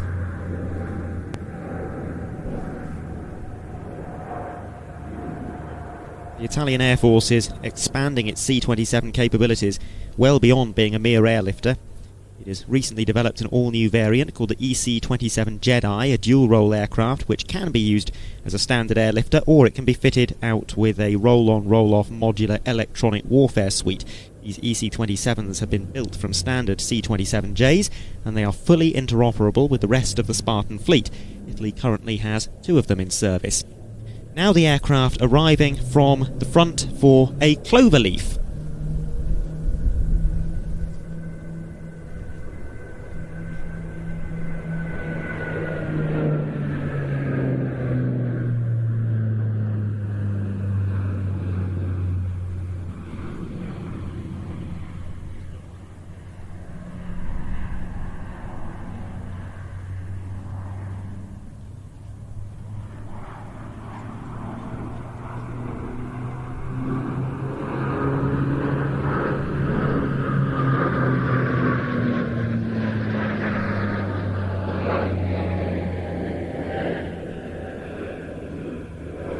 And all of this is impressive, but with twists inserted into each of these loops, it's rather difficult to get one's head around. So let's introduce a little bit more clarity. A Cuban 8 to get turned around first. 5/8 of a loop, followed by a half roll.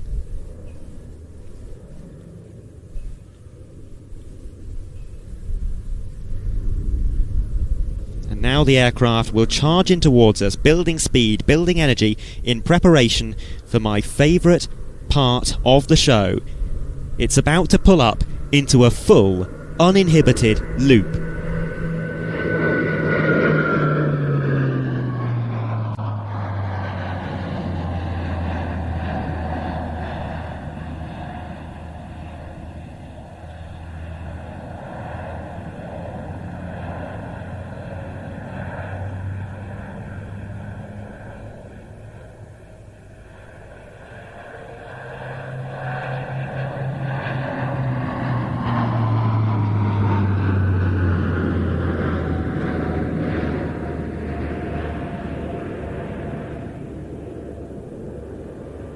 How about that? A derry roll on the way out as well, just for good measure. The C-27 is well known for its incredible manoeuvrability, but everything we see today is being flown within some very precise, conservative parameters. This isn't like a fast jet where you can yank back on the controls and pull 9G. This entire performance is being flown below 3G. C-27s are operated by many nations beside Italy, a total of 16 military operators from Australia to Zambia, further orders in the offing as well. It was even operated briefly by the US Army, the American market being particularly tricky to crack for foreign manufacturers. But bizarrely, after just 2 out of a total 38 aircraft were delivered, the C-27 order was passed over to the Air Force, who were short of cash and didn't really want it.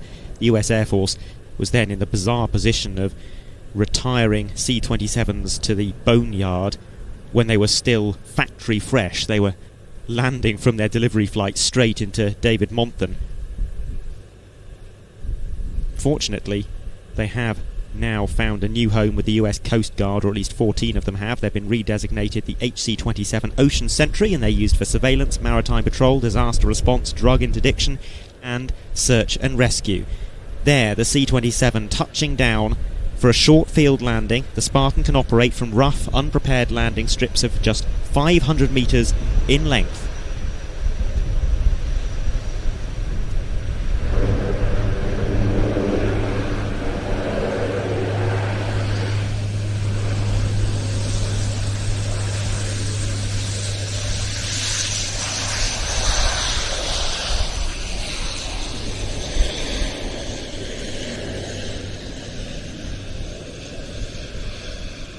Put that into perspective, it requires only half the runway length of C-130J.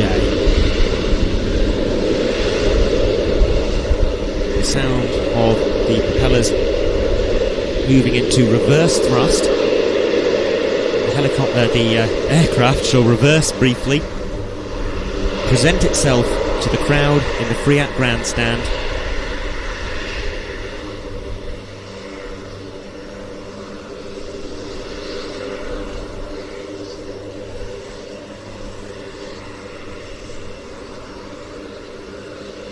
And now it'll return to its parking space. What a tremendous display from the Reparto Sperimentale Volo C-27J Spartan.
We had them all earlier.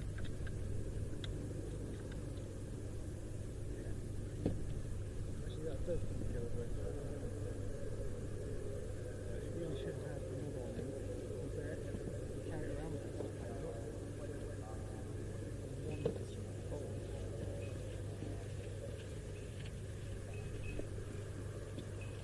Went back in my tool pouch, which is where it was. Used it. Rolling now for takeoff, also from the Italian Air Force, the T-346A Master.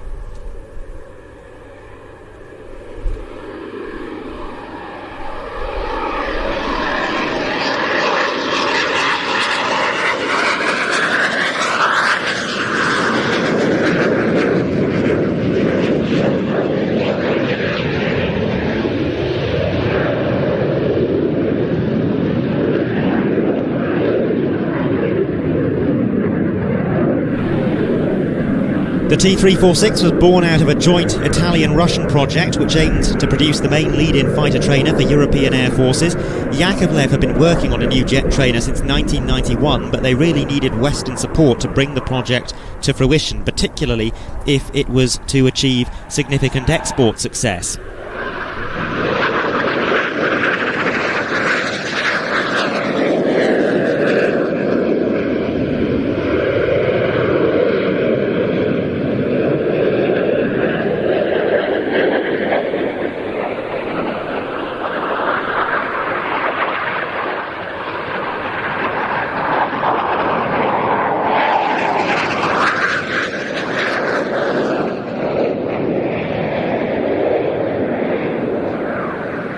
Eventually, though, the two companies parted ways.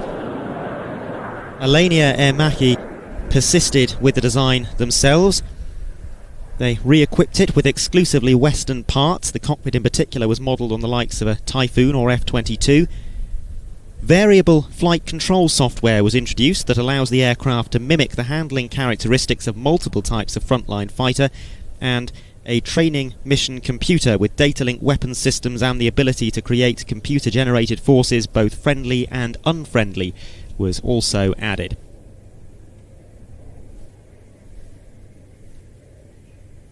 It may be just a trainer, but this is an aircraft that can pack quite a lot of punch. It's relatively unusual in the field of non-afterburning jet trainers in that it is able to achieve transonic flight, powered by two Honeywell F-124 engines, producing a combined 12,600 pounds of thrust.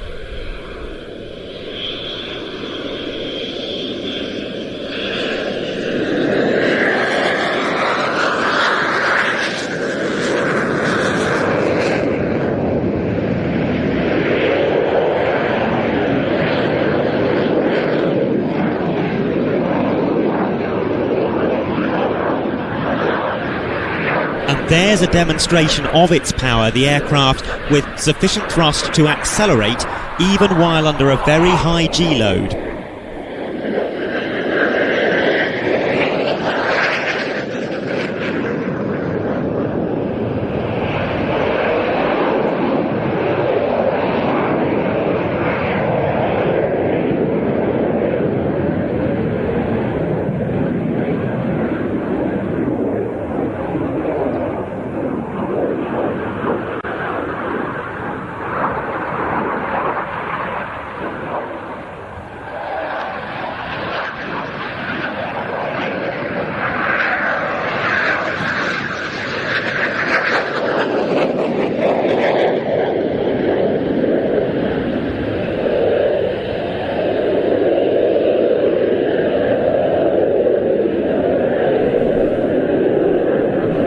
The Master is more than just a trainer. It was designed to be capable of missions such as close air support and air policing.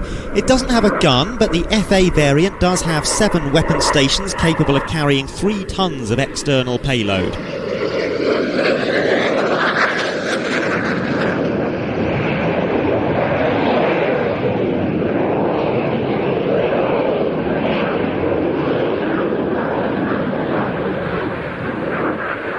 This is a square dance, a 360-degree turn interrupted by an aileron roll at each 90-degree axes.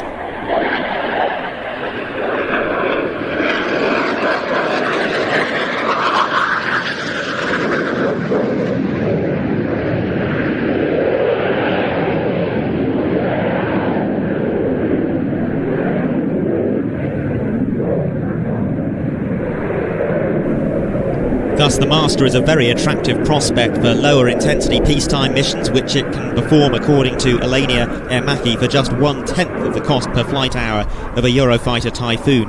It's also a good option for air forces constrained by limited budgets.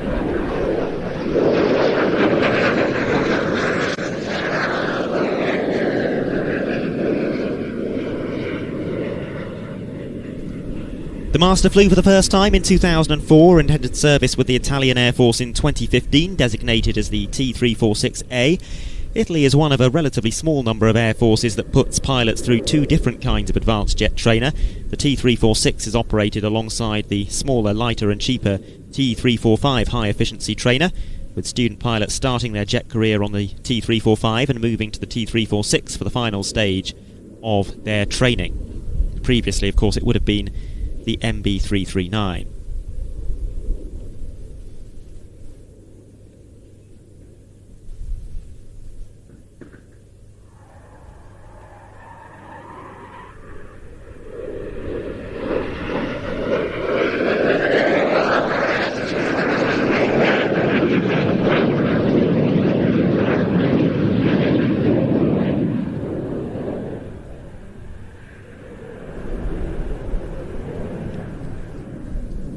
A very comprehensive handling demonstration there of a surprisingly potent little aeroplane, one which, by the way, is being used to train our own British fighter pilots, some of whom are nowadays sent to the International Flight Training School, an establishment run jointly by the Italian Air Force and by Leonardo, based at Galatina in Italy.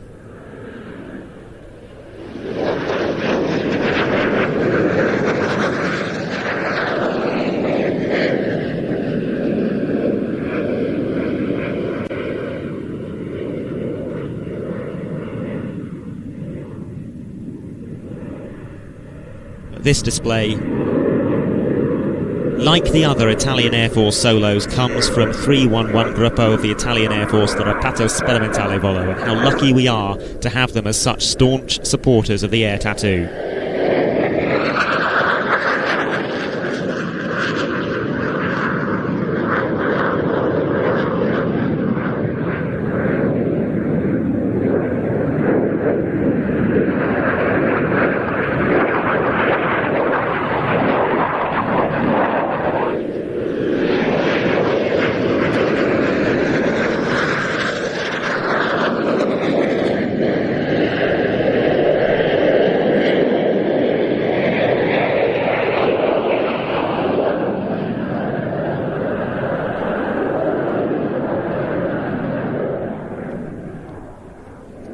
It is very exciting to think that this aircraft shall relatively soon be equipping the Frecce Tricolori, 15 of them being purchased for that role, the intention being to continue displaying 10 at any one time.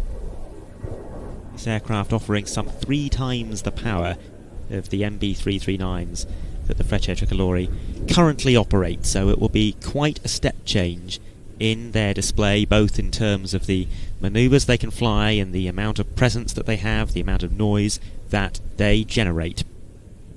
T346 now coming in to land. A couple of nations performing demonstrations with the T346. We at Plains TV were very impressed by the Polish M346 Bielik, as they call it, that solo display which we saw last year. Unfortunately, that is no longer active on the airshow circuit.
I've mentioned a few times today that we have a new programme coming out on Plains TV next week. Tuesday of next week we're releasing a programme 2 hours long, capturing the highlights of the International Air Tattoo 1993, and it has been made from tapes that were never used. Lots of filming done by Plains TV over the course of about 4 days at IAT 1993, and that footage has mostly never seen the light of day. We are airing a few excerpts from that programme before we release it over the course of this live broadcast, and here are some flypasts that were put on that year to mark the 75th anniversary of the Royal Air Force at the IAT. For over 30 years, our tapes from the International Air Tattoo 1993 have sat untouched and unseen, wasting away in storage. Finally, we've captured the tapes and painstakingly restored the footage, and now, for the first time, we can bring you the highlights of a truly vintage air tattoo.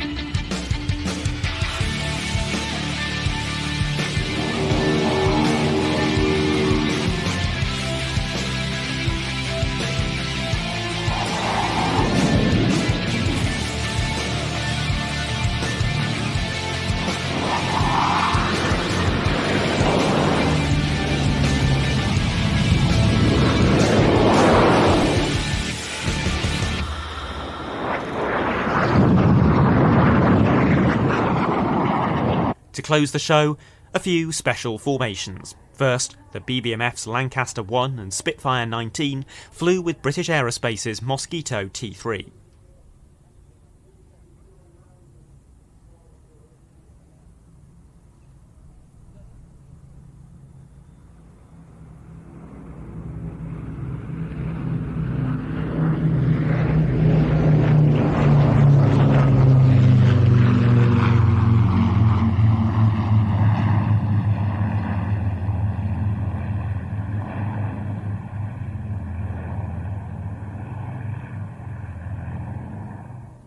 And here, the Red Arrows with a Tornado GR1, Tornado F3 and Harrier GR5.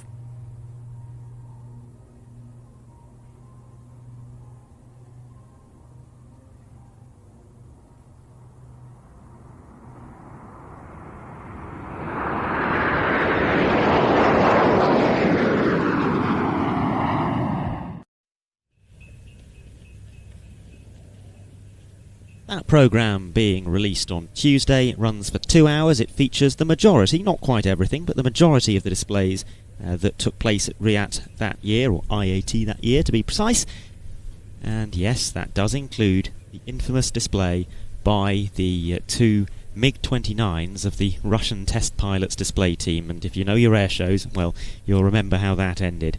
Very dramatic scenes indeed. If you would like to sign up to watch.planestv.com to get access to that, and indeed to our live broadcasts coming up over the next 3 days from the Air Tattoo, which will not be going out on YouTube, then we have a discount code available. If you use the code RIAT2025, one word, all capitals, RIAT2025, when you sign up over at watch.planestv.com, that will get you 20% off your first 3 months of membership. After that period elapses, then you will be charged full price, but you can cancel at any time. We very much hope, of course, that you will stay with us. We have further live broadcasts coming up in the remainder of this year, plus of course we have edited programmes coming up as well. We always produce an edited programme from the Royal International Air Tattoo, akin to the old DVDs that we used to make in the days of DVDs. Sadly, those days have now passed, but cockpit material is included in that. Some of the stuff that Harry is shooting all around the showground is included in that as well. These are the static displays, sometimes the odd behind-the-scenes featurette. We are hoping to release that in probably early November, but we're not going to put a firm date on it. We've got a highlights programme from Antidotum Airshow Lesno with some amazing, previously unseen drone footage from inside the flying displays. That is being released probably at the end of August, if all goes well. I'm about halfway through the edit of that now.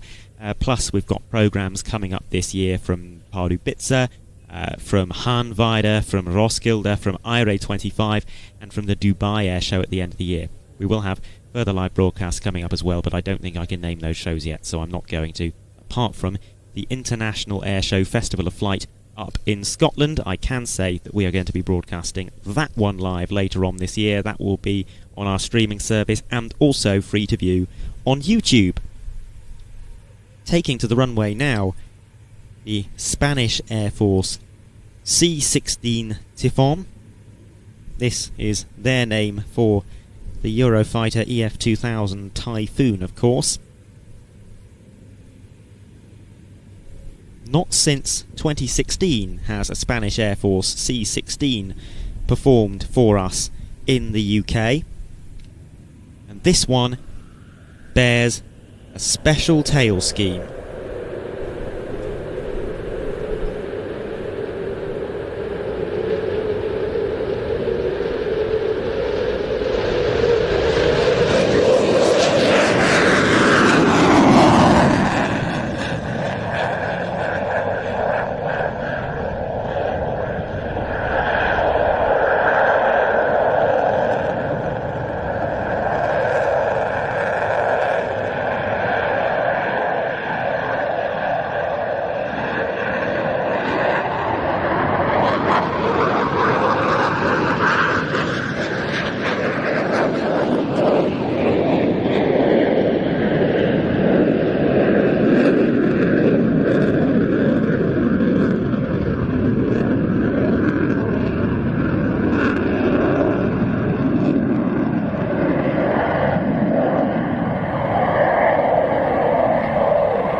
Spain initially ordered 87 Typhoons, with deliveries beginning in 2003. The type replaced the oldest tranche of EF-18 Hornets in Spanish service, as well as the country's ageing Mirage F-1s.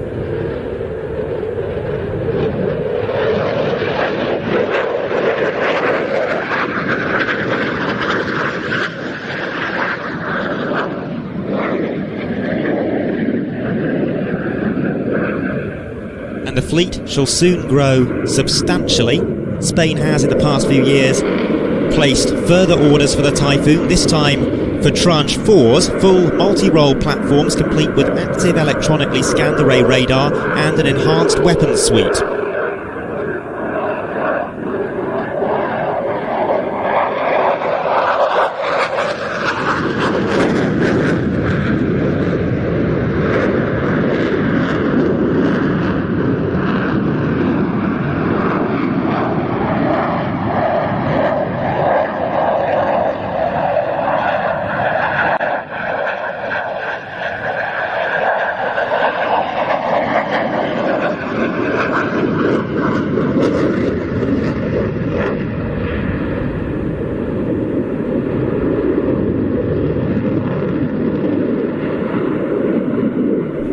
The new orders will be fulfilled by 2035, bringing Spain's Typhoon fleet to 115 aircraft in total and allowing for more of the EF-18 Hornets to be retired.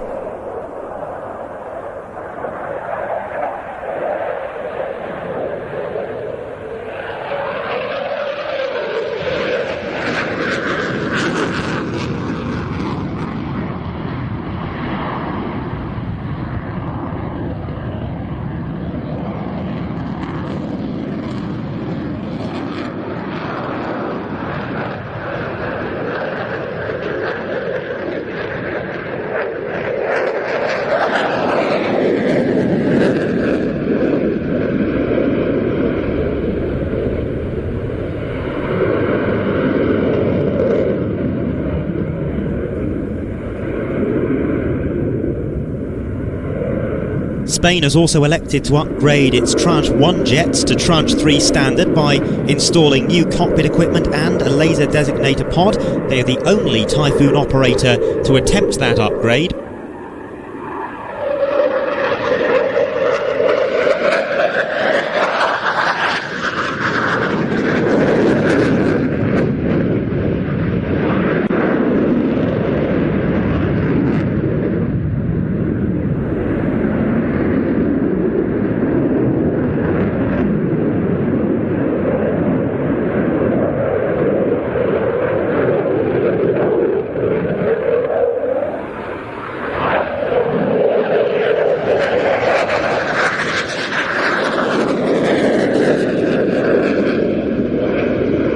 Haha, look, I told you that would happen about 20 minutes ago. Fuel venting from the transfer line at the tip of the tail during a negative G outside turn.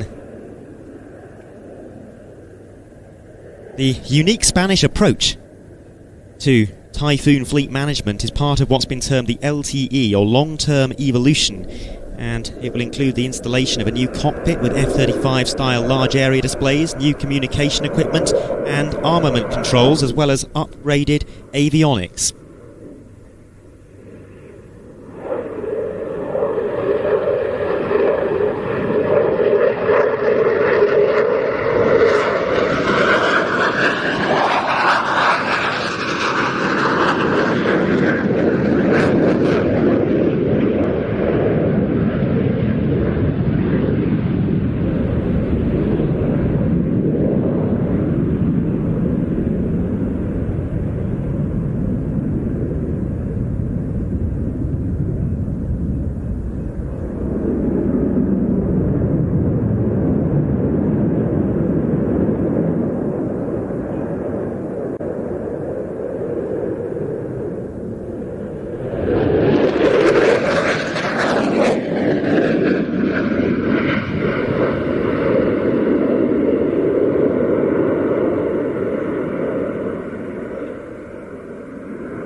One thing that pilots always say they love about the Typhoon is the incredible power. I remember speaking to a test pilot a couple of years ago who said that all round the Typhoon is the most fun jet he's ever flown. It's not the most powerful fighter in the sky, nor the most agile, but there is nothing else, he says, that is both more powerful and more agile.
Two Eurojet EJ200 engines produce a combined 40,000 pounds of thrust. In the grand scheme of things, the Typhoon isn't that heavy, so the result is a phenomenal thrust-to-weight ratio.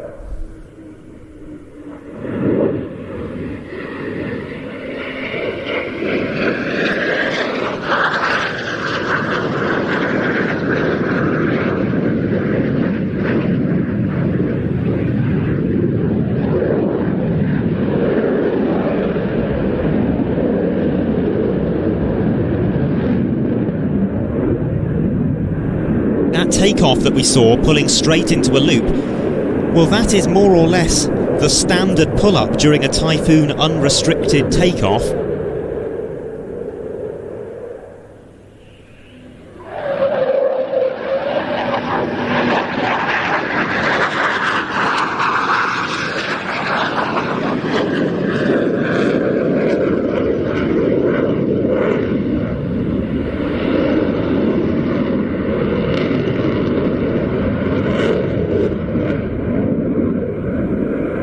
Compare it to something like an F-22 or an F-35, their version of an unrestricted takeoff is to perform a low transition along the runway, building speed, and only pull vertical at the threshold. But if you've ever stood at the fence at Coningsby, you'll know the Typhoons just hoik back on the stick and keep it there.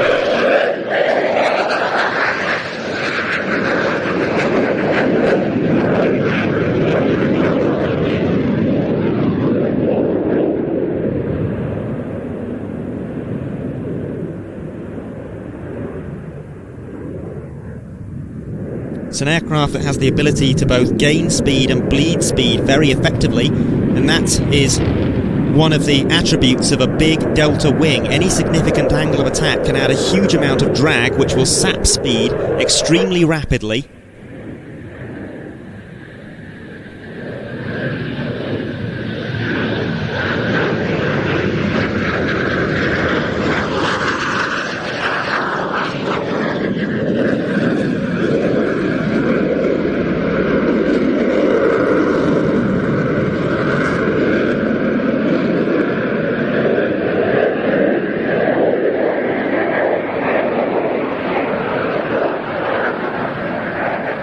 Whoa, that was a tight turn with the landing gear down. I tell you what, that's the most memorable Typhoon display I've seen in a very long time. Some really interesting manoeuvres in that, particularly some interesting dirty manoeuvres. There was a dirty double roll at about the halfway point of the display, which was very eye-catching indeed. Absolutely fantastic. A great special tail scheme as well. What a brilliant display from Ala 14 of the Spanish Air Force in the C-16 Typhon.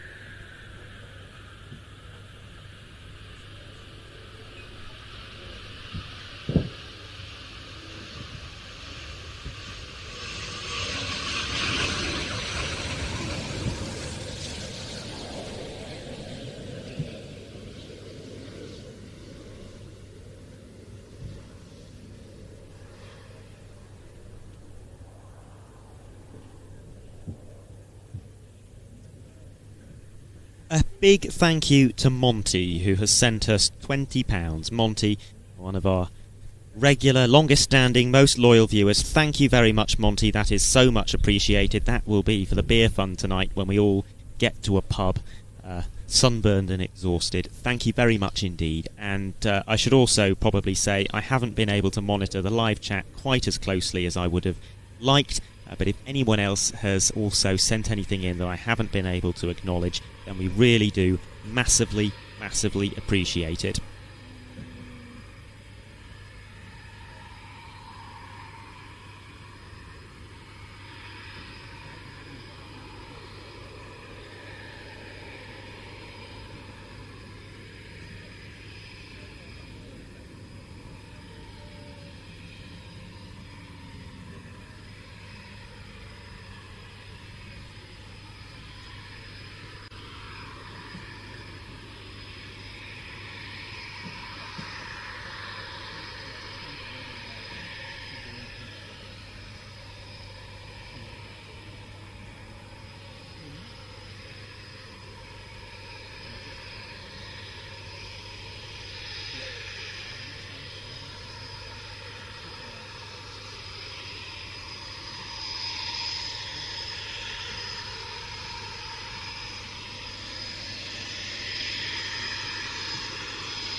We've got one last rehearsal to go in this little block of flying display-esque activity, and that should be the Royal Air Force Chinook HC6. Technically a roll demonstration, not a display, and if you're wondering what the difference is, well, there's three things that can be done at an air show. According to UK regulations, you can do a fly past, you can do a roll demonstration, or you can do a display, and they increase in complexity and skill level required as you move up that scale. A fly past can consist of up to 3 passes and should involve minimal manoeuvring. A roll demonstration is a sequence of manoeuvres that depict or replicate what that aircraft would do in an operational environment. And a display is a series of linked manoeuvres, usually aerobatic, performed for the purpose of exhibition or entertainment. The reason why the Chinook is doing a roll demonstration rather than a display is because to do a display you need what's called a PDA, or Public Display Authority. Effectively it's an air show license. And to achieve that requires quite a lot of work, both in terms of practices and also creating the correct paper trail to prove that you have taken all of the precautions and conducted all of the training and gone through all of the procedures that you need to do, and that is a large burden on whatever squadron is attempting to provide said display. A roll demonstration can be every bit as entertaining as a display, but because it doesn't include those linked high-energy manoeuvres and instead focuses on operational techniques, it doesn't actually require, in most cases, a public display authority. Therefore, as well, the amount of practicing that is conducted can be minimised.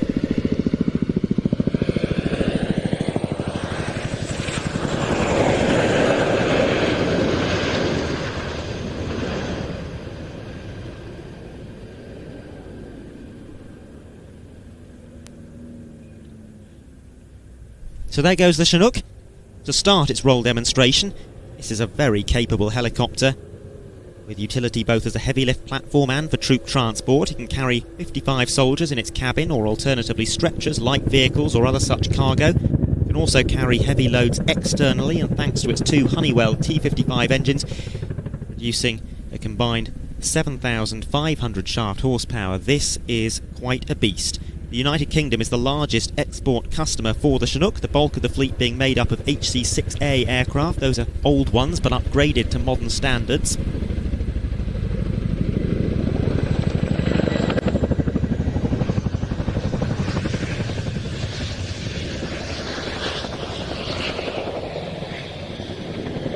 This, though, is an HC6, which is a new build machine. There's HC5s in service as well, extended range variants with enlarged sponsons to house bigger fuel tanks. The fleet is going to be bolstered in the coming years with the arrival of 14 Block 2 H-47ER Chinooks optimised for special operations. The first aircraft are due next year. Now the aircraft has touched down, and because this is merely a rehearsal, we may not see the full scope of what this performance involves, but there we see a quad bike exiting the aircraft. The bike and the ground crew come from the Joint Helicopter Support Squadron.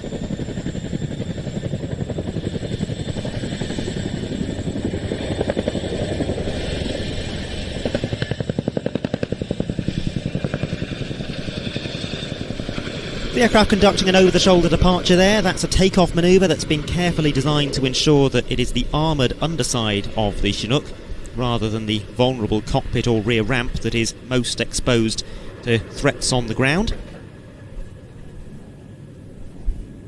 And the aircraft will now perform a repositioning manoeuvre to fly back towards the target area to provide support to the troops on the ground, the troops that it has just dropped off. In battle, the Chinook can be armed with 3 machine guns, one M134 minigun in each of the side doors and one M60 machine gun on the rear ramp. Each of those guns are capable of firing some 50 rounds per second.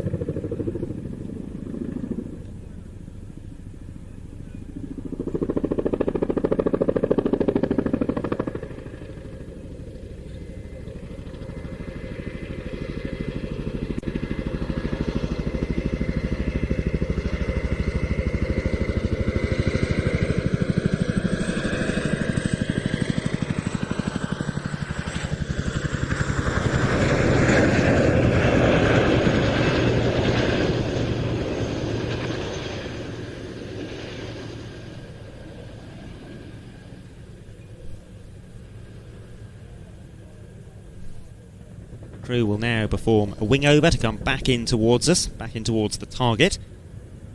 As they do so, they will perform a quick stop manoeuvre to come into the hover at show centre, and then they will deploy 3 ropes for simulated fast roping. This is a technique that would rapidly insert troops to a specific point without the helicopter having to land. It's useful, for example, on rooftops, constrained landing sites or marshy terrain.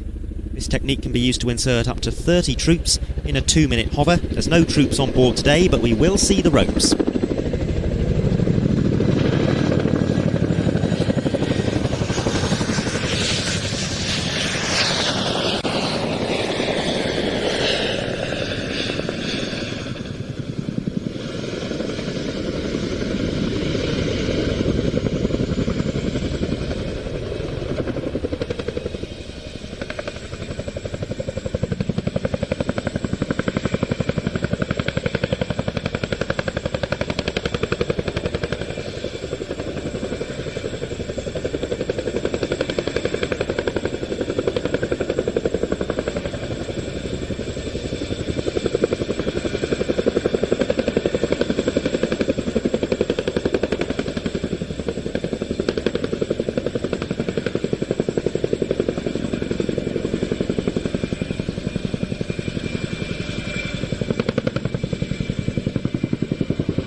It's not just troops. Equipment and even military working dogs can leave this aircraft via fast roping.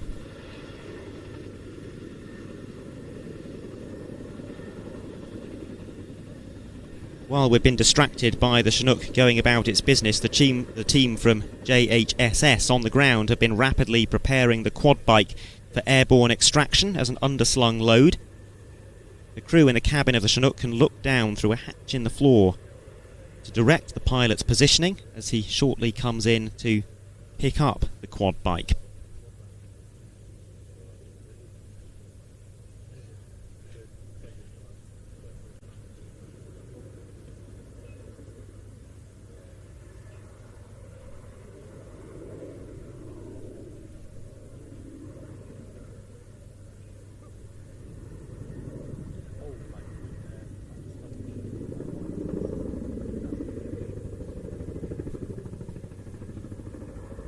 There you can see the team from JHSS making preparations for the quad bike to be picked up as an underslung load.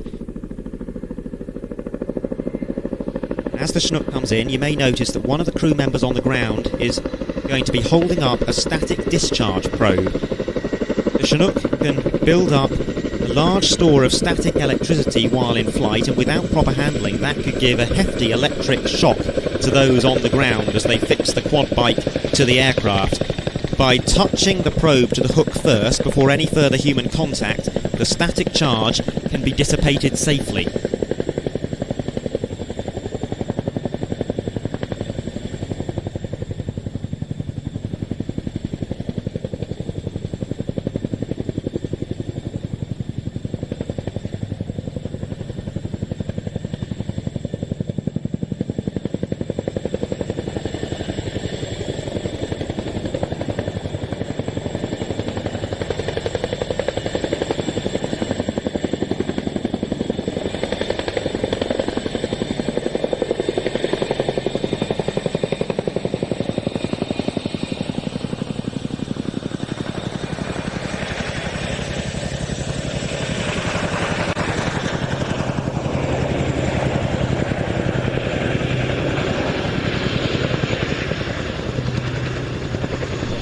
The Chinook has 3 external hooks on the fuselage, and it can carry a separate underslung load on all 3 hooks simultaneously.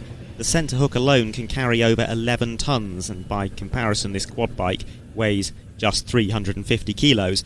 When all 3 hooks are in use for the same load, the Chinook can actually carry an item equivalent to its own empty weight, and in fact there have been instances of Chinooks carrying other Chinooks underslung, albeit with certain components like the engines and rotor blades having been removed. While the Chinook is carrying an underslung load, the crew are monitoring it carefully, particularly during changes in speed or direction.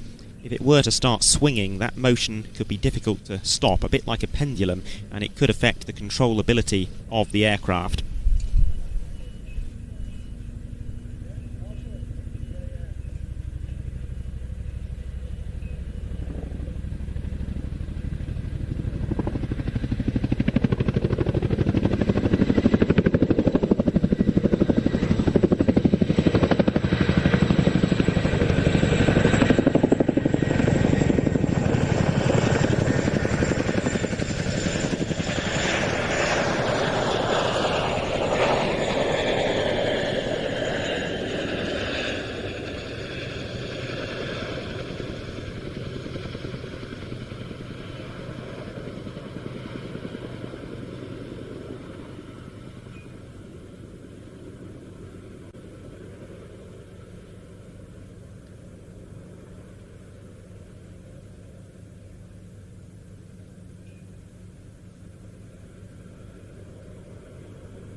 The Chinook will now return to perform what's called a rapid drop. This will involve jettisoning the cables themselves rather than waiting for the ground crew to unhitch the quad bike from the cables, and that will allow the Chinook to deposit the quad bike and then depart again within the space of just a few seconds. After releasing the bike, the Chinook will perform another over-the-shoulder transition.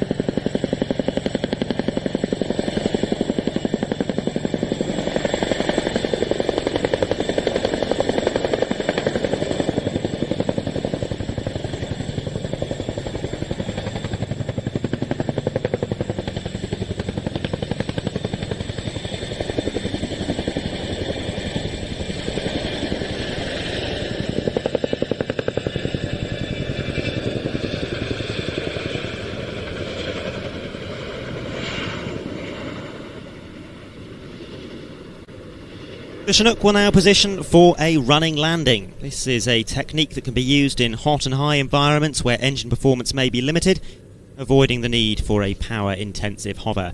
The technique is also routinely practiced as an emergency procedure.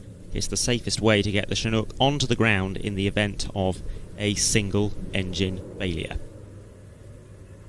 So it's turning onto runway heading. It will approach the runway at 80 knots on a 3-degree glide slope, just like a typical fixed-wing aircraft coming into land. There will be a small flare just before touchdown. And then, with the rear wheels on the ground, the crew is going to raise the nose to about 15 degrees nose high and perform a wheelie along the runway. Managing attitude here is critical. If the Chinook reaches 26 degrees nose high at this point, its rear rotors will touch the ground, and that is not something that anybody wants. Shortly the helicopter will come to a stop and reverse direction, still rolling on its rear wheels.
rear ramp will now close and the Chinook will perform pirouettes down the crowd line.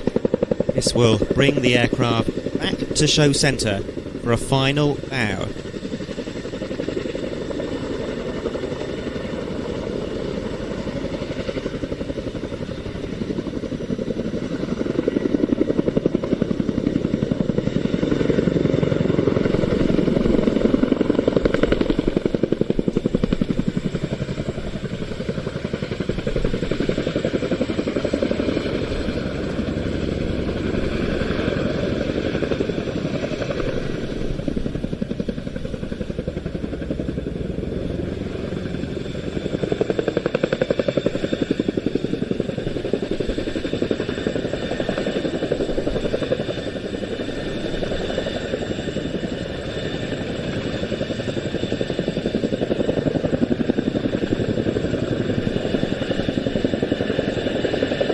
Flash of the landing lights, a bow, and the Chinook will now complete its display with a rapid spiral climb called the Gorny Corkscrew. This was developed on operations in Kosovo, and it's used to make sure that all directions can be targeted by the 3 guns in the side doors and on the rear ramp.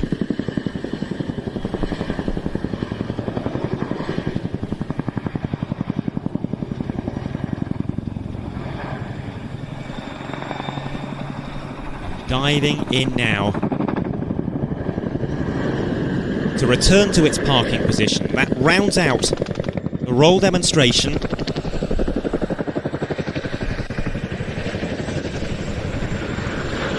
Provided by Number 7 Squadron and the Joint Helicopter Support Squadron.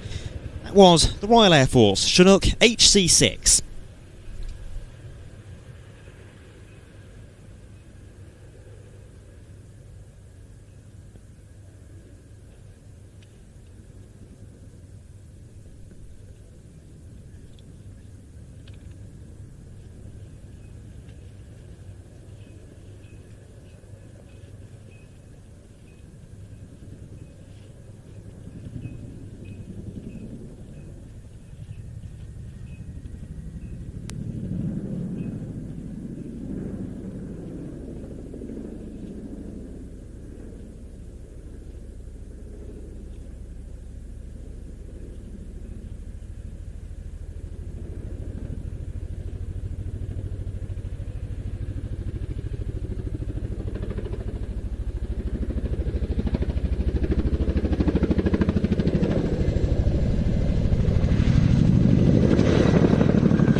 We've got little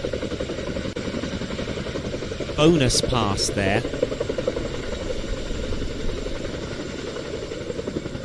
And perhaps the purpose of this is to clear the quad bike away without having to drive it. Perhaps they'll get it back into the aircraft's cabin.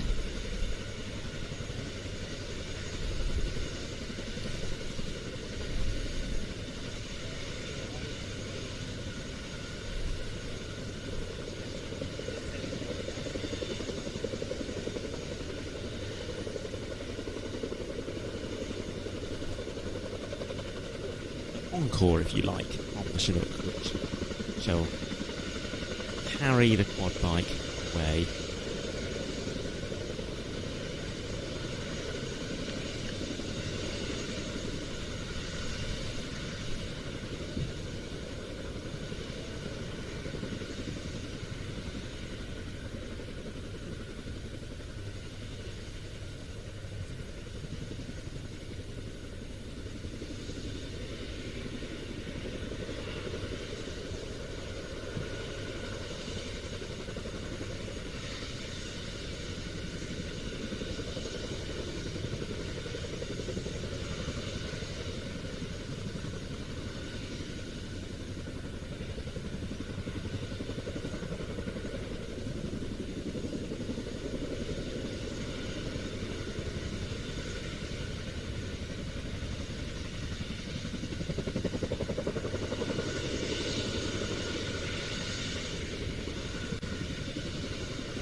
that completes that busy period of display rehearsals and roll demonstration rehearsals, courtesy of the Chinook, here at the Thursday of the Royal International Air Tattoo. We have some more rehearsals coming up later today, though, and if you stick with us for a few more hours, you'll be able to see a pair of Spitfires, the Danish F-16, the Slovenian PC-9, and a special surprise. We've also got some validations coming up from the Atlantique 2 and the Black Hawk from the French Navy and the Swedish Air Force, respectively. The aviation activity will continue all the way through until 7:30 this evening.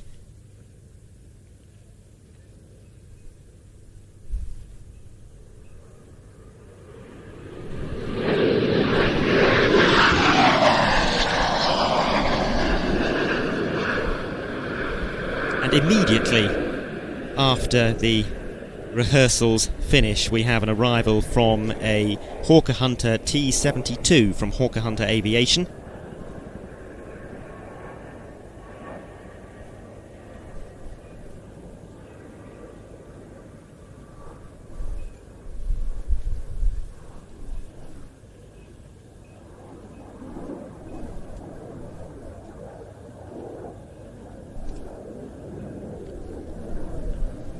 Hawker Hunter is the most successful British post-war jet fighter. It's been in service with 22 nations since it first flew in 1951. And when I say most successful, I mean best-selling. Most commercially successful. This one is an ex-Chilean Air Force example, a two-seat training version. Hawker Hunter Aviation also operates a fleet of 10 ex-Swiss Air Force Mark 58s. The company was originally based at RAF Scampton. It's now moved to RAF Leeming, and they provide their aircraft on military contracts to the RAF and other NATO partners to act as threat simulators or trial support aircraft. In addition to the Hunter fleet, HHA also own a pair of F-4F Phantoms, a Sukhoi Su-22 and a Blackburn Buccaneer, which are also available for contract if necessary, but they are not necessarily currently flying.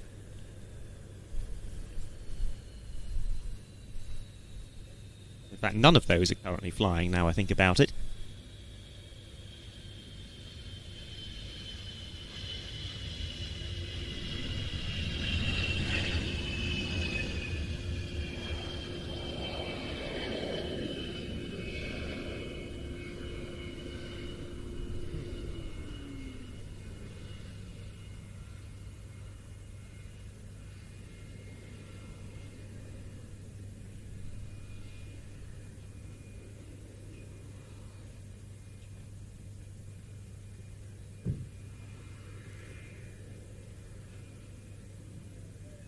It's not just the flying display that is happening here at the Royal International Air Tattoo. There is also a static display which, when fully complete, is about 1.5 miles long. Of course, not all the aircraft are here yet because we're still watching them arrive.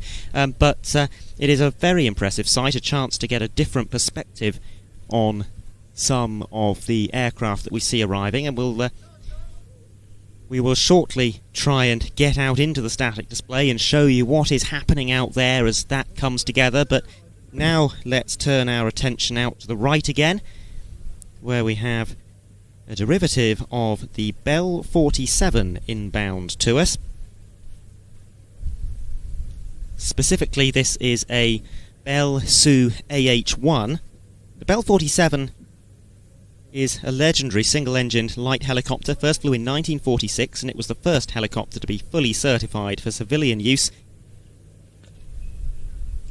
The Su AH-1 is what it was referred to in British military service, though. The Army Air Corps operated the type from 1964 through to 1977, and this particular Su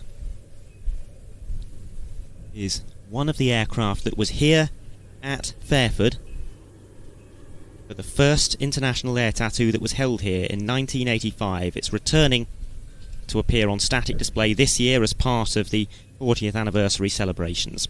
It's now operated by the historic Army Aircraft Flight.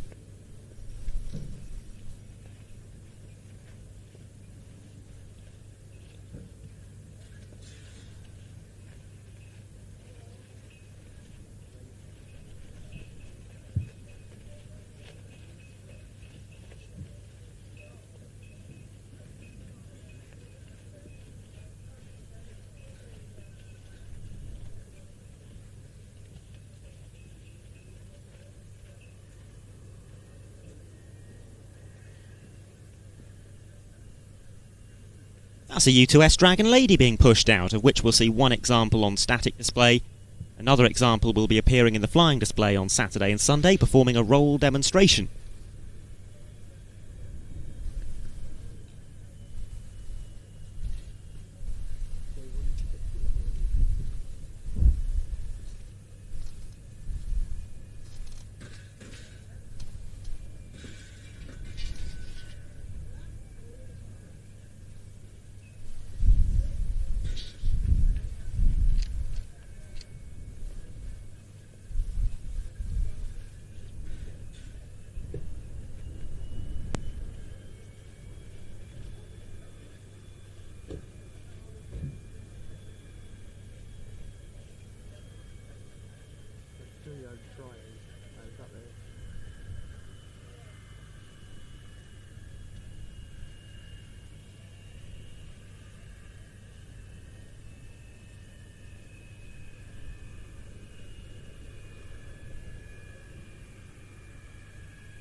Well, I said we'd try and take you out into the static display and show you how that is looking.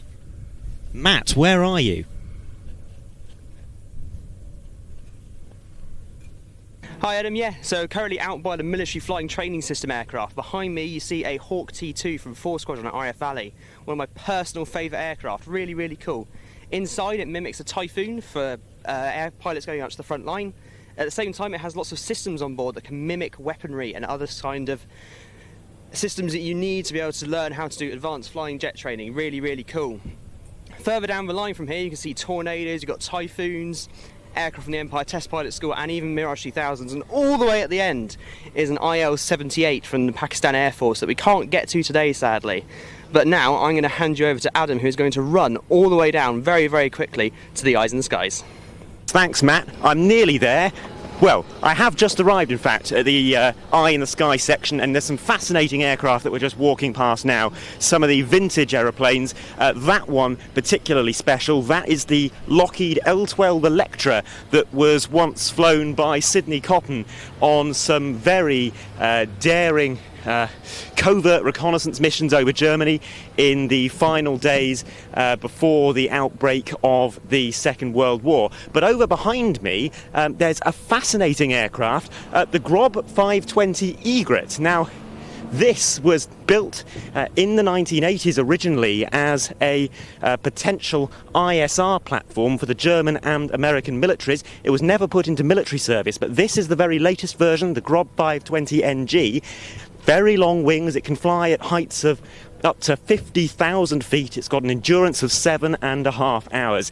And if we spin round in the other direction, this is not the Eye in the Sky zone, but some interesting aircraft nonetheless. We've never seen one of these at RIAT before. A German Air Force C-130J Hercules, based actually in France. It's part of a joint French-German squadron. And this aircraft here, well, this has come further than pretty much anything else at the show, all the way from Auckland in New Zealand. May well be the last time we see a Royal New Zealand Air Force 757 here, because the tender is now out to seek a replacement.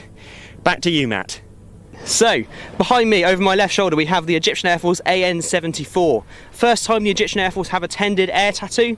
59th nation to attend. They had some very senior people from their military here yesterday to celebrate the occasion, and I think that is the aircraft to do it with. Very, very cool. High wings, very nice aeroplane. Over here, we have our Qatari C-17. Very nice aeroplane, high tail.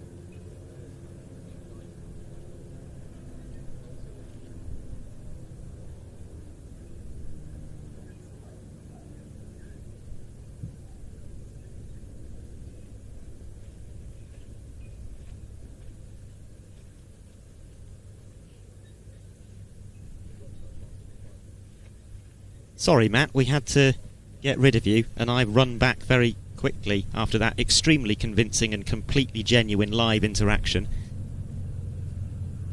to see the Piaggio P166 landing.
on final approach, we are seeing an aircraft from the United States Air Force, a Cessna UC-35A Citation. Sorry, from the United States Army, not the United States Air Force. That is one of the aircraft that is shuttling VIPs in and out of Fairford, rather than being directly involved in the flying or static displays. We do have a slightly slow patch now because the rehearsals all went rather smoothly, and that block of rehearsals therefore finished about 10 or 15 minutes ahead of schedule. The air operations team here also do attempt to schedule quieter phases before and after rehearsals take place, and that is to help absorb the inevitable slack in the system when aircraft arrive early or late unexpectedly.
Now we have a Typhoon in the overhead.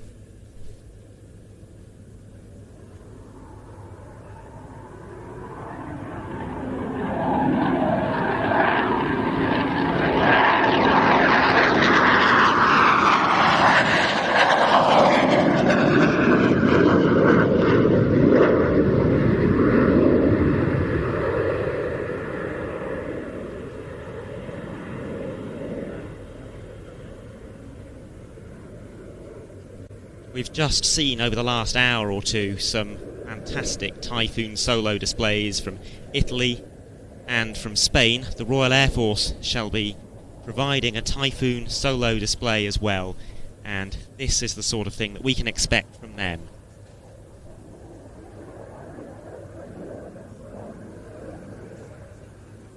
The display gets pretty noisy, so please ensure you have your ear protection. The lights are on, the revs are up, and it's Foon time! The Typhoon's immense performance and manoeuvrability, coupled with its weapons capability, made it the clear choice for the RAF's combat air platform. The two EJ200 afterburning engines are burning 600 kilograms of fuel a minute. That means it can empty the whole jet in under 10 minutes of flying.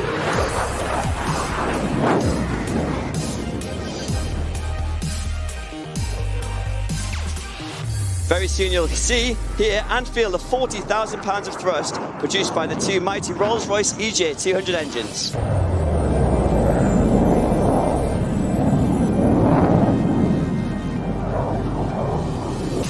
Ladies and gentlemen, boys and girls, the Royal Air Force Typhoon display.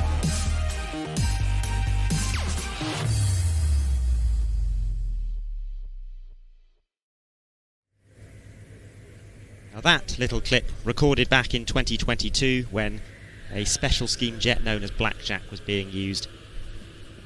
Now a standard grey aircraft. Not this one specifically, this is a static display arrival.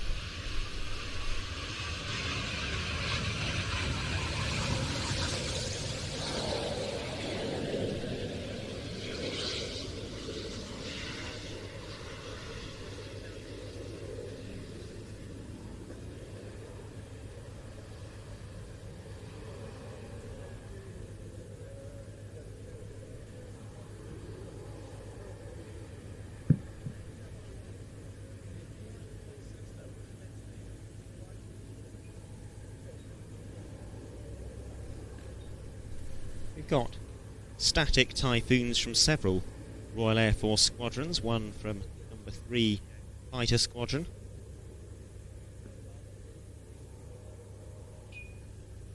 Another one from number 9 Bomber Squadron.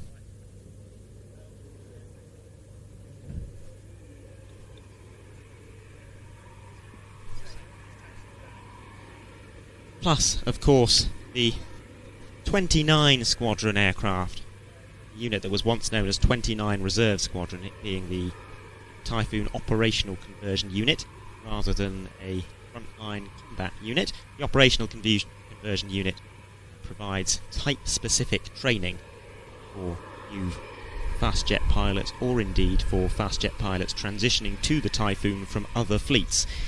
Additionally, they provide the Typhoon solo displays, which we will be seeing in the flying display on Friday, Saturday and Sunday. The Typhoon solo displays, like last year, will run on blended sustainable aviation fuel, and on that point it's worth noting that the RAF aerobatic team, the Red Arrows, will be running their aircraft on blended sustainable aviation fuel. It will be the first time that they have done so for a full aerobatic display. They'll also be using a greener alternative for producing their smoke trails.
Very little. It's a lot more relaxing. I can come in and I'm just, I'm enjoying life and I don't have much pricing or something. But having done it, hopefully it becomes a little bit more through. That's what they're going through. See the emotions they're going through, the type of belief, and I make sure they're the exact correct frame of mind when they go out.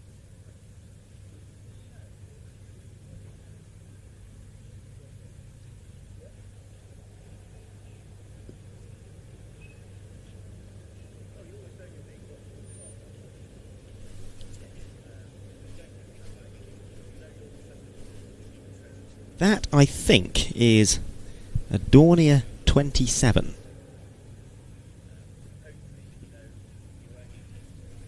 A short takeoff and landing aircraft developed in the mid-1950s for the German military.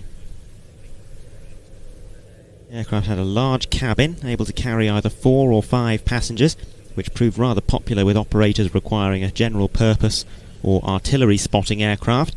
Over 420 examples were acquired by the German Air Force and Army, who used the type as a general purpose aircraft and also for battlefield reconnaissance. And it is attending the Air Tattoo as part of the main operational theme for this year, which is, as I have mentioned so many times, Eye in the Sky. And that does not simply mean ISR assets and reconnaissance assets. It extends to all manner of aircraft that are involved in looking down at the ground beneath them. Those that are involved in search and rescue, survey work, all of that sort of thing represented in the static display in particular.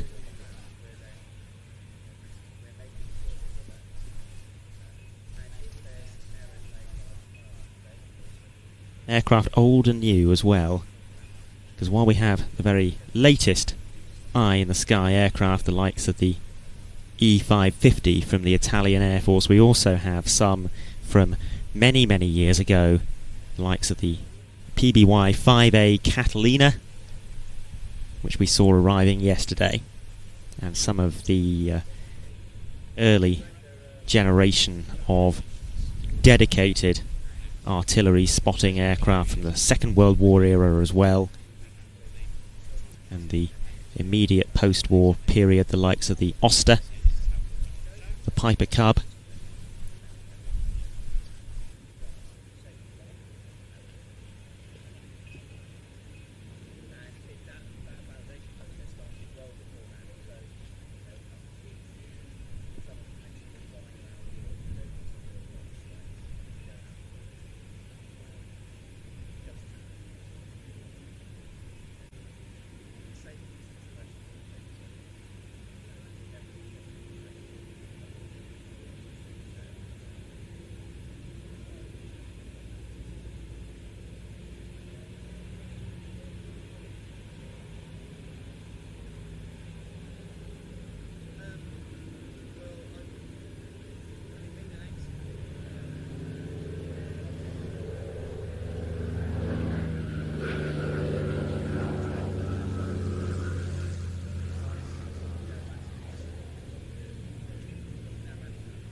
Couple of helicopters there.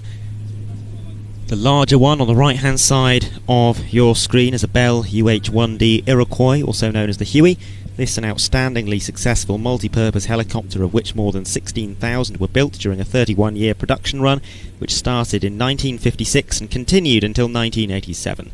It was developed for the United States as a medical evacuation and general utility helicopter. This particular model, the UH-1D, featured a lengthened fuselage and was operated by the US military as a troop carrier. The UH-1D variant was built under license in Germany and used by the German Army up until 2021, and here we see one of those ex-German Army machines. It is painted up in search and rescue colours, and on your screen now is another aircraft from the same operator, Commercial Helicopter Services, and that is a Bell 206B Jet Ranger.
And now the Jet Provost inbound for a run and break. This a Jet Provost T5, I think, or is it the T3? That is the T5.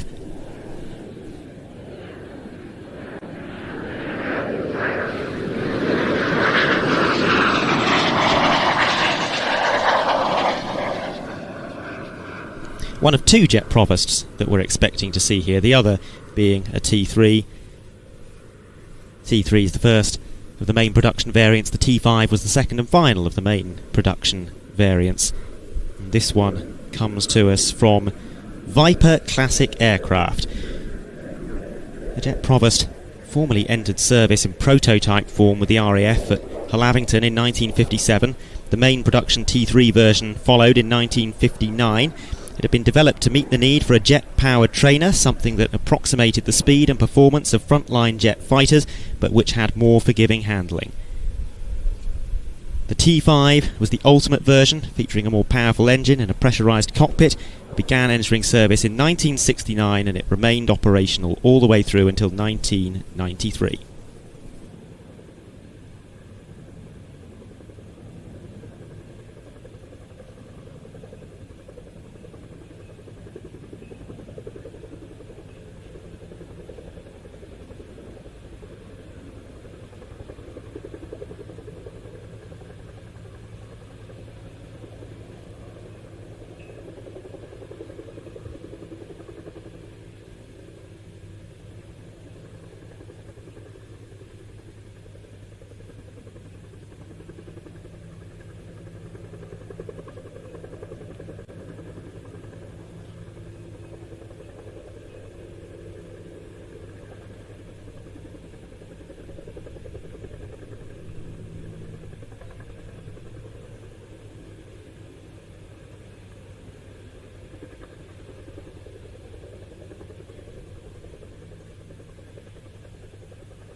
Ah, it is the T3. I couldn't see the blue on top of the aircraft.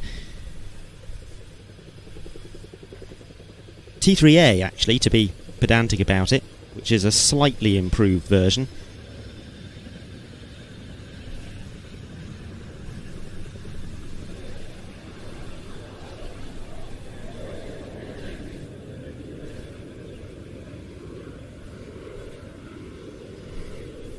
The T3 coming from the Classic Jet Preservation Group.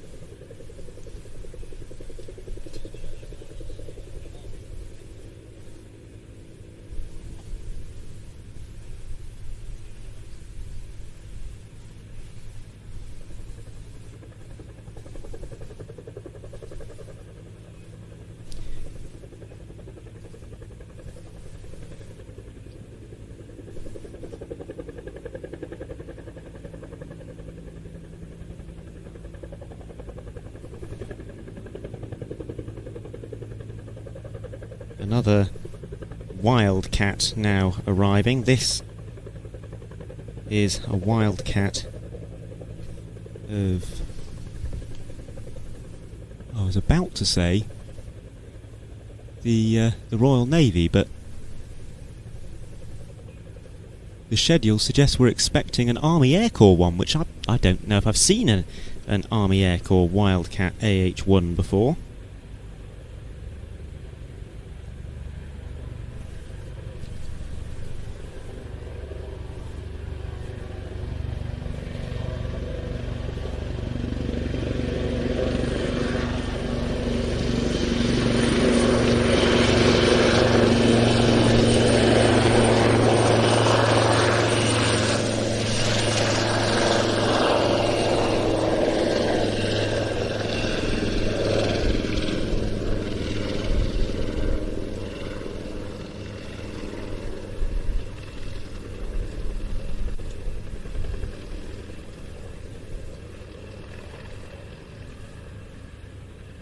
We've got Wildcat AH-1s in the RIAT flying display for the first time tomorrow as part of the Army Air Corps capability demonstration.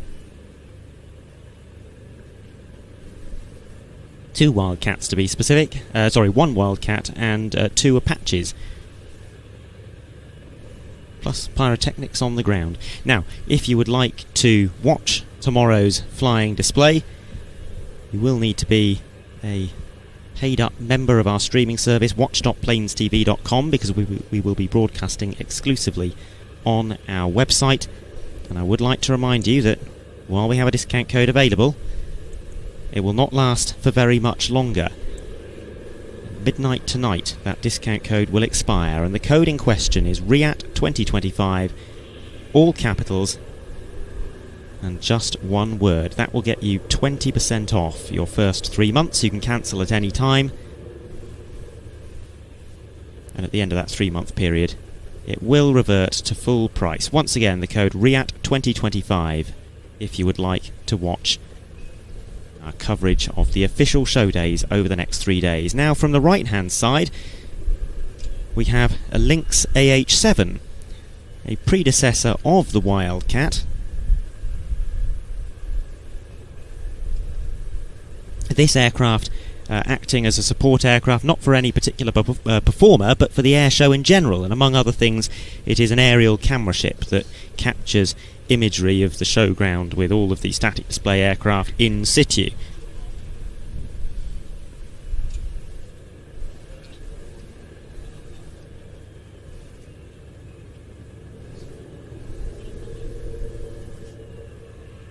The site first flew in 1971, and to this day it holds the international speed record for a traditionally configured helicopter, 249.09 miles per hour.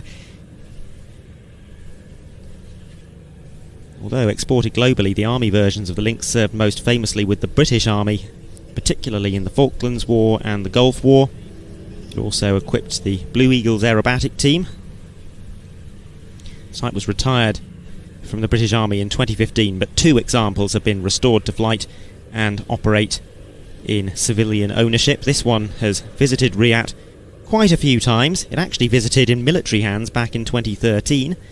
Sold onto the private market after retirement and flew for the first time in civilian hands in 2022, and since then it has become, as I was saying, a regular sight at RIAT, acting as a support aircraft.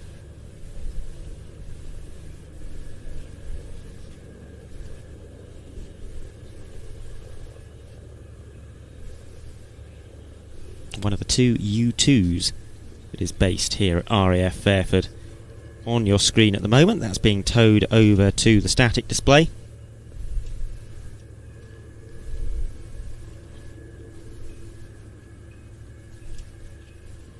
Nicknamed the Dragon Lady. First flew in 1955, and it has been in service ever since, flying with a variety of organisations during its life, including the US Air Force, the CIA, NASA, the Republic of China Air Force. It's a high-altitude aerial reconnaissance aircraft which was originally developed to spy on the USSR, but it's also been used for scientific research and most recently to monitor balloons flying over US airspace. Officially, the U-2 can fly at 70,000 feet, but the most highly upgraded models can reportedly fly even higher. Thus, the U-2 remains an important capability that has not yet been properly matched by any other Western aircraft. US Air Force fleet of U-2s are now all based at Beale Air Force Base in California. However, their squadrons operate aircraft around the world from forward operating bases. The 99th Reconnaissance Squadron operates 2 detachments, one in RAF Akrotiri and Cyprus, and the other one is here at RAF Fairford, where 2 aircraft are based. One of them is going to be performing a roll demonstration on the Saturday and Sunday. The other shall appear on static display over the weekend.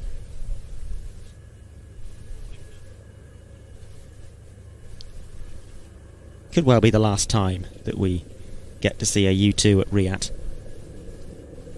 It's an aircraft that is slated for retirement next year.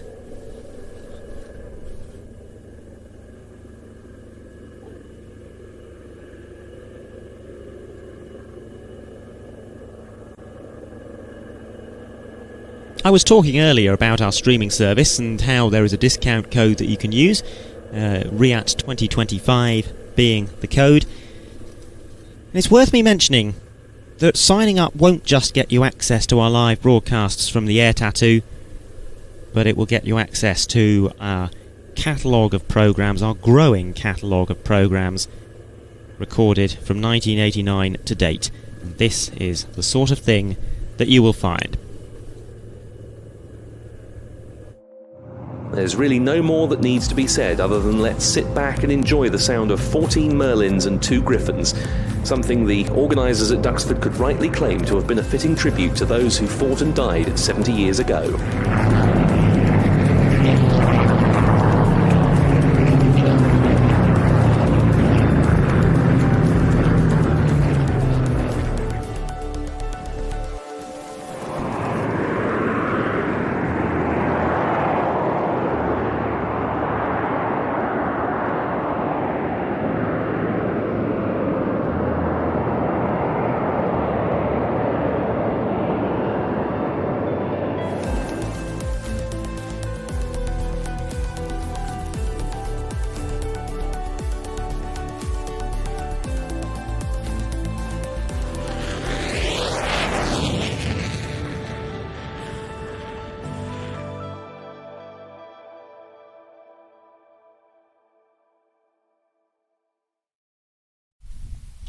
All kinds of programmes available on that streaming service, airshow, highlights, films, but also some aviation documentaries as well. And that goes back to, well, there's some programmes about the Victor, for example, going back to the early 90s when the type was retired. A lot of V-Bomber content, come to mention it, because there's Salute to the Victor. There's a huge pool of programmes about the Vulcan. We actually have a dedicated Vulcans section of the website.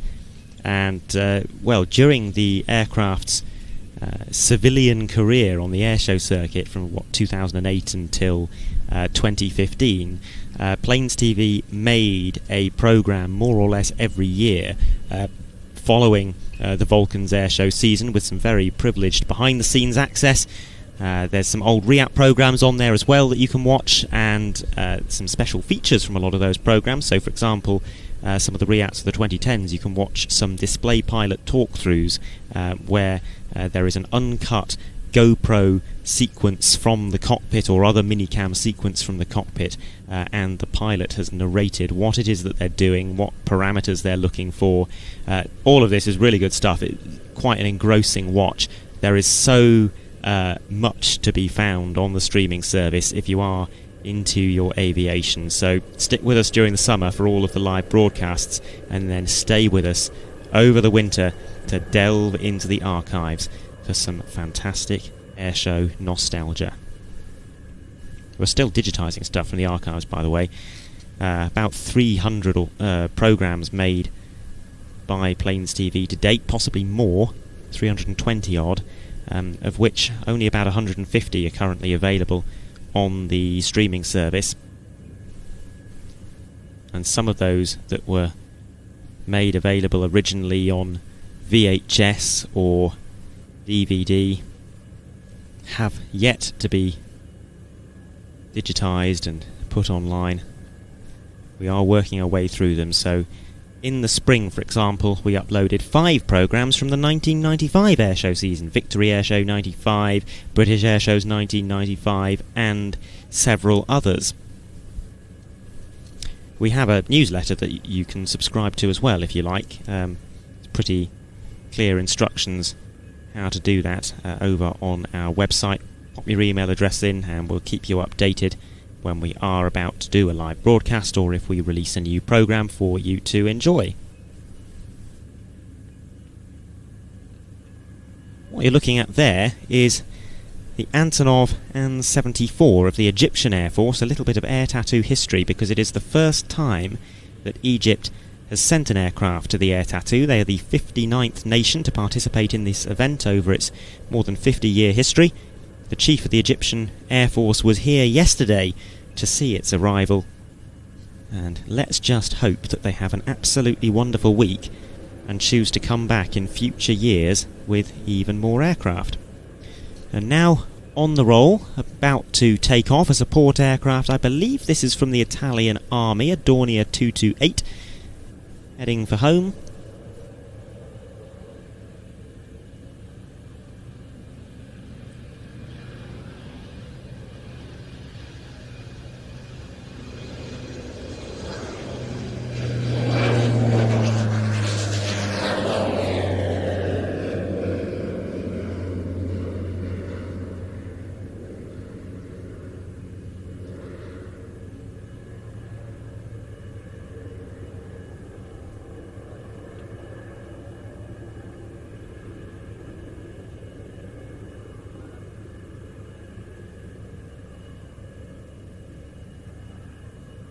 Now this is an aircraft that I have a bit of a soft spot for. This is a Grob 109, but it's a Grob 109 with a difference. The reason I have a soft spot for Grob 109s is because I used to be ground crew with an aerobatic team that flew Grob 109s. They are absolutely lovely. They are officially motor gliders, so you don't need a full powered pilot license to fly them, but you can fly them exactly like a normal powered general aviation aircraft. They cruise at 90 knots or so. They've got very impressive endurance, but this is not a standard Grob 109.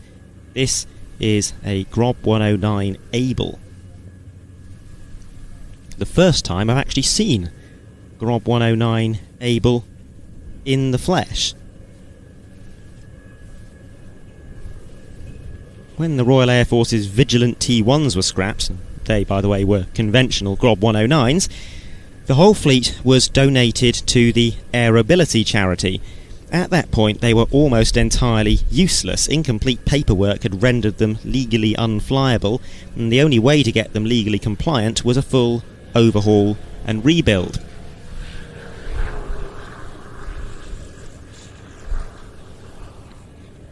Thus, Airability teamed up with Grob to do just that. They rebuilt some of the old ex-Air Force Vigilants as civilian Grob 109Bs, but with one key difference. A normal Vigilant or Grob 109 had a 90 horsepower Grob engine, and these ones were rebuilt with a 120 horsepower Rotax 912, which gives a substantial improvement in performance. Airability has 52 old Vigilants available for upgrade, the first of which have now been completed and sold on to private owners, and incidentally that includes the Aerosparks display team, who hope to transition from Grob 109Bs to Grob 109 Ables for the 2026 display season.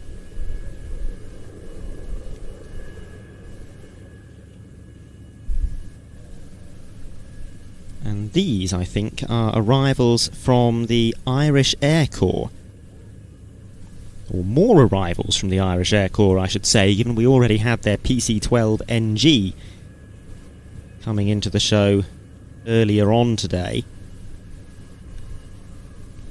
And what we're looking at is an EC-135 on the left-hand side of your screen and an AW-139 on the right-hand side. Both of these come from 3 Operations Wing at Casement, which is the Irish Air Corps' only air base.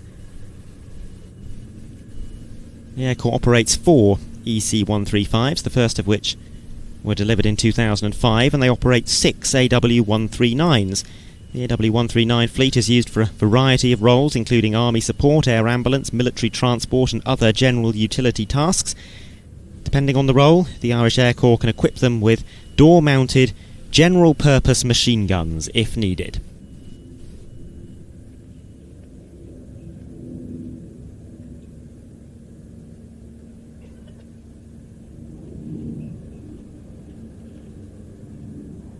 When you consider the size of the Irish Air Corps relative to some of the other air arms that are attending the Air Tattoo that we've seen today, it is very commendable indeed that they have sent no fewer than 3 aircraft of 3 different types to take part in the static display.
What I didn't have time to do when we saw that Grob 109 Able arrive a few moments ago was explain what airability was, and seen Sean Dale has elaborated a little in the YouTube live chat. He says airability allowed me to fly when I thought it was impossible, being paralysed, and they gave me so much confidence.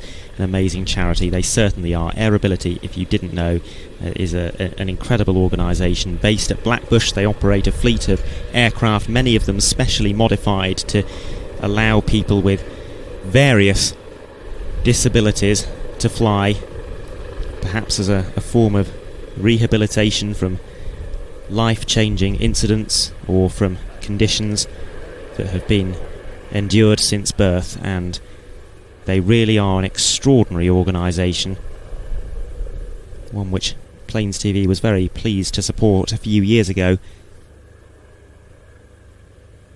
It's the very first edition of the Armchair Airshow, which Ian, who's currently in the trailer, was the director of.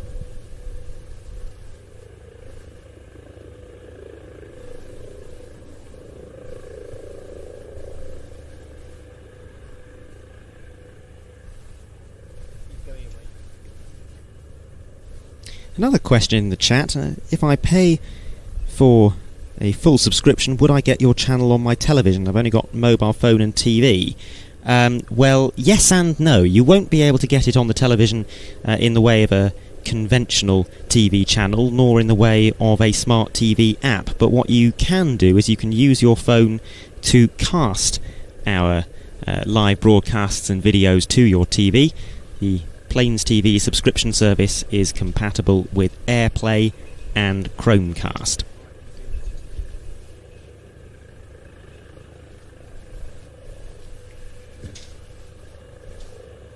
There is, by the way, an FAQ page on the website with further details, hopefully all of the technical information and tips that you will need to guide you through the process of subscribing and getting the content onto your preferred screen.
For the first time at the Royal International Air Tattoo, the Hungarian Air Force is sending an H225M to appear at the show, and you can see it on your screen now. It comes to us from the 86th Helicopter Brigade of the Hungarian Air Force. Originally called the Eurocopter EC725 Caracal, the Airbus Helicopters H225M is a tactical helicopter developed from the Cougar and Super Puma family of helicopters. It first flew in the year 2000, and Hungary has ordered a fleet of 16 of them. They're configured to carry 24 troops, as well as gun pods or rockets for combat missions.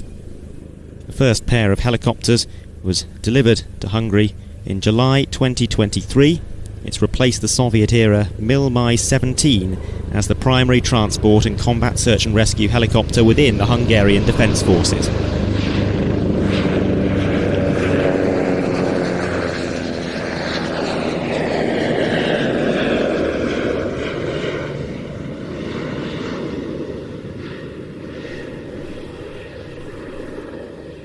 Not only is this the first time we've seen a Hungarian H225 at RIAT, it's the first time since 2009 that we've seen an H225 of any kind at the Air Tattoo.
apologies about the fact that you will have just heard a bit of a PA test from the show commentary team there. That is Ben Donnell, who we met earlier on, and his co-commentator Mark Manwaring. They'll be talking you through all of the flying action tomorrow if you do choose to join our streaming service and watch along live as the official flying displays unfold. We weren't expecting their commentary system to suddenly burst into life, but they're working through some technical rehearsals ahead of tomorrow's show.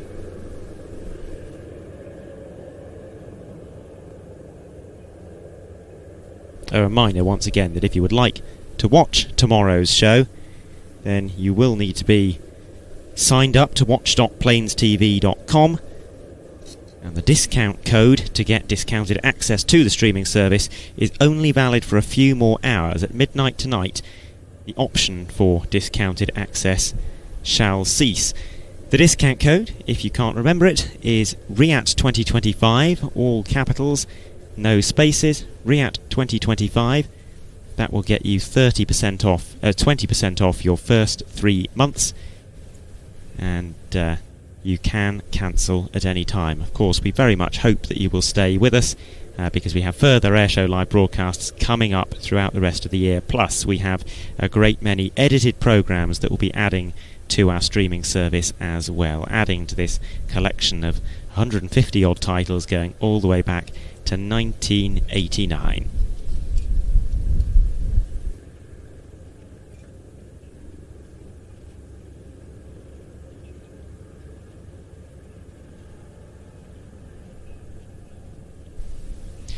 Among those programmes that we produce every single year is a highlights video of the Royal International Air Tattoo. Typically runs for about 2 hours.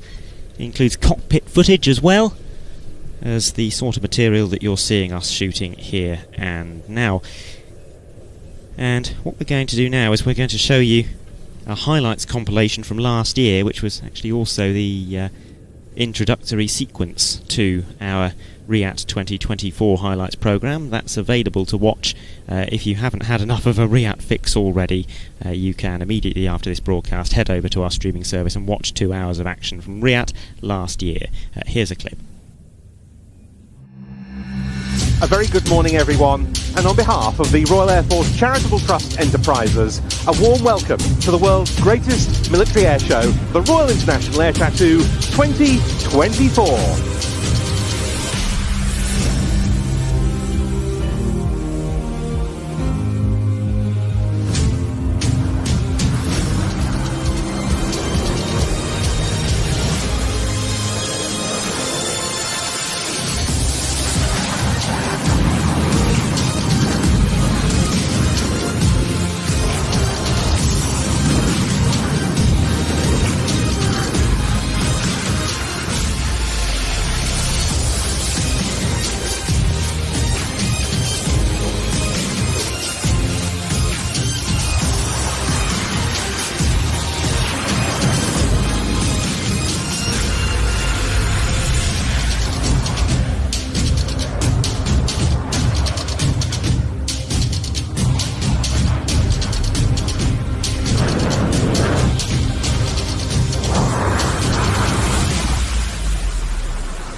So that is what RAF Fairford looked and sounded like around about 1 year ago, and what a weekend that was. We had tremendous weather, but we also had an absolutely superb airshow lineup, and some of the highlights you will have seen in that video: the Boeing F-15QA Aberbil, flown by Boeing test pilots, the aircraft provided by the Qatar Emiri Air Force. We also had the U-2, which I know it seems familiar now that we've had it in consecutive years, but last year when we saw the U-2, that was really quite something. It was the first time the type had appeared in a British flying display for 3 decades. We had the Patrie Suisse as well, of course. Let's hope that we get to see them at an air tattoo one more time before they are either disbanded or transitioned to a new aircraft type.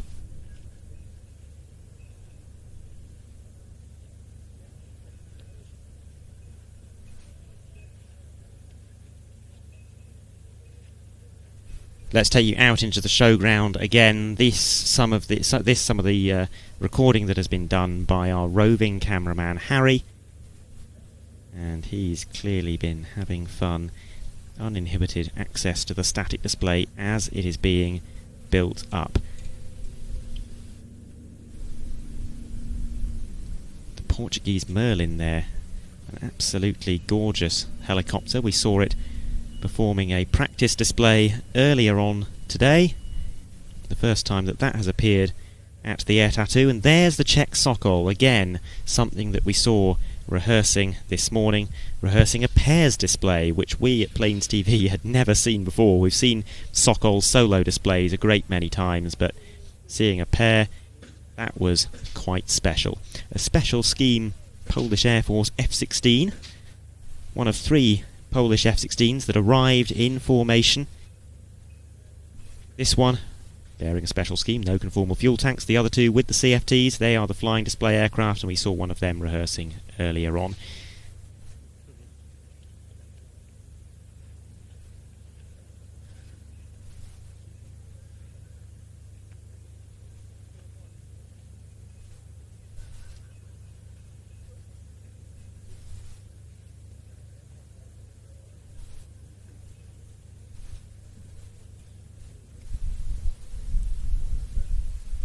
Appropriate to have so many search and rescue helicopters this year, because as a sub-theme of Eye in the Sky, the Air Tattoo is marking 80 years of helicopter search and rescue. So we've got the Sokol, we've got the Merlin, we've got the Swedish Black Hawk as well. We'll be seeing the Swedish Black Hawk performing a validation later on today. And that's quite a lineup. The aircraft of the Reparto Sperimentale Volo solo displays. A little bit of touching up of the paintwork there. But the Fiat G91 parked alongside them. We'll come back to the live action now, because further aircraft are inbound to RAF Fairford. We've still got very nearly 3 hours of aviation activity, arrivals and some rehearsals and validations as well.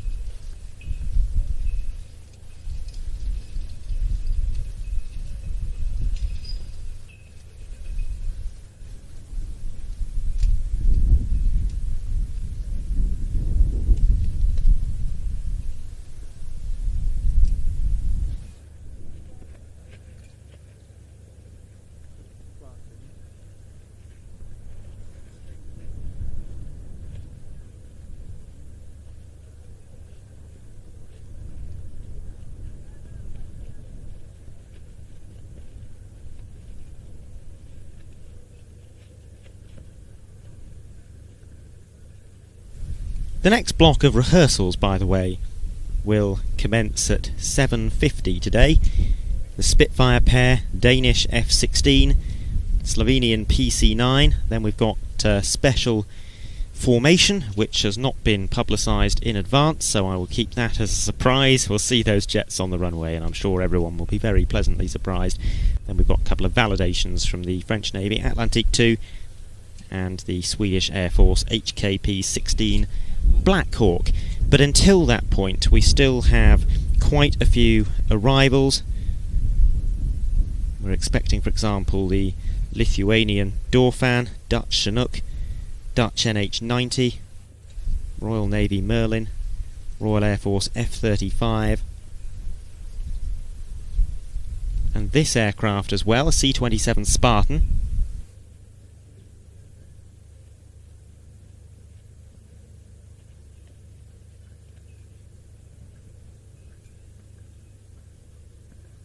This one comes from the Slovenian Air Force. They operate 2 C-27 Spartans. Actually, it's the second time we've seen a Slovenian C-27 at RIAT. They sent a single example last year, at which point it was the only C-27 in their arsenal.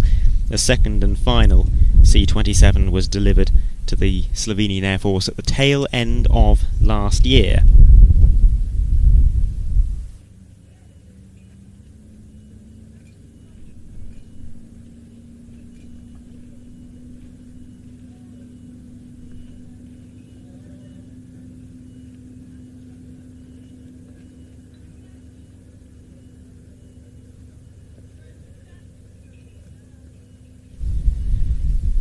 may have misspoke when I said the next arrivals. I can't remember what I said, whether I said 1750 or 750. I meant 1750. And the last flying activity of the day will be at 19:30, 7:30.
We've also got another Royal Air Force Typhoon inbound.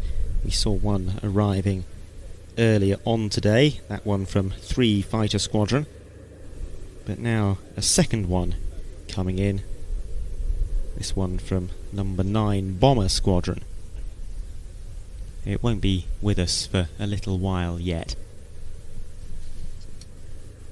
As you can see, it's actually flying on base leg at the moment, not quite on final. We've got quite a long lens on the main camera. It can be deceptive sometimes.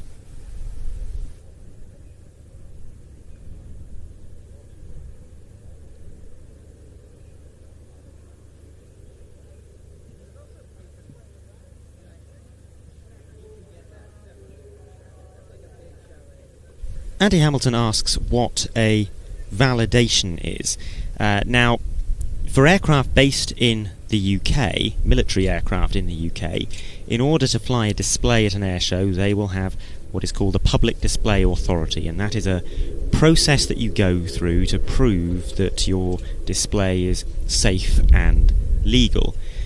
Not all foreign air forces have an equivalent of a public display authority that is acceptable to the British regulators. In fact, not all nations have an equivalent of the public display authority at all. So what has to happen is a process called validation, which is when the display is observed by officials or by members of the Flying Control Committee and is signed off as being safe. As far as possible, the Flying Control Committee avoid having validations take place here at Fairford, because if there is serious weather disruption and the validation is unable to go ahead, then that means the display cannot happen. So, by and large, aircraft are validated in the weeks leading up to the Air Tattoo, and the Flying Control Committee here have the very tough job of travelling to air shows all around Europe to try and tick off as many of the incoming performers as possible. But it's not possible for absolutely everything to be validated in advance. So a couple of things will be validated today, the Atlantique and the Swedish HKP 16. Now, as far as we are concerned as spectators, a validation looks exactly the same as a rehearsal, but they are technically, legally different things, and what you will notice as the validations draw closer is that the RIAT grandstand will start to empty out of spectators, and that's because the showground has to be sterile. There are not allowed to be spectators on the airfield when validations are taking place, because those displays are yet to be certified as safe to perform in front of the public.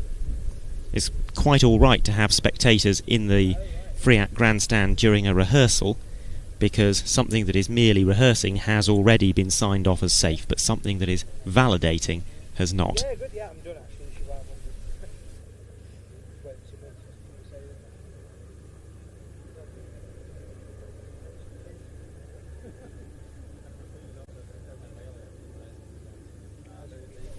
And it's worth saying as well, this is not about checking up on individual pilots to make sure that they are operating in a professional manner. That is taken as read. It's more a case of making sure that the display can be made compliant with UK regulations, the display lines at any minimum altitudes that might be imposed. Not every country has the same display separation distances, for example. Here in the UK we have 3 main display lines. There's a 150 metre line for aircraft that can fly quite slowly. There's the 230 metre line, which is the primary line, and then there is the 450 metre line, and that is for aircraft travelling at high speed with energy towards the crowd. That is not the same universally, so a display act coming in from the United States, for example, they are used to flying to a category, well, 3 categories of aerobatic boxes, depending on the characteristics of the aircraft, and there is just 1 display line per box.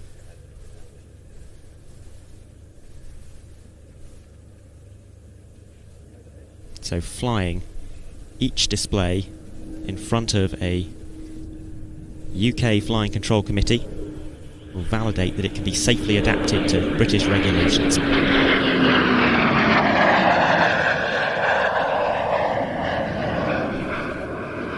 No such need for this though, because this is firstly a British asset and secondly a static display asset. Typhoon FGR-4 from number 9 Squadron.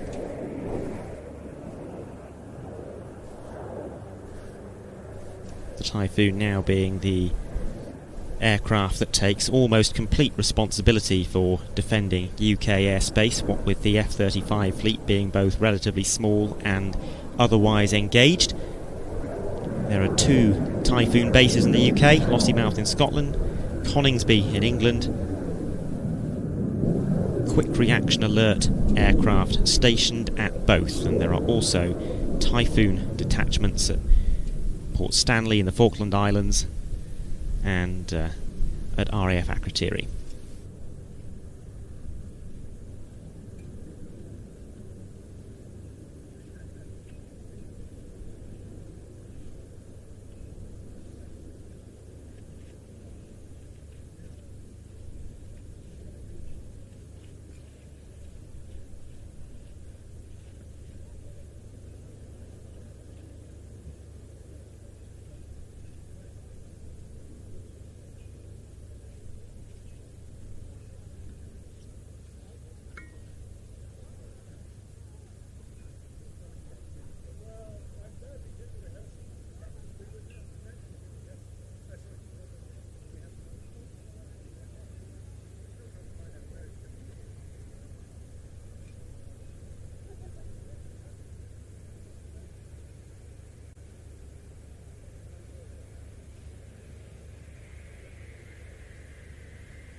A further question has come in that I'm not really qualified to answer in full, but I can answer it in part. Those aircraft coming from the RAF, for example, Typhoons, does the same Typhoon come to all displays? Is it the same pilot? Is it a specific plane that never does air policing? Well, I can answer this to an extent. Is it the same pilot? For flying display purposes, yes. There is one pilot who has got his public display authority. That PDA, that airshow license, if you like, applies to a specific pilot, not to a whole fleet of aircraft. Now, there are plenty of air forces that have 2 demonstration pilots for a solo display team. Solo Turk, for example, last year. The Finnish Air Force have brought 2 Hornet pilots to RIAT this week. But the Royal Air Force way of doing things is to just have a single display pilot, which is of course much easier and cheaper, because you only need to put one person through the whole training regime of putting the display together and working down through the heights over the course of perhaps 20 sorties, if not more. Is it the same aircraft? Well, there's often an aircraft that is nominated as the primary display aircraft of the year, but of course things can change based on technical problems, for example, or just operational matters. That aircraft will be used for regular duties between air shows. It will not, in this particular case, probably be used for air policing, because it comes from 29 Squadron, which is not a frontline squadron, it is an operational conversion unit. So that is a partial answer to your question, but it's a complicated question because every single Air Force will have a slightly different way of doing things. The only thing that is fairly universally true is that the position of a display pilot is held by an individual or a group of nominated individuals. It is not a generic thing. It's not something that any Typhoon pilot can start doing at the drop of a hat.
Royal Air Force F-35 is now making its arrival. It will be taking up its position in the static display. This one coming from 207 Squadron, and like all British F-35s, it is based at RAF Marham in Norfolk.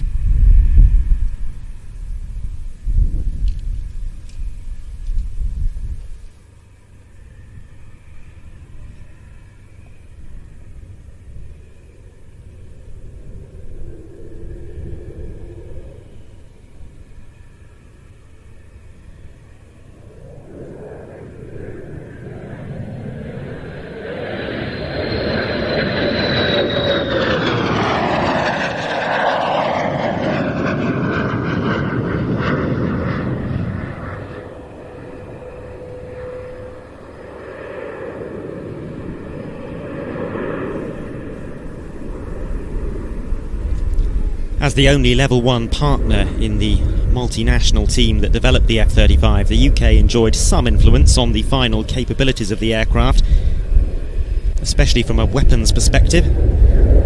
As a result, the F-35 is being cleared to carry UK-specific weapons, such as the ASRAAM and Meteor air-to-air missiles.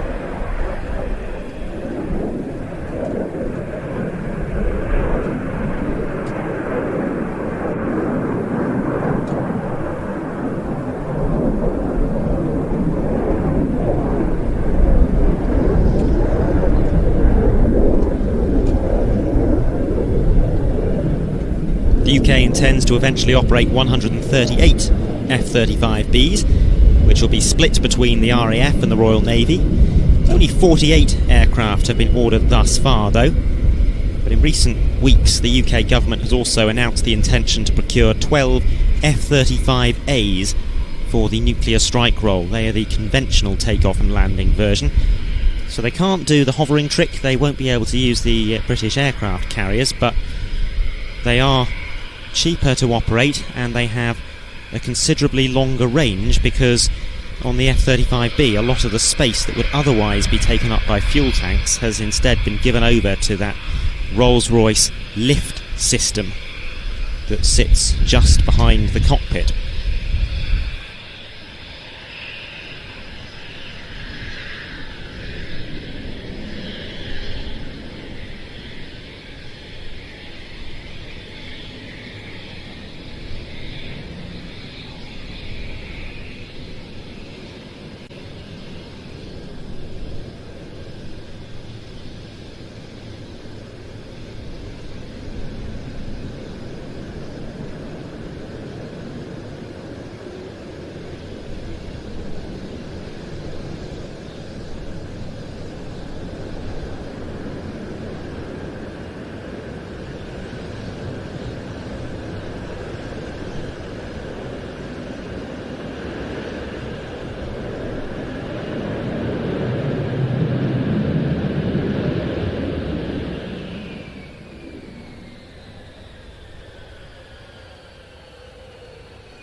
And there, the Jet Provost T5. We saw the T3A arriving a little while ago.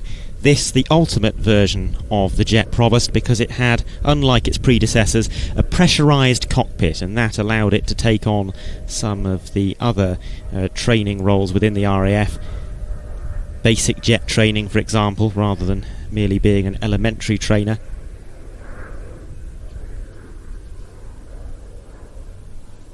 It was also able to serve for a much longer career, all the way up until 1993.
This is one of our visitors from the Netherlands, an NH-90 NFH, or NATO frigate helicopter, which comes from 860 Squadron of the Royal Netherlands Air Force.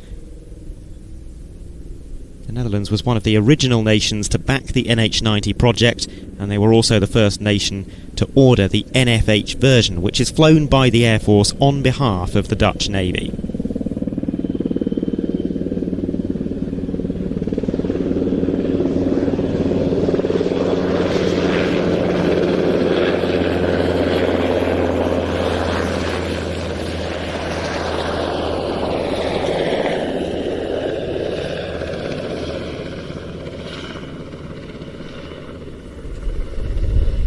The Dutch NH-90 NFH fleet can be deployed on board destroyers or used as troop transport, in addition to being used for anti-submarine warfare.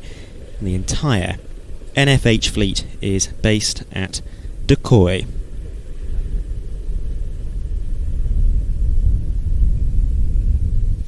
It's one of two Dutch helicopters that we are expecting to see arriving at around about this sort of time. The other one is a CH-47F Chinook, which we shall now be keeping an eye out for.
B207 Squadron, Royal Air Force F-35B, backtracking down the runway, and we're going to stick with this for a little while because it's not very often that we get to see an RAF F-35 moving about on the ground. They very occasionally appear at air shows to perform flypasts, or in the case of last year, a roll demonstration, although always operating out of RAF Marham rather than staging out of whichever airfield the show is located at. It's really only at RIAT that we see them operating at close quarters like this.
This is our final few hours of broadcasting free on YouTube.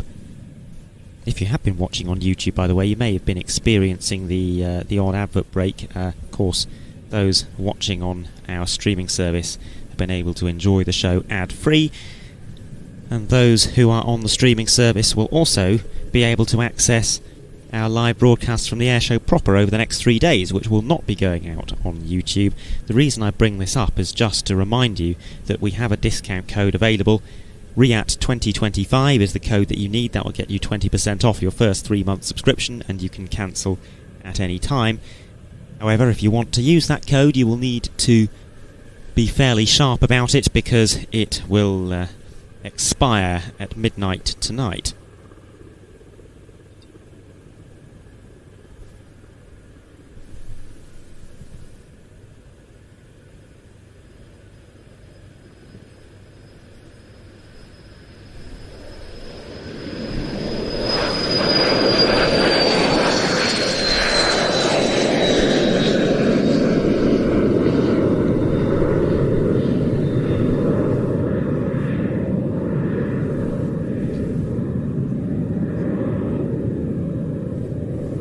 There goes the US Army citation, UC-35A to be specific. And now we have an aircraft from the Royal Navy, which is about to arrive. This is a Merlin HM2 from 814 Naval Air Squadron at RNAS Culdrose. The Merlin is the British name of the Augusta Westland AW101. We saw an AW101 in the hands of the Portuguese Air Force earlier on. This one, as you can see, looks a little bit different, thanks to that conformal sensor package under the bottom of the aircraft. There's two main versions of the Merlin in British service. There's this one, the HM2, which is an anti-surface and anti-submarine warfare variant fitted with the Blue Kestrel radar, which is what you can see on the underside of the aircraft there, that bulbous section. It's also got an electro-optical camera and dipping sonar. And the other main variant is the HC4, and these are modified second-hand examples formerly operated by the Royal Air Force. They are less specialised airframes, and they are used mainly for transport. The Merlin is cleared for shipborne operations, and theoretically 14 airframes are deployed aboard the Navy's aircraft carriers during major deployments, although in actual fact the number is usually lower.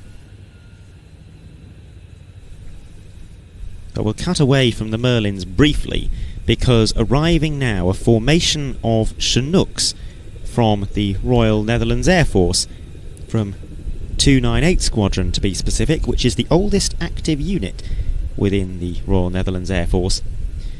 The Dutch first acquired 7 surplus CH-47C Chinooks from the Royal Canadian Air Force in 1993.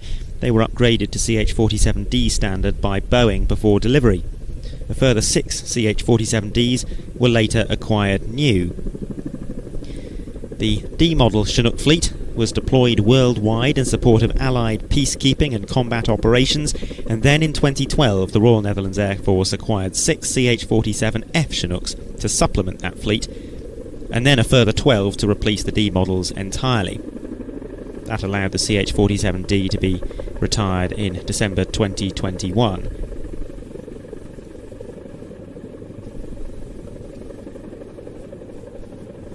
And that is quite an unusual sight, isn't it? These 2 Chinooks performing running landings and now wheelies in formation on runway 09.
And that's one of those moments where you've just got to shrug and say, only at RIAT.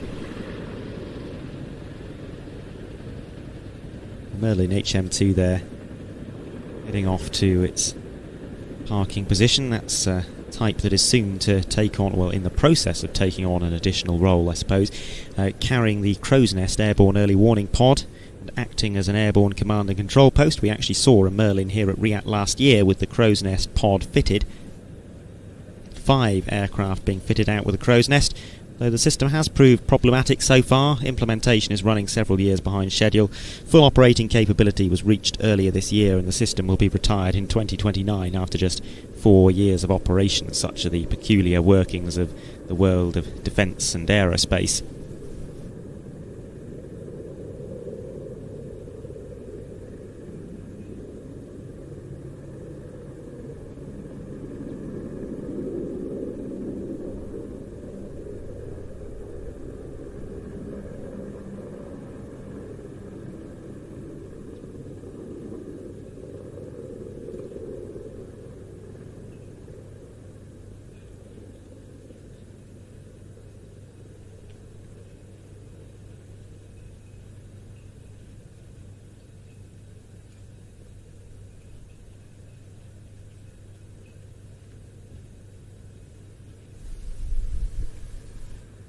I was saying earlier that we have an ever-expanding catalogue of programmes available on watch.planestv.com.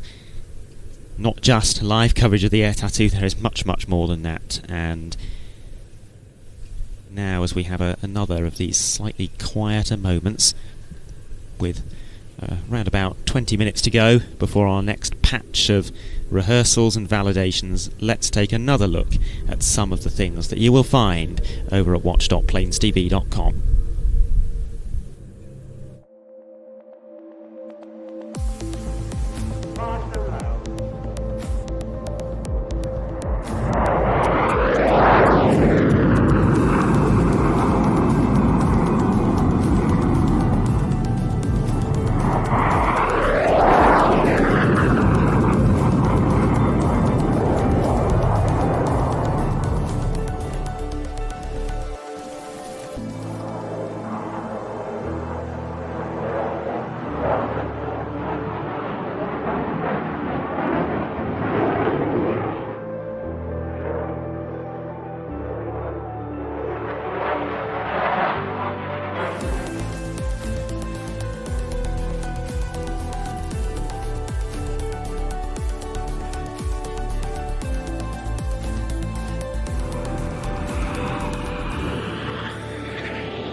Making its way in towards us now, Lithuanian AS365 N3 Plus door fan.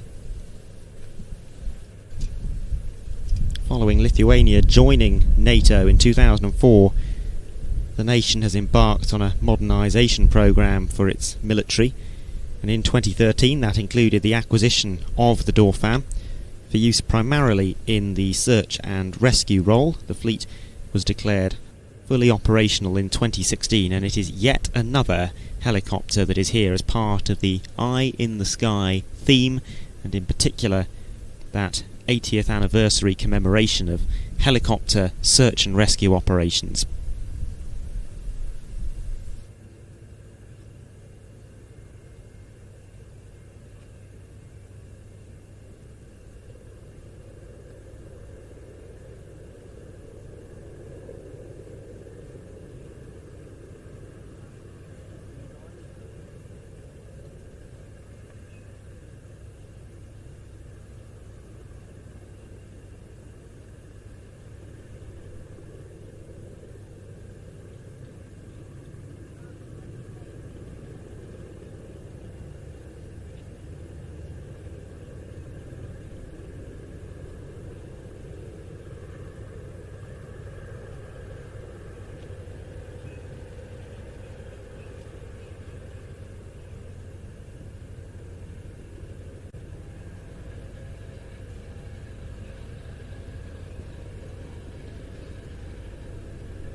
There is the Lynx AH-7 once again, that aircraft acting as a support platform for the wider show and often carrying a photographer, making its way periodically over the show days up and down the runway, taking pictures of the crowd.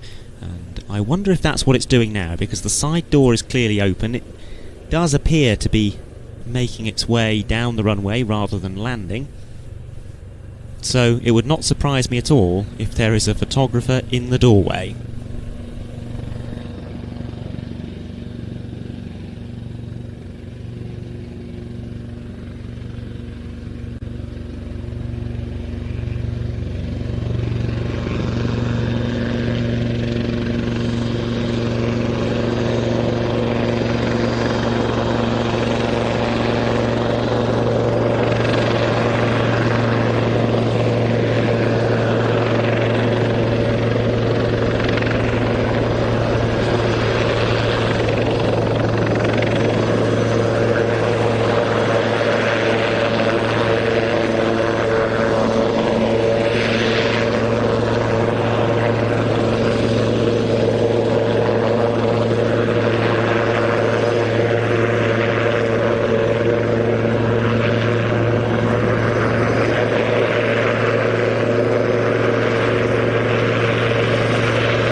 In the far distance, a US Air Force KC-135R Stratotanker. This is one of the very last aircraft that we need to get onto the ground before the start of the next flying display rehearsal session, which starts in around about 20 minutes from now. So the arrivals are intentionally winding down a little bit so that any that are arriving a little late don't disrupt the rehearsal session. I'll run you down what we're expecting to see. We've got this KC-135 to arrive. We were expecting some time ago to see an RC-135. I don't have any information on whether and when that is still coming, I'm afraid. The rehearsal activity will commence, as I said, in about 20 minutes' time, in exactly 20 minutes' time. It will begin with a pair of Spitfires, then we have the Danish F-16, Slovenian PC-9, followed by a little bit of a surprise. After that, a pair of validations from the French Navy Atlantique 2 and the Swedish Air Force Black Hawk. That will take us through until around about 10 past 7. And following the end of the validations, we have one further movement that we are awaiting, and that will be the arrival of a pair of F-35s from the United States Air Forces in Europe and Africa. 48th Fighter Wing at Lakenheath. That will be the last movement of the day. We'll be wrapping up the broadcast at around about 7:30.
We've got several new programmes coming to the Plains TV streaming service over the coming weeks, and one of them is being released next Tuesday.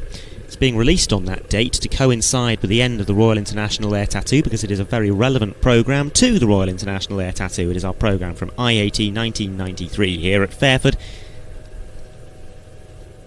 A programme that we have...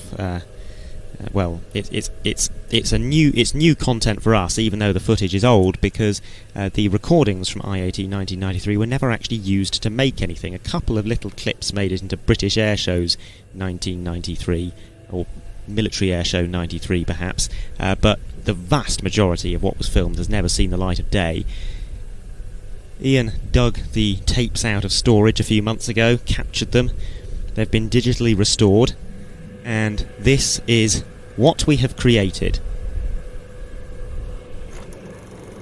For over 30 years, our tapes from the International Air Tattoo 1993 have sat untouched and unseen, wasting away in storage. Finally, we've captured the tapes and painstakingly restored the footage. And now, for the first time, we can bring you the highlights of a truly vintage air tattoo.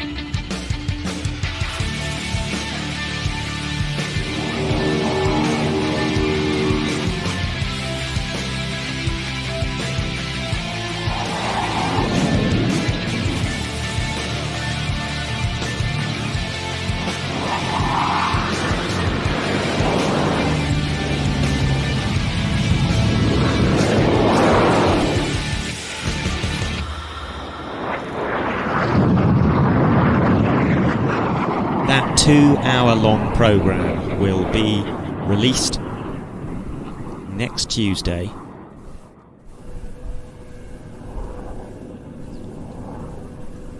You will need to be a subscriber to watch.plainstv.com to watch that, but it's a little bit of a post-RIAT treat.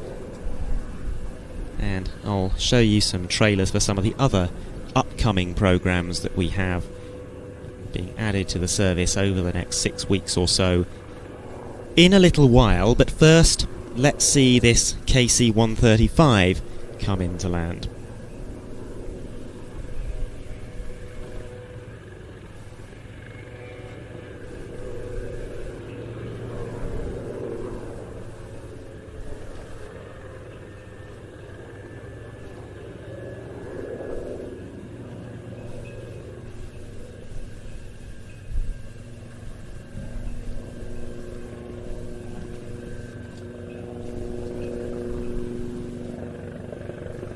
KC-135 is often said to be based on the Boeing 707.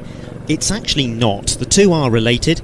They're both developments of the Boeing 367, which has a shorter and narrower fuselage than the 707.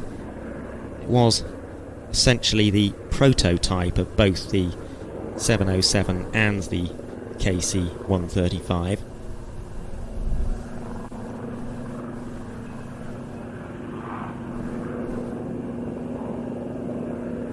KC-135 developed because there was a pressing need for an aerial refuelling aircraft that could fly much faster than the existing propeller-powered aeroplanes in American service, so that it was better able to operate alongside the new generation of high-speed jet-powered fighters. First entered service in 1957. Eventually 803 KC-135s were produced between 1955 and 1965. And in addition to the standard tanker transport role, it's also been modified into various specialised variants, such as the rivet joint signals intelligence aircraft, one of which we'll be seeing performing a flypast as part of tomorrow's flying display here at the Air Tattoo.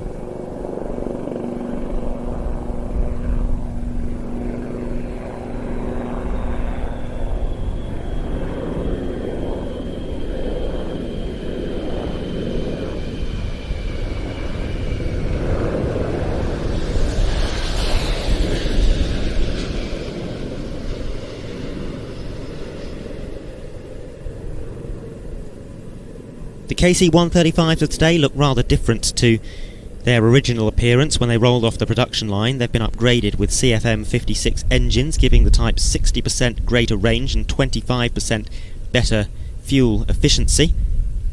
However, they are still rather elderly and are coming due for retirement. Thus, the US Air Force's KC-135 fleet is being replaced in 2 tranches. The first tranche is already underway. That involves the replacement of the oldest 135s with KC-46As.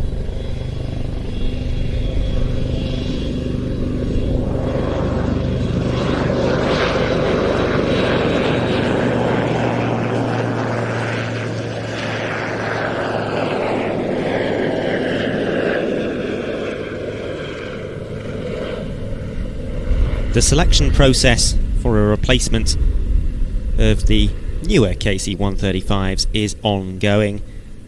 The KC-46 and the A330 multi-role tanker transport are the main candidates.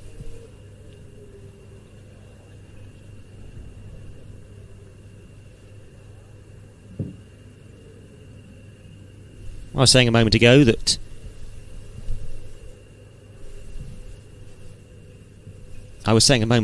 we would bring you some further trailers for aircraft that for videos that will be coming soon to the Planes TV subscription service. Another one that will be coming to that we'll be releasing soon is the highlights program from Antidotum Airshow Leszno, which we went out to a few weeks ago in Poland, and I have got probably about halfway through the edit of that.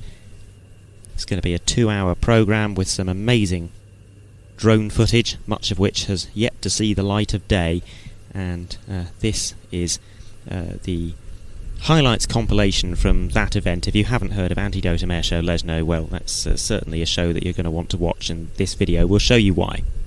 In the airshow world, certain places are hallowed ground, and this, I humbly submit, should be one of them.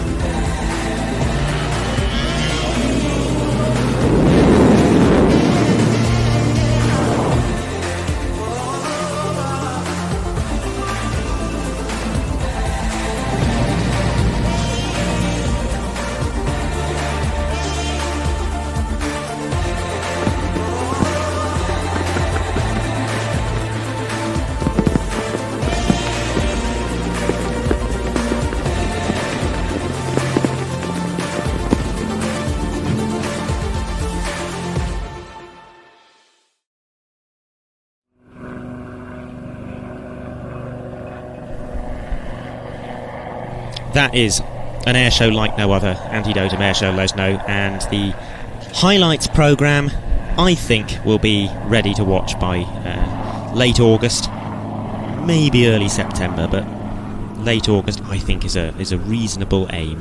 The other programme that is coming in the relatively near future is from Pardubice in the Czech Republic.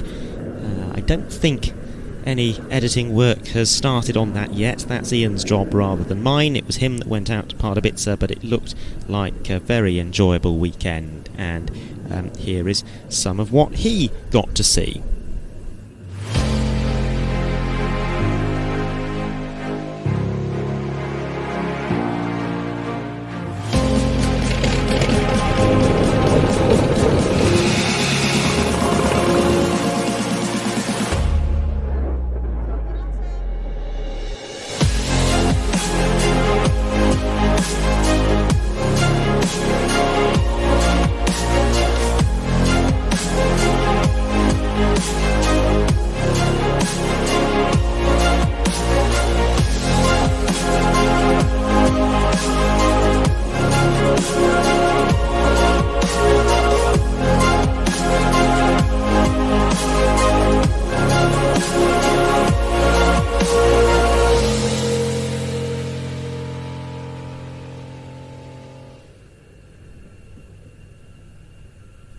Those programmes coming soon to watch.planestv.com, and a reminder, if you want to sign up to watch all of that, we have a discount code available. Use the code RIAT2025 to get 20% off your first 3 months. That code is only available until midnight tonight.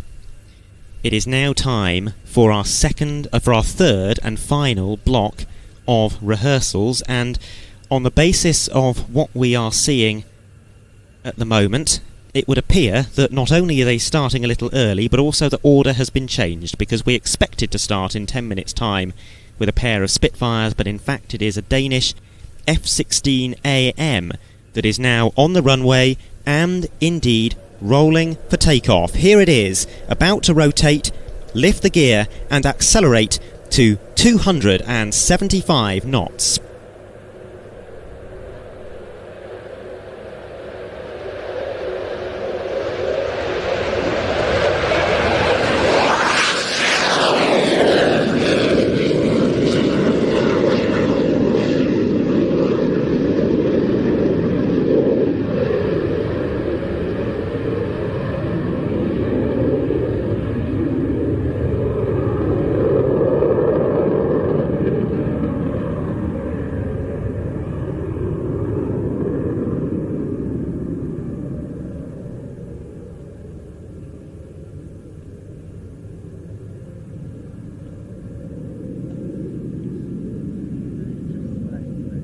Well, it's clearly not going straight into its display, so perhaps going off to the hold for an air start. What a beautiful aircraft that is, though, in the Danebrog 2 special scheme, the second of the Danebrog specials. The first one came about in, must have been around about 2020, and did 3 seasons on the airshow circuit. And then this, a slightly more stylish one, came along last year to mark the 50th anniversary of the F-16. We got to see it here at RIAT on the Friday. Then unfortunately it broke, but it was replaced by something that was similarly interesting, a standard grey jet, but a jet with a remarkable historical feature, which is that it was the oldest airworthy F-16 in the world. I've got a feeling it's serial number E190, but I'm sure someone in the chat can correct me if I'm wrong about that. So for an airshow that was marking 50 years of the F-16, to have a display by the oldest airworthy F-16 was really quite remarkable, I think, and very fitting.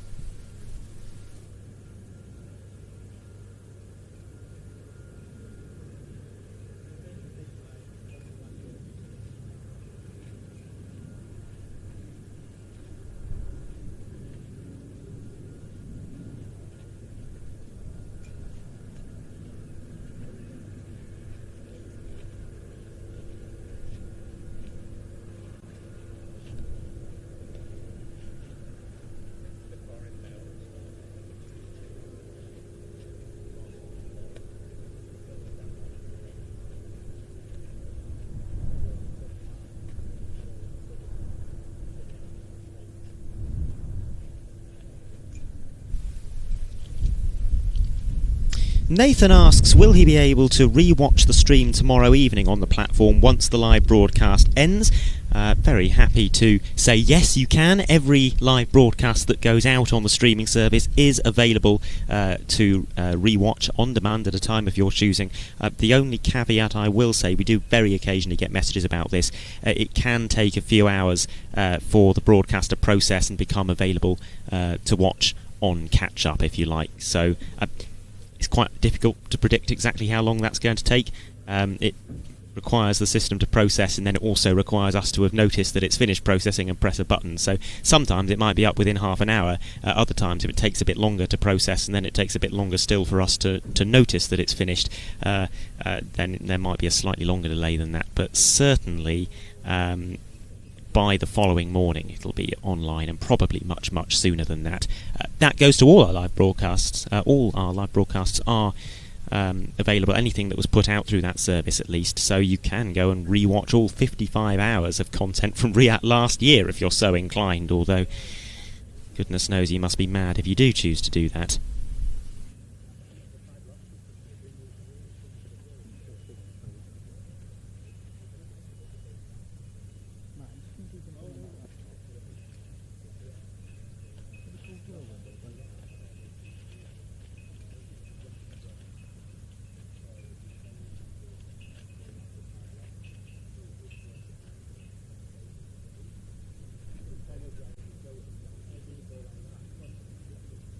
loads of comments affirming that the aircraft that flew on the final day of RIAT last year, the Danish F-16, was E190. Excellent. Thank you for that affirmation. Good to know that my memory is good for something. And then, yes, I remember this as well. Air Commander saying that E190 has now been supplied to the Ukrainian Air Force as one of the ex-Danish F-16s that has been passed over to them.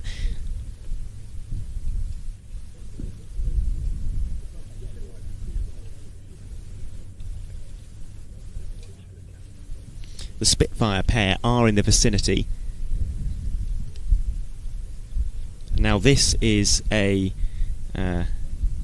display that is being put on especially for us here at the Royal International Air Tattoo this year. It's being provided by Rolls-Royce. One of the aircraft comes from the Rolls-Royce Heritage Flight, the other from the Aircraft Restoration Company. It's part of the Eye in the Sky theme. We're not just featuring displays by modern aircraft that have operated in a sort of reconnaissance-related role, but some historic ones as well. And this is a combination of Spitfires, a combination of photo reconnaissance Spitfires, a Merlin engine Spitfire 11 and a Griffon engine Spitfire 19. It's the first time in many years that we've seen two photo reconnaissance Spitfires in their distinctive blue paint scheme performing together as a pairs display representing both of those Rolls-Royce engine types.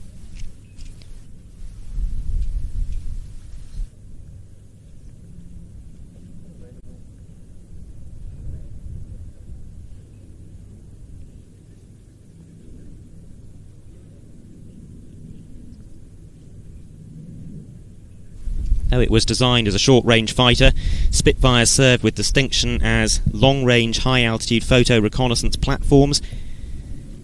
The story really began in 1939 when Sidney Cotton, the entrepreneur and inventor behind many developments in aerial photo reconnaissance, was tasked with developing a high-speed monoplane reconnaissance aircraft that could fly higher, faster and more stealthily than the big multi-engine platforms like the Electra. He was given a pair of Spitfire Mark 1s, from which he removed the guns and sealed over the gun ports to improve speed and aerodynamic efficiency. A modified cockpit canopy was fitted, incorporating small blisters allowing the pilot to have some downward visibility, and two F-24 5-inch cameras were placed in the wings in place of the inner gun, pointing down. The first of those aircraft made its operational debut in November 1939, flying over Germany. These were the first of about 1,000 photo reconnaissance Spitfires, either built from scratch or converted from fighters. And as time went by, many refinements were made, newer cameras installed, an extra fuel tank fitted behind the pilot's seat, and so on. The Merlin engine example that we're about to see is a Spitfire PR-11, serial PL983. This is a model of Spitfire that first flew in 1942, and it was optimised for high-altitude missions, flying at 30,000 feet or higher. It was also fitted with extra fuel tanks in the wing and fuselage. It was the single most produced variant of photo reconnaissance Spitfire, with almost 500 being built, but this is one of just two that is still in an airworthy condition. PL983 first flew in 1944, and it was used for missions over occupied Europe the following year, flying as part of No. 4 Squadron. After the war, it became the personal aircraft of the American Air Attaché, Livingston this is a bit of a mouthful, Livingston Satterthwaite. It was also used for air racing, and then it was rebuilt in the 2010s by the Aircraft Restoration Company and painted up in its original RAF colour scheme, taking to the air again in 2018. It will be joined by a later model Spitfire, the Rolls-Royce Heritage Flight's PR-19, serial PS853. The PR-19 was the last mark of photo reconnaissance Spitfire and the only one to be powered by a Griffon engine, although we do have an FR Spitfire, fighter reconnaissance Spitfire, powered by a Griffon in the static display, a Mark 14. The FR variants were armed, the PRs were not, so the PR pilots being rather vulnerable when flying deep over enemy territory. Having said that, if you were going to be in a PR Spitfire, the PR-19 would have been the aircraft of choice, because unlike its predecessors, it could fly very high indeed, altitudes in excess of 42,000 feet, which was well out of reach of most of its German Air Force adversaries. Rather than carrying 2 cameras, the PR-19 carried 3, 2 facing down and 1 facing to the left. And as the aircraft displays, you might be able to make out a window for that camera cut into the left-hand side of the aircraft's fuselage. PS-853 was delivered to the Central Photographic Reconnaissance Unit at Benson in January 1945. She served in mainland Europe until the war ended, and then returned to Britain, where she was selected for conversion from a photo reconnaissance platform to a meteorological research aircraft. In that configuration, she flew with the Short Brothers meteorological research flight between 1950 and 1957. She then returned to the RAF as one of the 3 founding Spitfires in the unit that would become the Battle of Britain Memorial Flight, originally known, of course, as the Historic Aircraft Flight. Her BBMF service lasted only a few months. The aircraft was then passed around several other RAF stations and eventually ended up as a gate guardian at West Raynham. That didn't last either, and within a year she had been restored to flight, continued to move around various RAF stations, and rejoined the BBMF in 1964. It was sold onto the civil market in 1995 and became part of the Rolls-Royce Heritage Flight 1 year later. Today it's painted as C of the number 16 Photographic Reconnaissance Squadron, 2nd Tactical Air Force.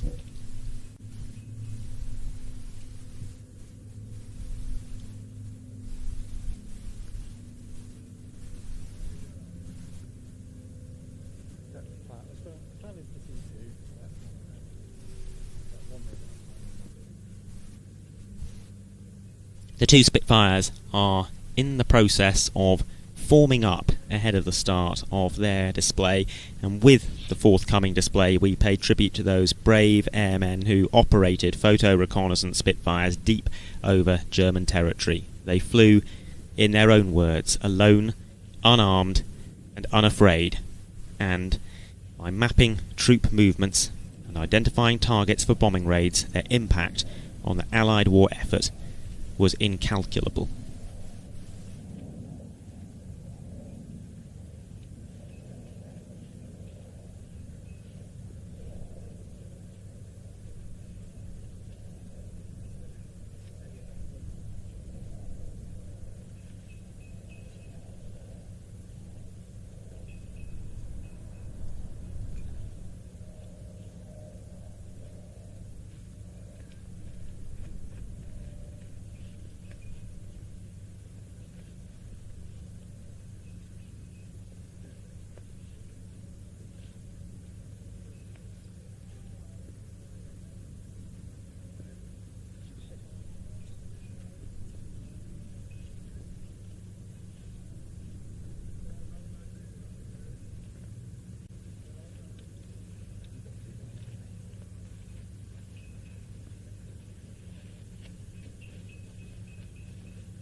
We think it's going to be a fair few minutes yet until the Spitfires actually come in. They're still in the process of joining up. So while we wait for them, let's take another dip into the archive. Let's see what goodies we are provided with this time as we sample another 3 random clips from the Plains TV catalogue of programmes. That delta and canard configuration that you can see chosen for the excellent high angle of attack manoeuvrability and the combination of range and weapons carrying capability, and of course it has full fly-by-wire controls.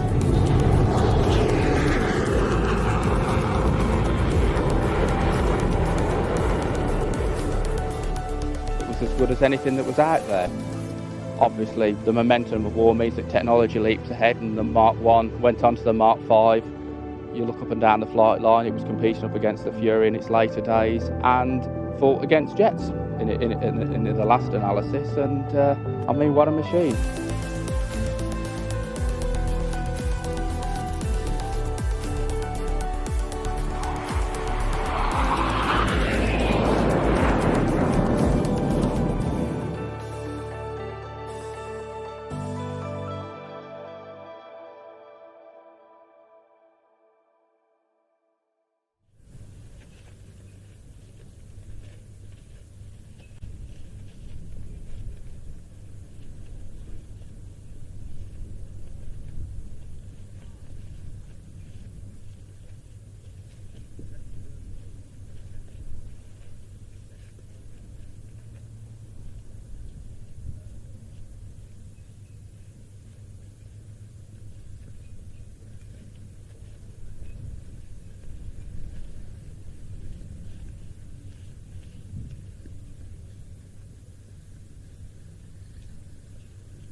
what we're expecting to see from these two Spitfires is a couple of formation passes with the two of them together, and then solo displays from each one in turn. And of course I shall be letting them display without interruption from me, because I'm sure the last thing that you want is for me to talk over a pair of Spitfires, particularly given that as part of the point of this display is to be able to compare the sound of the Griffon and the Merlin.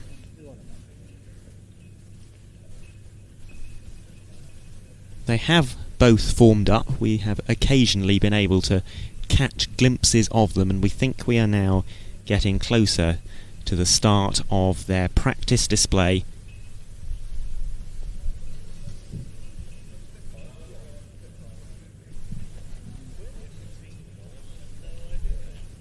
And here they come. This display provided, as I said, by Rolls-Royce, the Spitfire PR11 and PR19.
What a sky against which to see a display like that. Some towering cumulus on the opposite side of the runway, making for a fantastic backdrop as we see those two Spitfire aircraft, one a PR-11, one a PR-19, one with a Merlin engine, one with a Griffon. What a sight and a sound. But RIAT is one of those shows that can provide great contrasts, and from an aircraft that was one of the main fighters of the early 1940s, we now come to one of the main fighters from the 1970s to date, because we do expect the Royal Danish Air Force F-16 to be returning to commence its display rehearsal in the very near future. In the meantime, there is some positioning of aircraft going on because the Slovenian Air Force PC-9M Hrdurnik is making its way down the runway. It's not going to be flying next, it's going to be just positioning itself, it's backtracking, it'll move on to the parallel taxiway, and once it's clear of the runway, then it will be possible to bring the F-16 in to start its display. That Hrdurnik, by the way, do not underestimate it. I know it's got a propeller on the front, but that is going to perform just about the finest piece of aerobatic flying that you will ever see from a military aircraft. At the controls is none other than Captain Andrei Fiorelli. He's been his country's national display pilot for 11 years, and he is a man of enormous piloting skill.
It has been 51 years since the F-16 first flew, and that first flight was an unexpected one. It took place during a fast taxi test gone awry.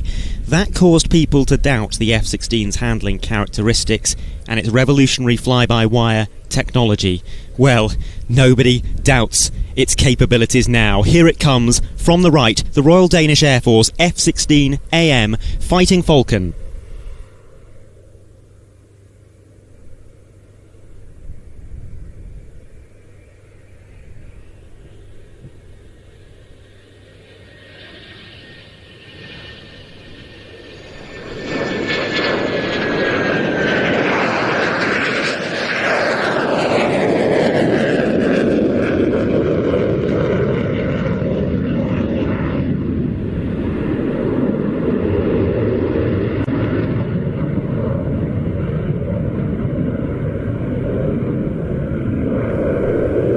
The F-16 is the most produced fourth-generation fighter in the world. It is the most numerous fighter in service today. Almost 5,000 F-16s have been built, and they've been flown in the service of 30 nations.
Denmark was one of the original 4 international customers that came together to buy the F-16 as a replacement for the F-104, and in Denmark's case also to replace the J-35 Draken. Those air arms became known as the European Partner Air Forces. They were Denmark, Belgium, the Netherlands and Norway. Denmark's F-16s were mostly licence-built by Sabca in Belgium.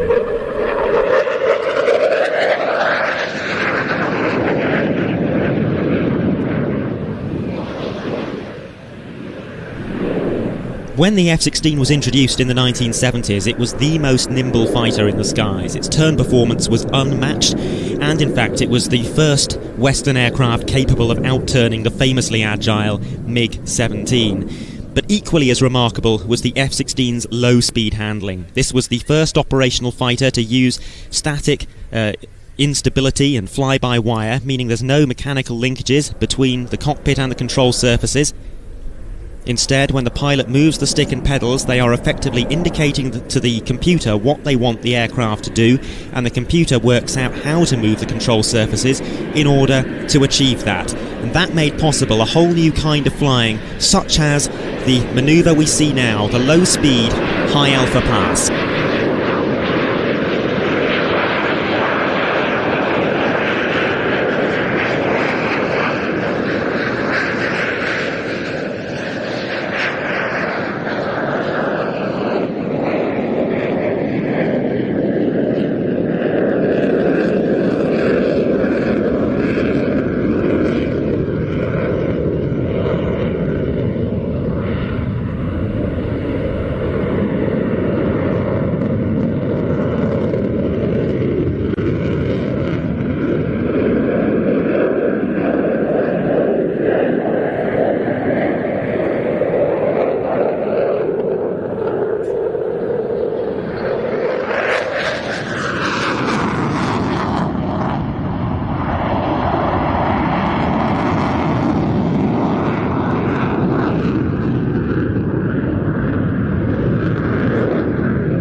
All of Denmark's remaining F-16s have been updated to the F-16 AM or BM specification, indicating they've been put through a substantial midlife upgrade. In layman terms, they've been made operationally analogous to the F-16C Block 50 series.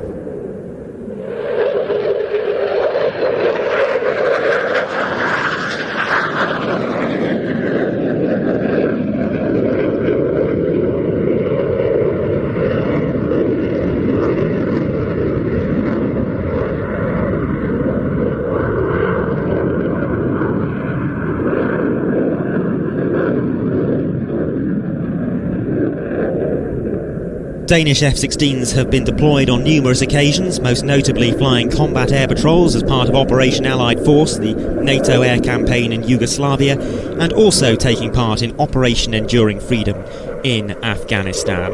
Now, an inverted pass.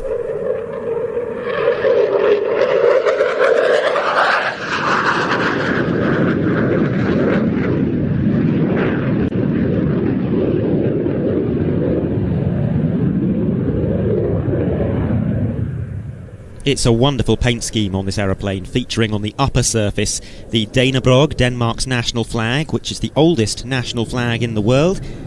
And on the tail you'll see the F-16's namesake, the Falcon. That was added to mark the F-16's 50th anniversary in 2024, and indeed this aircraft was one of the many F-16s that participated in last year's Royal International Air Tattoo here at Fairford as part of the biggest public celebration of the F-16 half centenary. Now we're going to get one of the best all-round looks at the paint scheme that we will see during this entire display sequence. The landing gear is down, the landing light is on. This will be a low overshoot, followed by a dirty roll.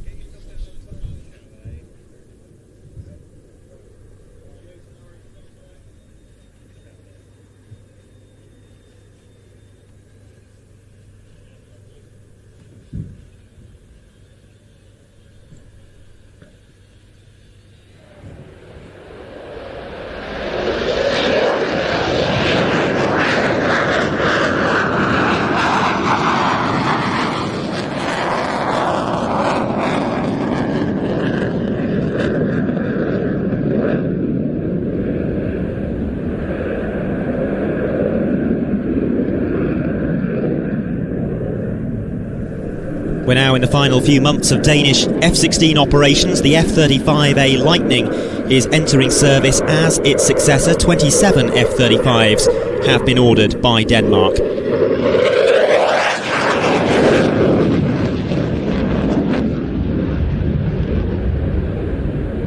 The F-16s, meanwhile, are being divested of. Some of them are being sold second-hand to the Argentine Air Force, who are in desperate need of new jets to replace their ageing Douglas A4 Fighting Hawks, and the rest are being donated to the armed forces of Ukraine. Now, this is my favourite manoeuvre of the display. A double high alpha barrel roll, starting on the right 45-degree line.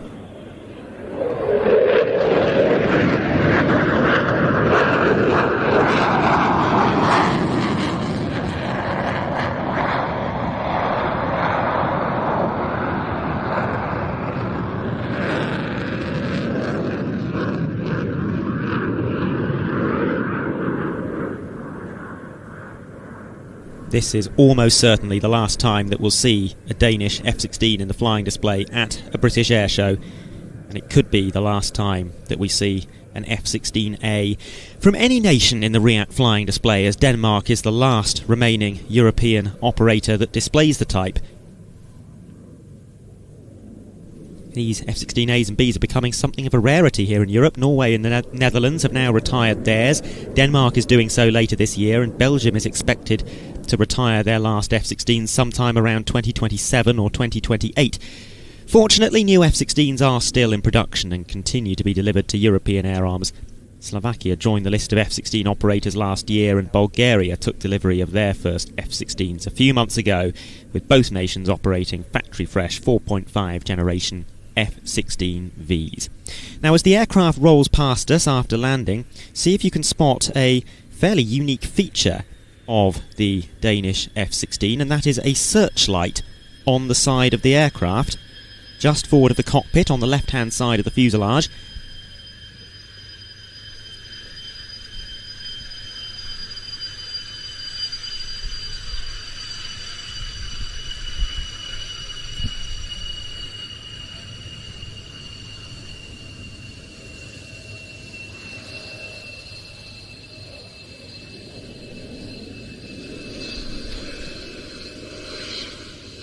That searchlight is used to illuminate target aircraft during nighttime interceptions, and it's a feature that you will only find on F-16s built for Denmark and Norway.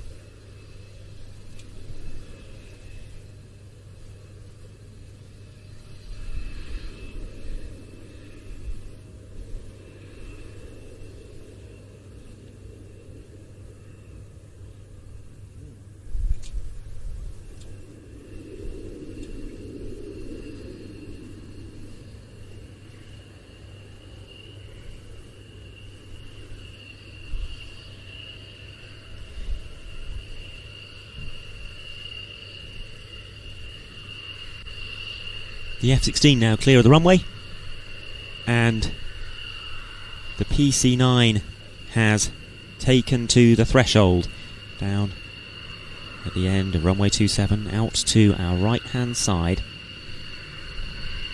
and this is always a very high quality flying display contribution indeed from one of the smallest air forces in Europe. A PC-9M Hadurnik, the only fixed-wing combat aircraft operated by the Slovenian Air Force, and one of only 9 such examples in their arsenal. All 9 are part of the 152nd Aviation Squadron, where they serve in both the training and the combat roles.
and taxiing out now the two aircraft that will be involved in the surprise that I've mentioned a few times.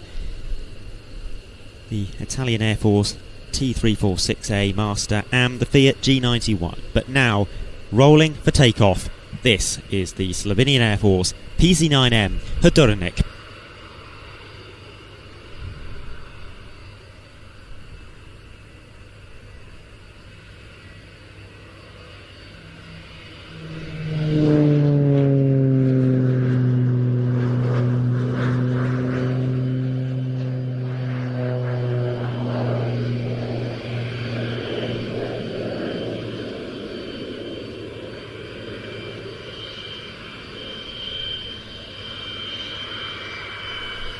And if you were in any doubt that this would be anything other than a phenomenal performance, then that takeoff has hopefully allayed your concerns.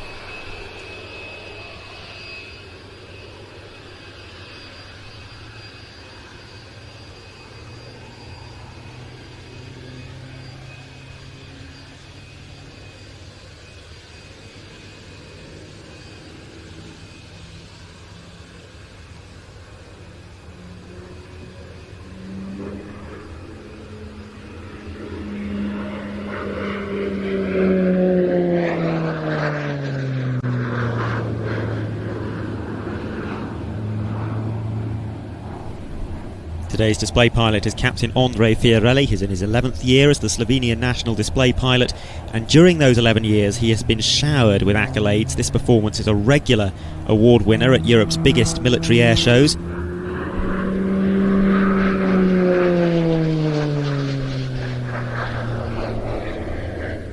A few months ago he won the European Airshow Council's Paul Bowen Trophy, recognising his outstanding performances and unwavering commitment to the art of the aerial display. Now what you're seeing at the moment is an avalanche, a loop but with an aileron roll on the top.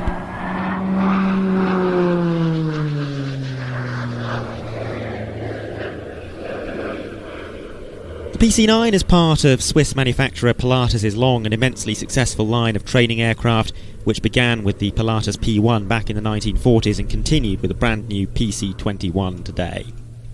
Watch now for a stall turn, pivoting around the left wingtip of the aircraft,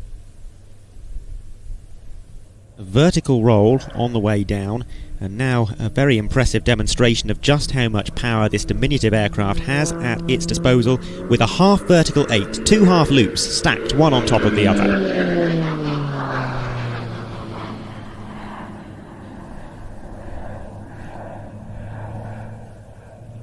Powering the PC-9M is a Pratt & Whitney PT6A 62 turboprop, producing 950 shaft horsepower and propelling the aircraft to a maximum speed of 320 knots. Service ceiling is 25,000 feet, and as far as G limits go, the aircraft is rated to +7 and -3.5. Reaching the top of the vertical 8, we're now seeing a vertical downline with at least 4.5 spins.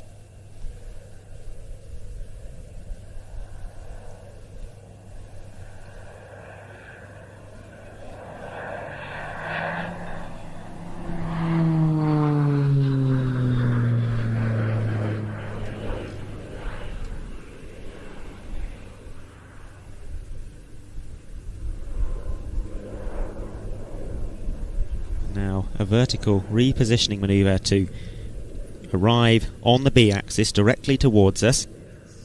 You will perform an on-crowd aileron roll and then pull up into the vertical.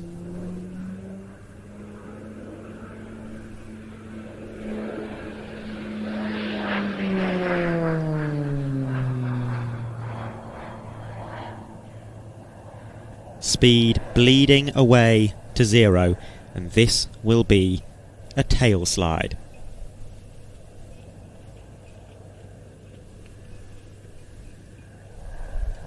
And watch now as the aircraft exits the tail slide, not by pulling back on the stick, but by pushing forwards.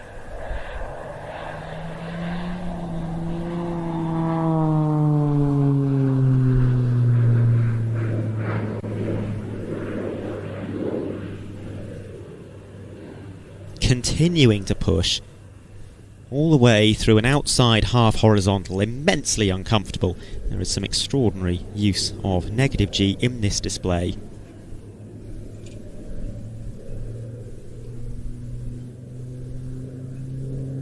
Some rolls on the down line, and then the G will change from negative to positive as Captain Fiorelli comes onto the show line for a minimum radius turn.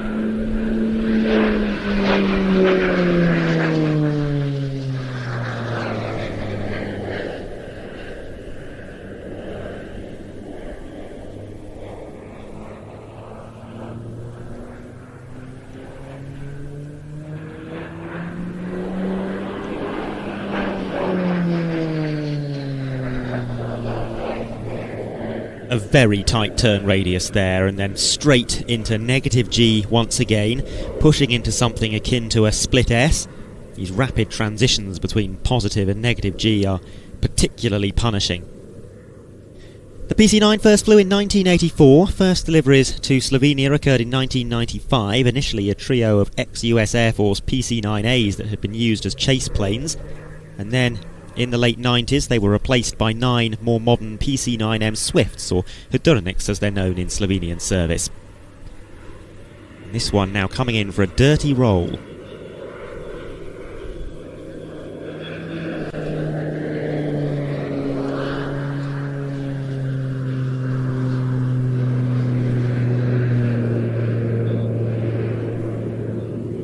Compared to the PC-9A, the PC-9M has an enlarged vertical stabiliser for better in-flight stability, stall strips on the leading edge of the wing to reduce the aircraft's tendency to enter a flat spin at very low airspeeds, and a new engine control interface. Most notably though, the PC-9M variant is also combat capable with 7 hardpoints that are able to carry iron bombs, rocket pods and guns as well. Now this is the last of the big negative G manoeuvres, and I think the most impressive of all of them. An outside avalanche, a full negative G loop with a roll on the top.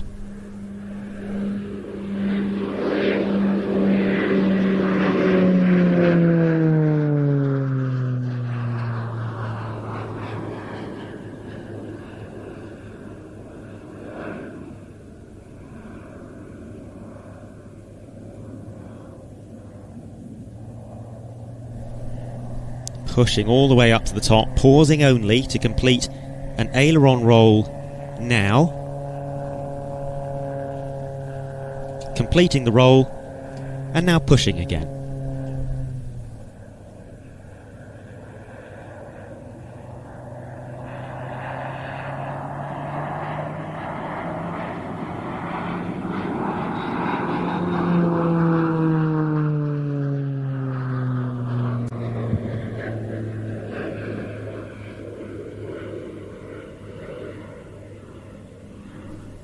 And next the aircraft about to perform a slow roll, probably the lowest and most precise slow roll that we'll see all day long. Again, like the 4-point roll earlier, there's a few moments here where the wings are producing no lift. The nose wants to slice downwards, so the pilot is making dozens of adjustments every second to the stick and pedals.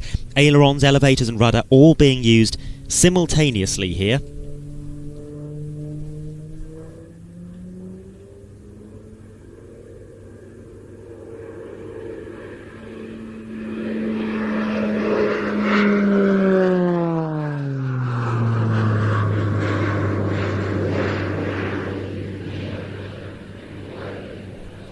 Now that is some of the best aerobatic flying that you will ever see in a military aircraft. And now I predict we'll see the aircraft coming straight into land, performing a split S there, landing gear coming down over the top.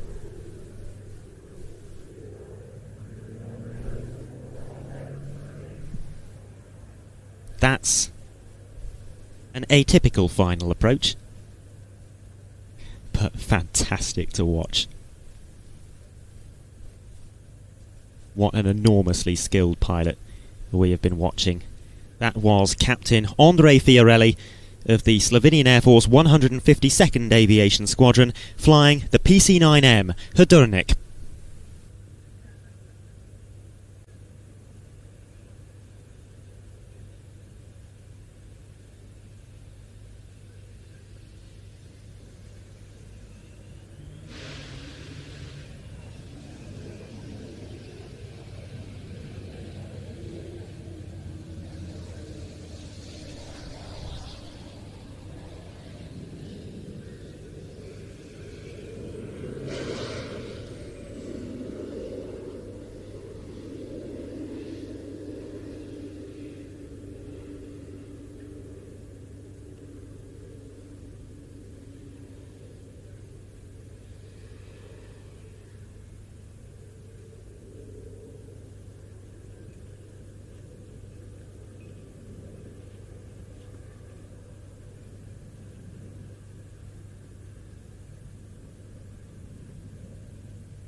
What we're going to see now is a one-off, a surprise. This has not been publicised in advance.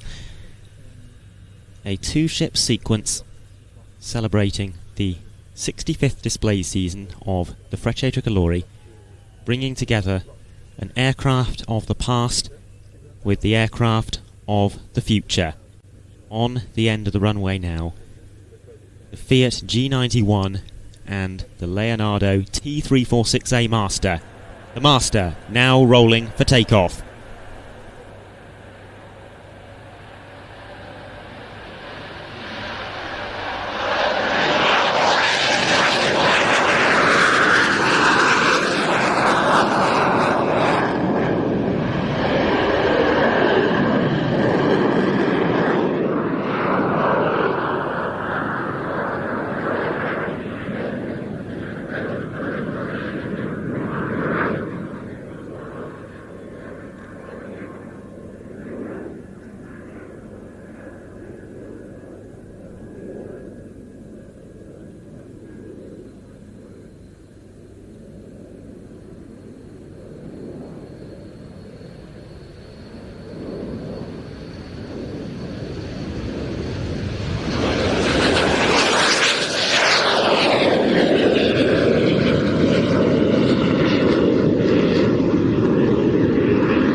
Italy's airshow history is a long and storied one, and the Italian military has been fielding world-renowned aerobatic teams for almost 100 years. The first dates back to 1930.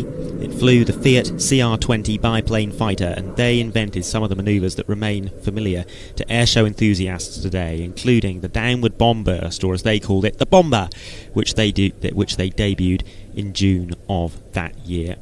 Many more Italian military display teams followed, particularly post-World War II, a three-ship of Spitfire 9s, and in 1950 the country's first jet aerobatic team, Cavallino Rampante, flying 4 de Havilland Vampires.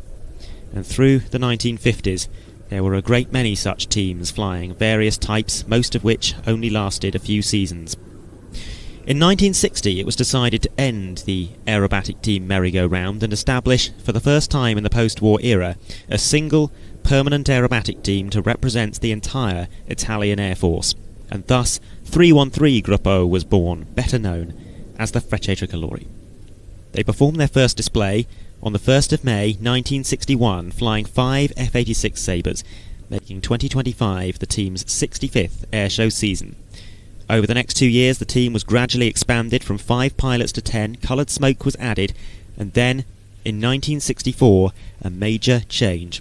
They swapped their American-built Sabres for the jet that we see here leading this formation, the all-Italian Fiat G91. That type flew with them for 18 seasons, and it remains very fondly regarded in Italian aviation circles.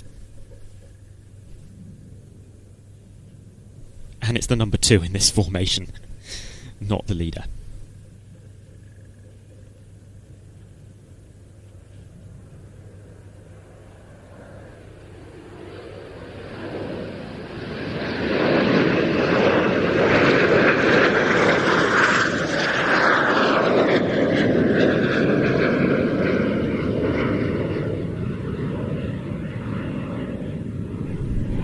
In 1982 they swapped to the Airmacchi MB339, the aircraft which they still fly today, but its successor shall be the jet that leads this formation, the T346. The decision to equip the T346 did not come easily. It was originally the smaller, cheaper and lower thrust T345 high-efficiency trainer that was selected to equip the team, a modernised version of the Sci Marchetti S211. The T345 was supposed to enter Frecce Tricolori service in 2017, perhaps as a result of delays to type certification, or perhaps because it was found to be badly suited for the role. That never happened. Instead, in 2024 it was revealed in a ceremony at Revolto that the T346 had instead been selected. 15 such aircraft shall be procured for the squadron. They'll be equipped with smoke generators and painted in a refreshed Frecce Tricolore livery. The transition to that new type is likely to occur sometime around 2028.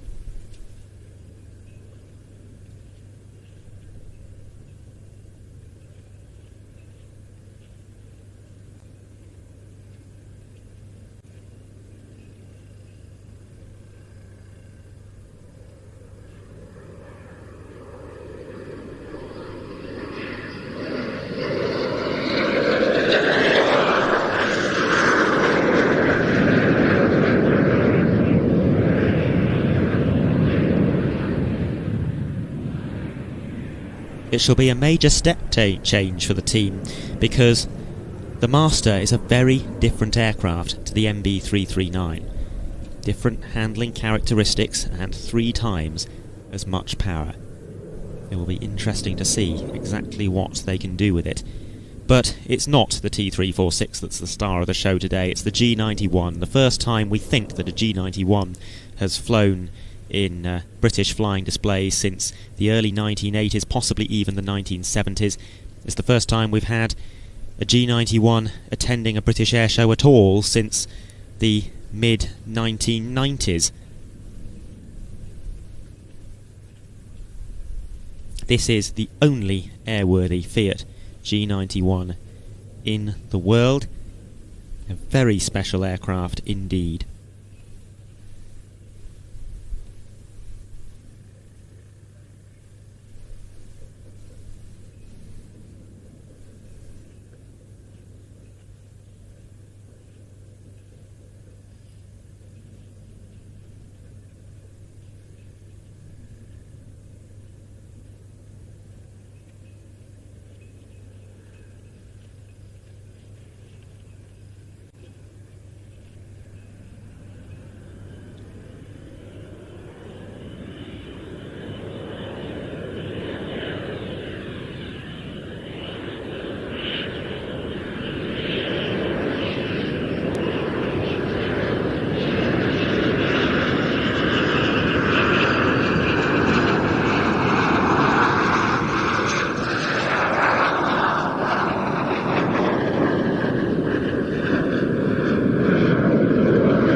A huge thanks to Dave B, who sent us £5. He says thanks for the awesome stream, subbed and ready for the weekend. I very much hope you enjoy it. Thanks for your contribution as well to tonight's beer fund.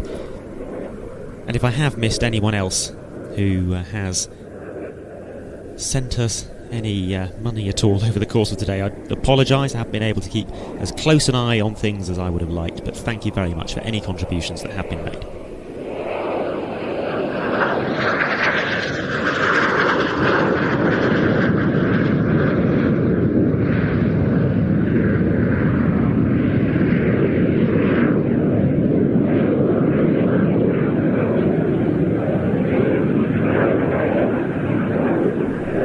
In the 1950s, the Italian Air Force entered the jet age courtesy of the Vampire and the F-86 Sabre, but this was a country with a proud history of aircraft development, and there was a great desire for Italy to produce its own indigenous jet fighter.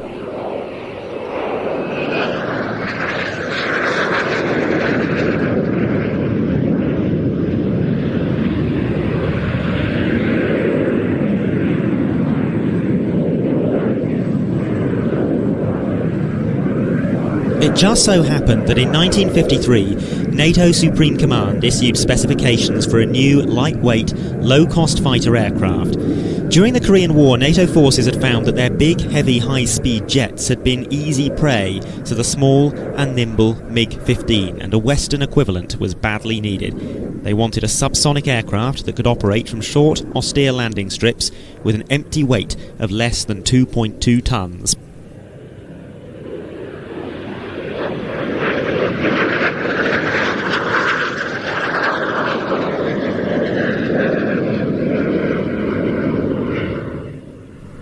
Fiat aeronautical engineer Giuseppe Gabrielli decided to submit a design for this competition. He selected the Bristol Siddeley Orpheus turbojet, then still in development, as the power plant, and then he built around it an aircraft with an all-metal fuselage of simple construction methods and highly swept wings with 37 degrees of sweep. That design was designated the Fiat G91, and in 1955 NATO announced that it was one of the 3 designs that would advance to the prototype testing stage.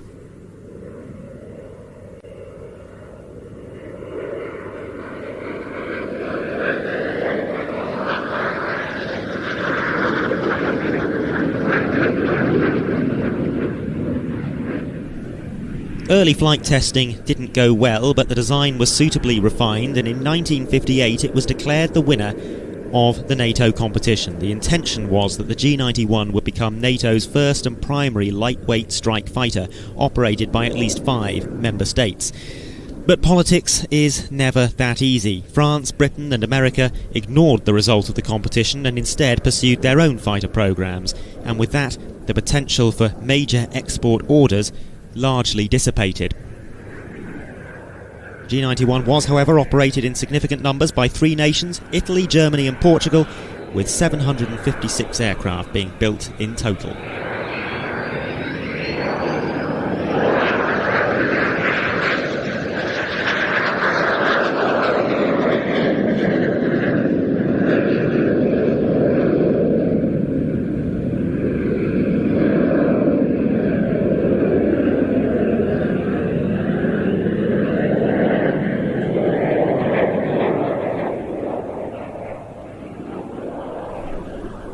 In Italy, the G91 was the source of much national pride, and the type was chosen to equip the national aerobatic team, the Frecce Tricolori.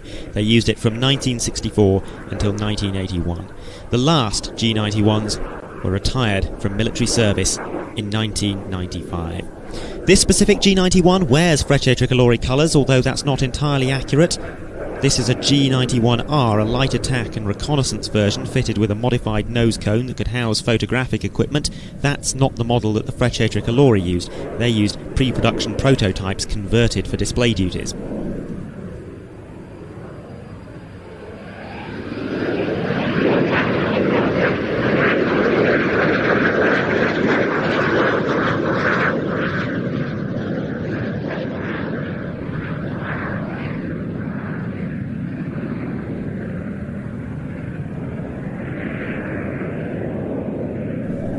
After the Italian Air Force retired its G91s in 1995, none remained in airworthy condition.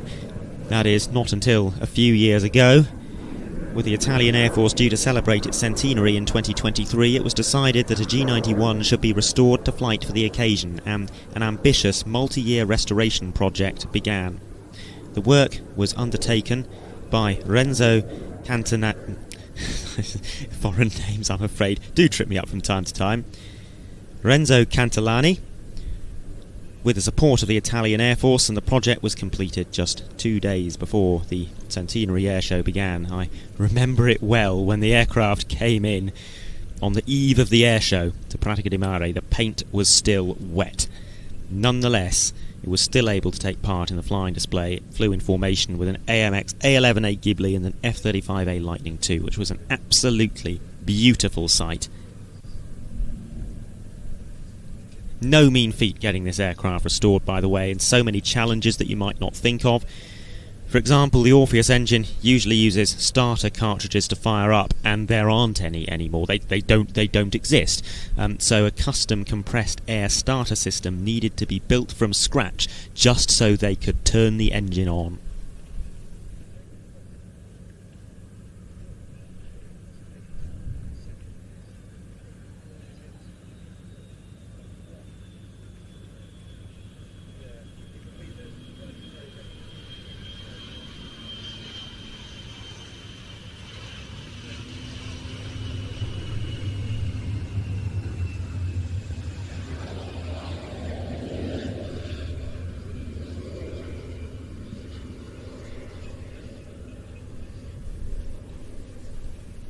How wonderful it is to see a Fiat G91 at a British air show.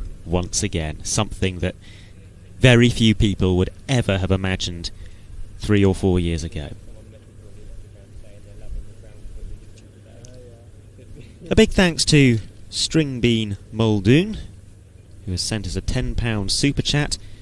All of your super chats are so much appreciated by the whole team here. We're all working a very long day indeed. More than 10 hours, probably approaching 11 hours of live broadcasting in all, and some extremely long shifts of camera work and vision mixing and commentary. So when we all arrive at a pub later tonight, we will appreciate the beer money. Thank you very much. But we now move from rehearsals to validations. Now, cosmetically, they are one and the same. What we're about to see will look just like a flying display rehearsal. Legally, though, it is a different thing. What we are now watching is display conducted for the benefit of the Flying Control Committee here, so they can certify that what this aircraft is going to do is safe and compliant with UK regulations, and then they can sign it off and give it permission to fly in front of the public. And what we see on the runway is an aircraft that owes its existence to a 1958 NATO requirement. The organisation was on the lookout for a replacement for the Lockheed P-2 Neptune maritime patrol anti-submarine and anti-shipping aircraft, which was used by 6 NATO member states in Europe and North America.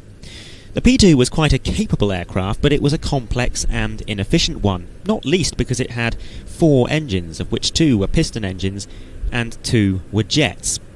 The French company Breguet elected to submit a design which they designated the BR-1150 Atlantique, and their design was declared the winner. And now, in the twilight of its service career, we are delighted to welcome one to the RIAT flying display from the French Navy. This is the Atlantique 2.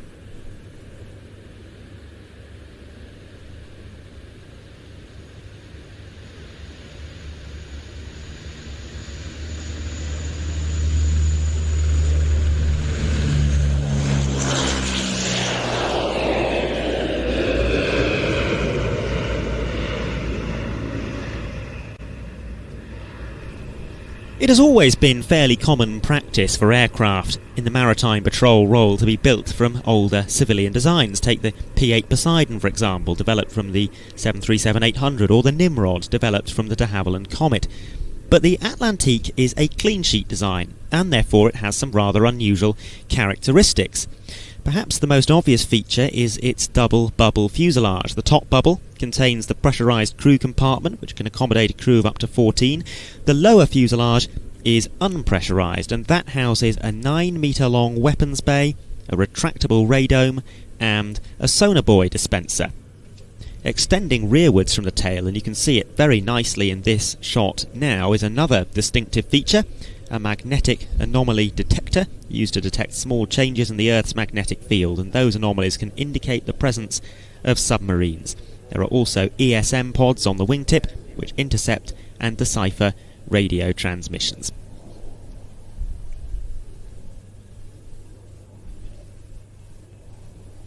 The Atlantique prototype first flew in 1961. The production version, which featured a lengthened fuselage, followed 2 years later, and entry into service came in 1965. Initial orders were from France and Germany. They requested 40 and 20 airframes respectively, and those orders were fulfilled by 1968, at which point the production line shut down. Now, that could have been the end of the story, but it really wasn't. 4 years later, production restarted to accommodate an order from the Netherlands, and then work began in 1978 on a new updated version of the Atlantique called the Atlantique Nouvelle Génération, and later renamed the Atlantique 2. This is the model that we see before us today.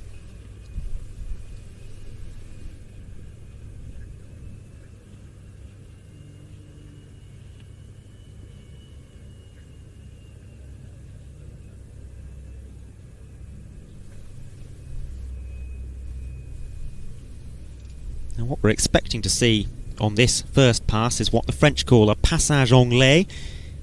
We would call it a topside pass or a photo pass. 240 knots, 330 feet. But it's not looking to me like this is going to be a topside. This looks like a straight and level pass.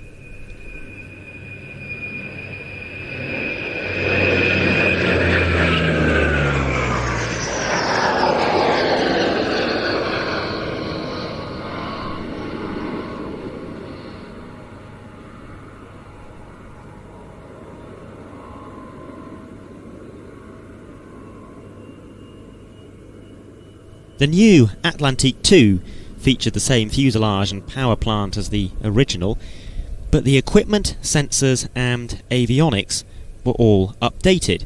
New radar, new computers, an infrared camera turret was installed on the nose, and the aircraft was also made compatible with the Exocet anti-ship missile.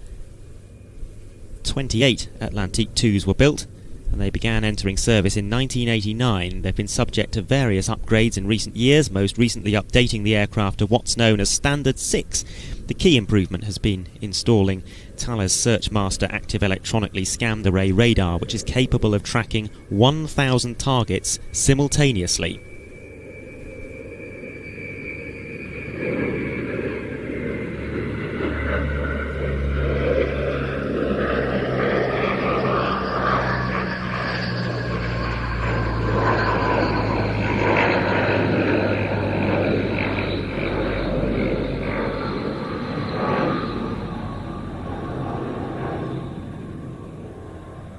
And we did get our topside in the end. Always quite striking to see an aircraft of this size showing off its upper surfaces like that. And what I hope we'll see on the next pass is the radar that I was mentioning out on display.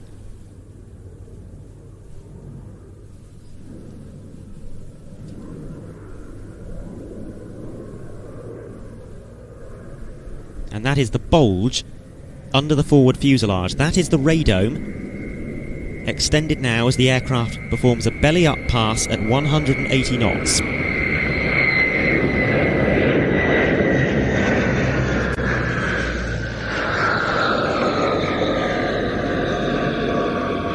And the weapons bay open as well, that 9-metre long weapons bay containing a dummy Exocet missile. As well as that new radar, the upgrades also include a new Thales acoustic subsystem which gathers and processes signals from sonar buoys, an MX-20 sensor turret including infrared and electro-optical cameras, a new navigation system and a new mission tactical computer. France is the only remaining operator of the Atlantique. They have 22 of them, of which 18 have been upgraded to that Standard 6, as they refer to it. And in that configuration they will continue to operate for another 5 to 10 years. They will continue to be used very broadly. Just in the last few years, Atlantiques have been used for patrol missions in the Mediterranean, the Gulf of Guinea, the Indian Ocean and the Baltic Sea. They're also used to protect and escort the French Navy's nuclear submarines. Now this is the lowest, fastest pass of the display, 150 feet and a speed of 280 knots.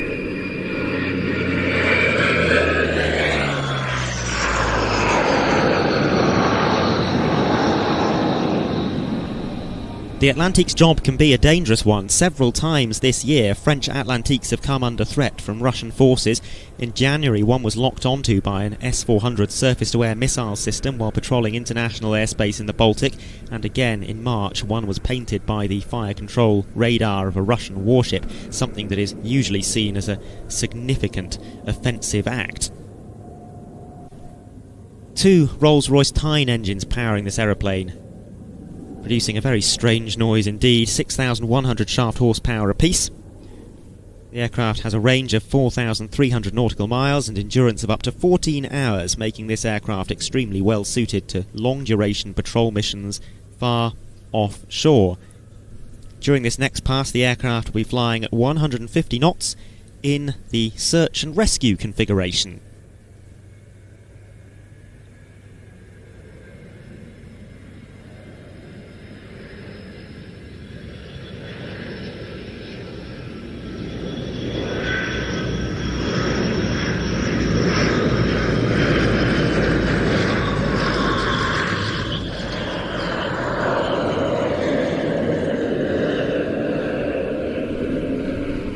And that was the final pass by this fascinating aircraft. One which isn't just used at sea, it must be said. It can also be used for overland mapping and reconnaissance. It's even capable of precision strike missions carrying laser-guided bombs, and as such the Atlantique has been used on combat operations in the Middle East as part of the fight against the so-called Islamic State, and also taking part in Operation Serval in Mali. The Atlantique has another role as well, as a search and rescue platform, and we saw it in SAR configuration just there. It was involved, for example, in the search for Air France Flight 447 back in 2009.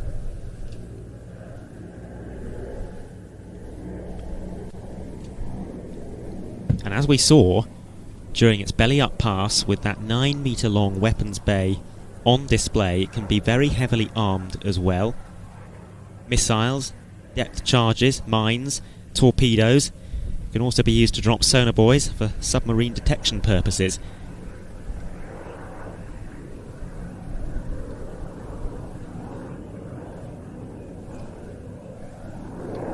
The replacement for the Atlantique has been tentatively selected by the French military, the Airbus A321 MPA, which is a hypothetical maritime patrol aircraft based on the A321 XLR airliner.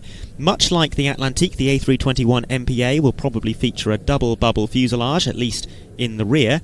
Its weapons payload will be a lot larger than that of the Atlantique. It will have a slightly longer range, projected to be in the region of 4,700 nautical miles, and it will have a considerably higher cruise speed by virtue of being powered by two modern high bypass turbofan engines.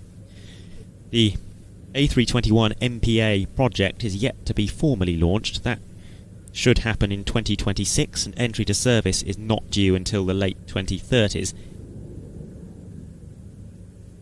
But serious design work is underway. It's also hoped the A321 MPA will be adopted by other countries as a longer range alternative to the P-8 Poseidon, which is becoming the maritime patrol aircraft of choice at the moment around the world.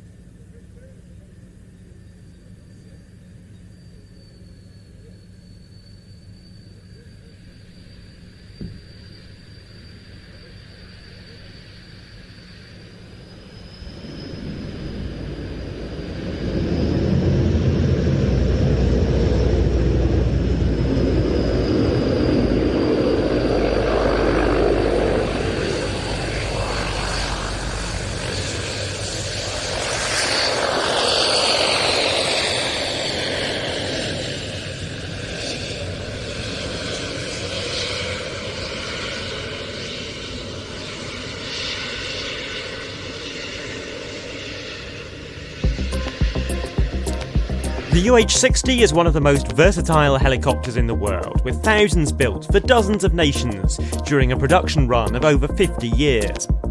Yet somehow, this helicopter type, which is nothing if not commonplace, has never appeared in a RIAT flying display before. This year, that's being rectified by the Swedish Air Force, which is bringing an HKP-60, their name for the UH-60M. This display is relatively new to the airshow circuit, but it's already caught much attention as a dynamic and aggressive performer.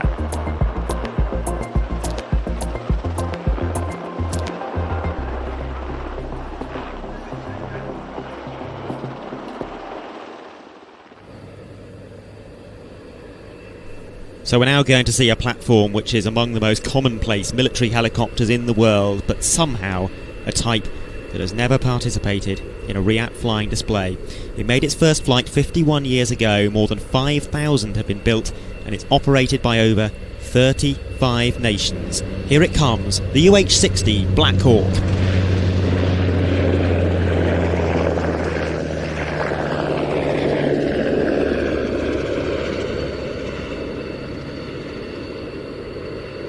But let's be pedantic about it, because this is a Plains TV RIAT broadcast. This might be from the UH-60 family. It's a UH-60M to be specific, but it's not actually called a UH-60 because this helicopter is from the Swedish Air Force. The Swedish military has its own aircraft designation system, which operates entirely independently of everybody else's, and they call it the HKP-16. And this, like the Sokol earlier on, is a display that may surprise you. I had the privilege of seeing it at Sanikol last year. It is very dynamic indeed.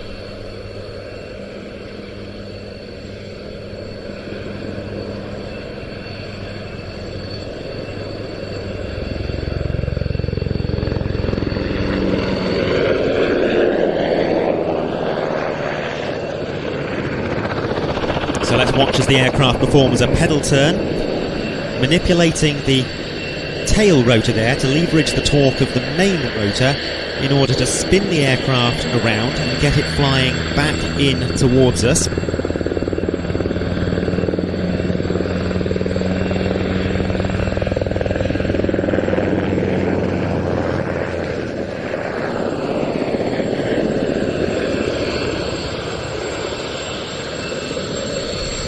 Now into the hover at Show Centre.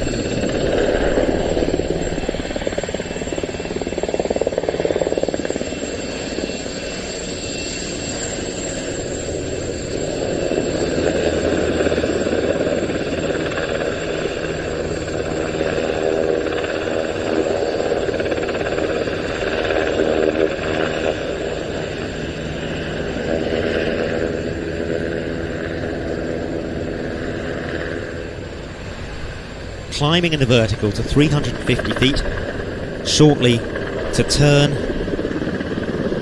and then drop down to very low altitude.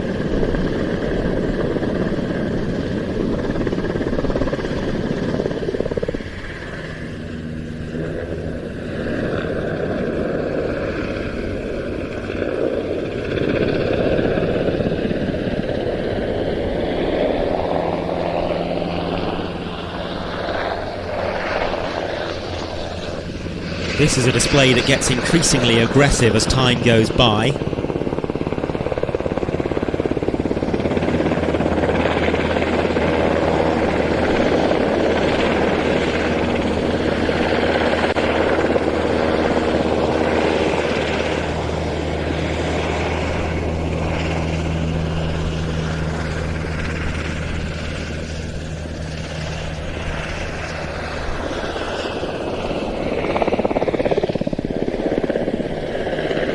The UH-60 was developed back in the 1970s to replace the UH-1 Huey as the US Army's light troop transport helicopter, but since then it's evolved massively into countless specialised versions: combat search and rescue, the Seahawk anti-submarine version, the Pavehawk and Jayhawk special operations models, firefighting versions, even a one-off stealth variant which was used by US Special Forces in the raid against Osama bin Laden back in 2011.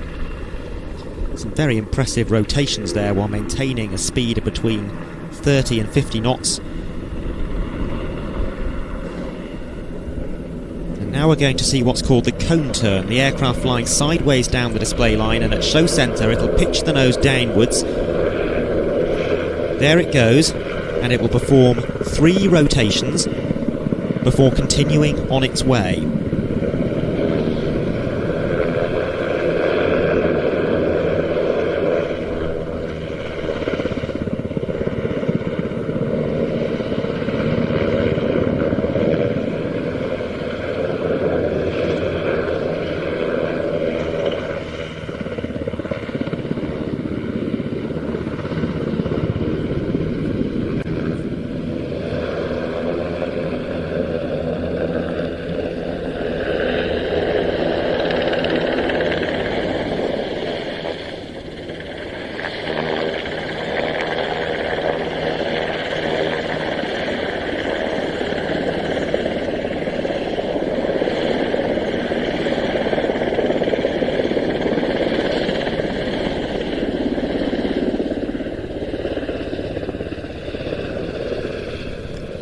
The Swedish Air Force originally ordered a fleet of 15 UH-60M Black Hawks from the US in 2011 to fulfill an operational requirement for a medical evacuation helicopter for use in Afghanistan. It was originally purchased as a stopgap to account for delays in the NH90 programme, although it may well be the case that the Black Hawk actually outlasts the NH90 in Swedish service on account of lower operating costs and superior reliability.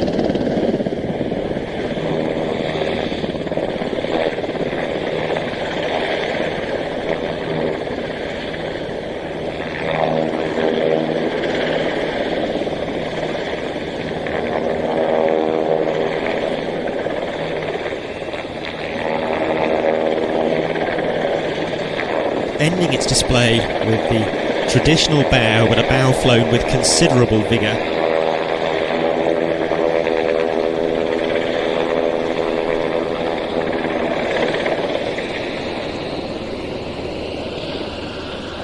I think we'll get one last dramatic vertical manoeuvre. The helicopter reversing into a high hover, and it will then perform bunt and a high energy turn.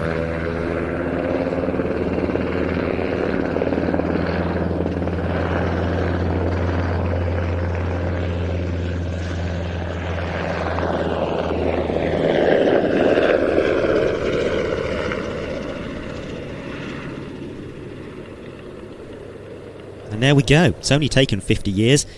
The Black Hawk has finally flown at the Royal International Air Tattoo, and I suspect we might get a bonus fly past as well, as the aircraft needs to get down to the right hand end of the airfield to return to its parking space.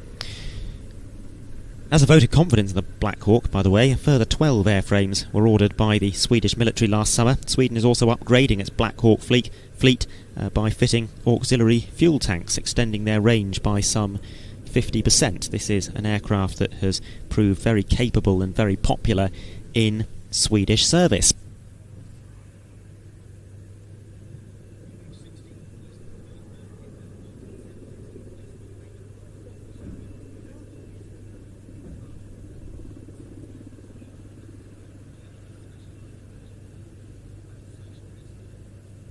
And it's touchdown on runway 09. Perhaps going to taxi conventionally back to its parking space.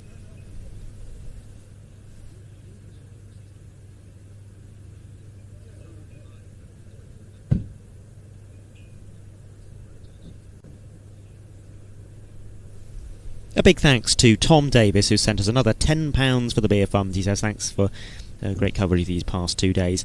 Looking forward to the weekend. Well, we are very pleased to have you with us over the weekend, and this really is your final reminder that if you want to join us on Friday, Saturday and Sunday for the airshow proper, we will be exclusively broadcasting on our streaming service, watch.planestv.com, and we have a discount code available until midnight tonight to get 20% off your first 3 months membership of our streaming service. Use the code RIAT 2025.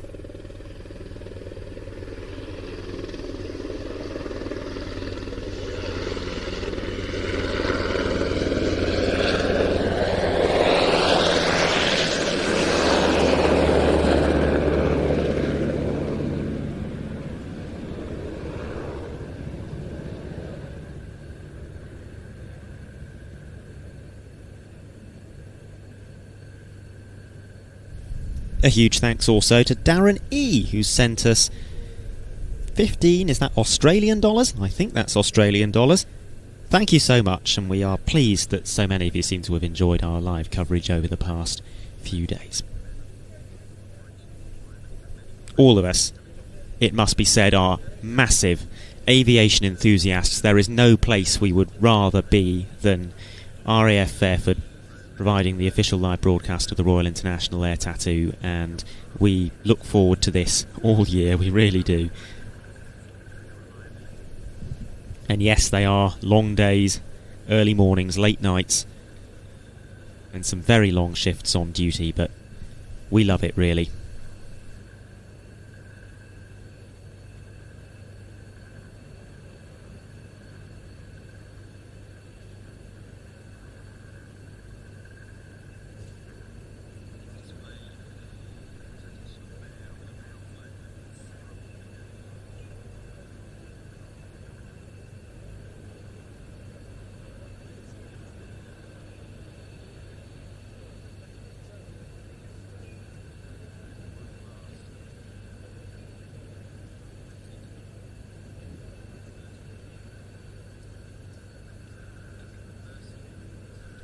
We are expecting, we think, one more movement today, which will be the arrival of a pair of F-35A Lightning IIs from the 48th Fighter Wing in a few minutes' time.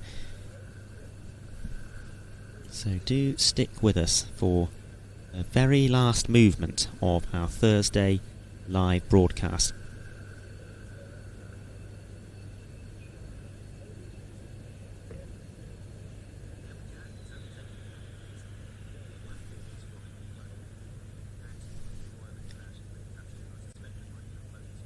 Thanks also to Kevin Jackson, who sent £10 for the beer fund. I think I missed that one earlier. If there's anyone else who I've missed, I apologise deeply. We are. It means the world to us that you are all watching along and that you felt sufficiently motivated to send us some money to help us through the week with much needed beer. I mentioned a few moments ago that we have a discount code available to our streaming service, watch.planestv.com. I promise this is the last time that I will mention it today, but this is my last plea to use it if you would like to watch the live coverage of the flying display over the next 3 days, because we will not be broadcasting on YouTube. But it is far more than RIAT live coverage on our streaming service. We've got somewhere in the region of 150 titles, with more being added on a frequent basis, covering air shows and aviation events around the world over the past 35 years or so. And here is a look at the sort of thing that you'll find.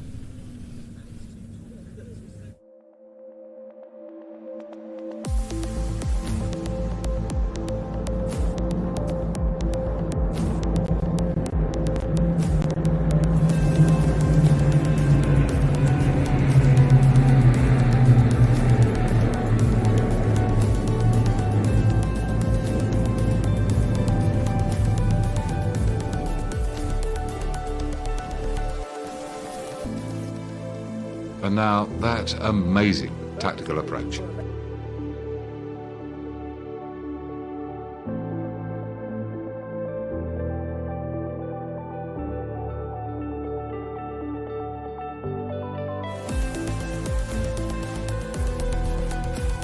The Saab 29, known as the Tunnen, the flying barrel, entered service with the Swedish Air Force in the 1950s. During this period, Sweden was ranked as having the 4th most powerful air force in the world.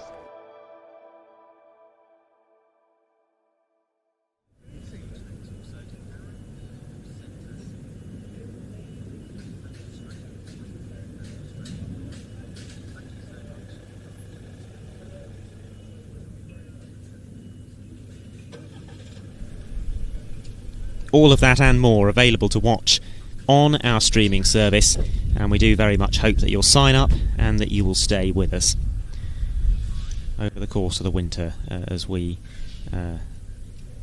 move out of the airshow season and instead transition into focusing on archive programmes, some of which have never been digitised before, and we will make every effort to continue refreshing the on-demand service with fresh programmes from the archive on a regular basis when we don't have air shows to cover live. Well, now what you can see is an F-35A Lightning II from the United States Air Force. It comes to us from the 48th Fighter Wing at RAF Lakenheath.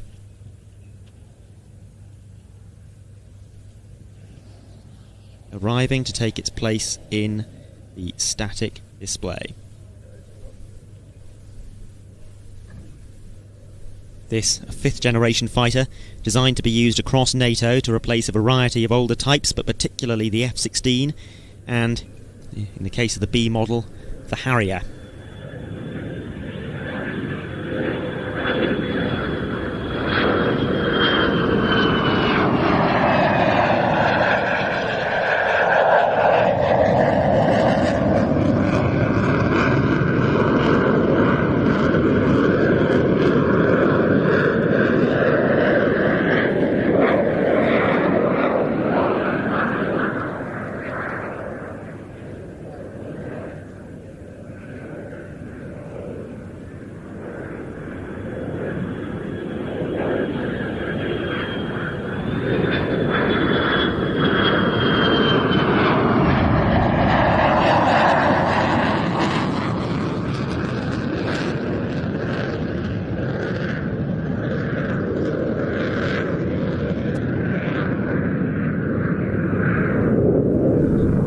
The F-35A, the CTOL version, has two key attributes that set it apart from most other fighters. Firstly, it is a stealth aeroplane capable of carrying some weapons and huge quantities of fuel internally to reduce its radar cross-section. And the other difference is with the avionics: sensors, situational awareness and data sharing. Rather than having separate systems for radar, electronic countermeasures and weapons, the way they all interact with each other is more like a single, cohesive system. For example, the F-35's radar is both a sensor and a weapon. It helps to chart and visualise the battle space, but it also forms part of the F-35's electronic warfare package, shaping and disrupting that same battle space.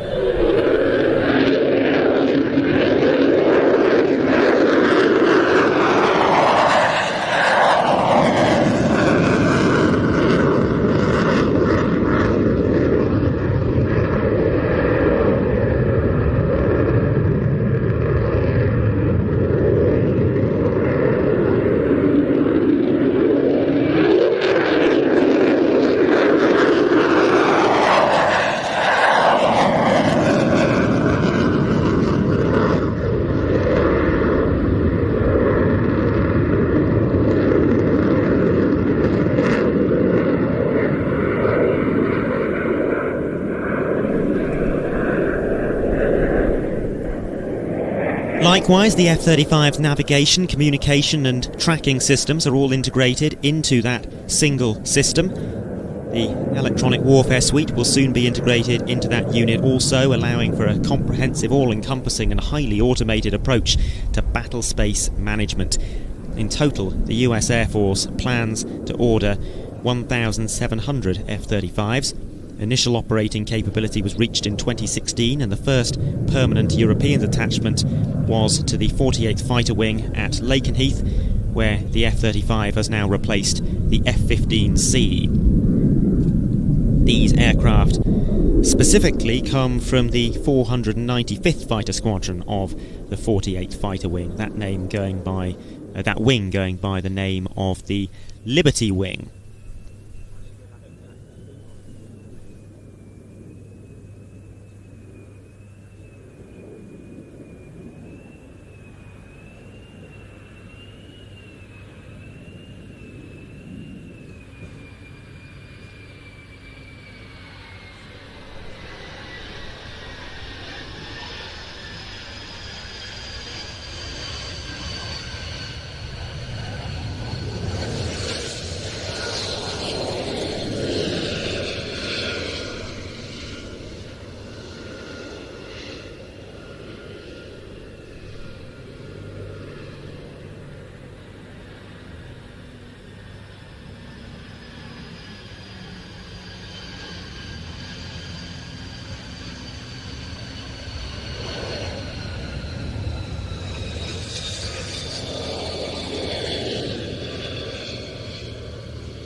So the F-35s complete their landing roll, and now, after 10.5 hours of live broadcasting, we conclude our Thursday effort here at the Royal International Air Tattoo.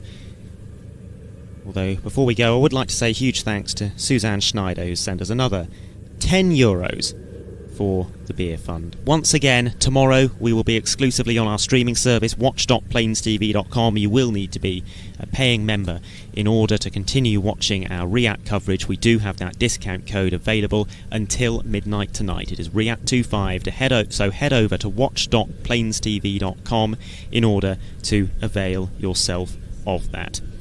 RIAT 2025, not RIAT 25. So there we are.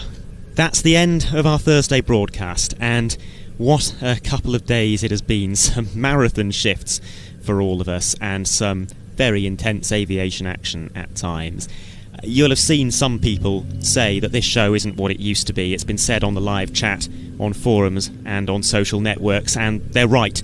25, 30 years ago, this was a military air show. Now it is the military air show. It is the singular de facto showcase for militaries the world over. There is nowhere like RAF Fairford during this particular week in July. Nowhere else, at no other public event, will you see this breadth and variety of military aircraft.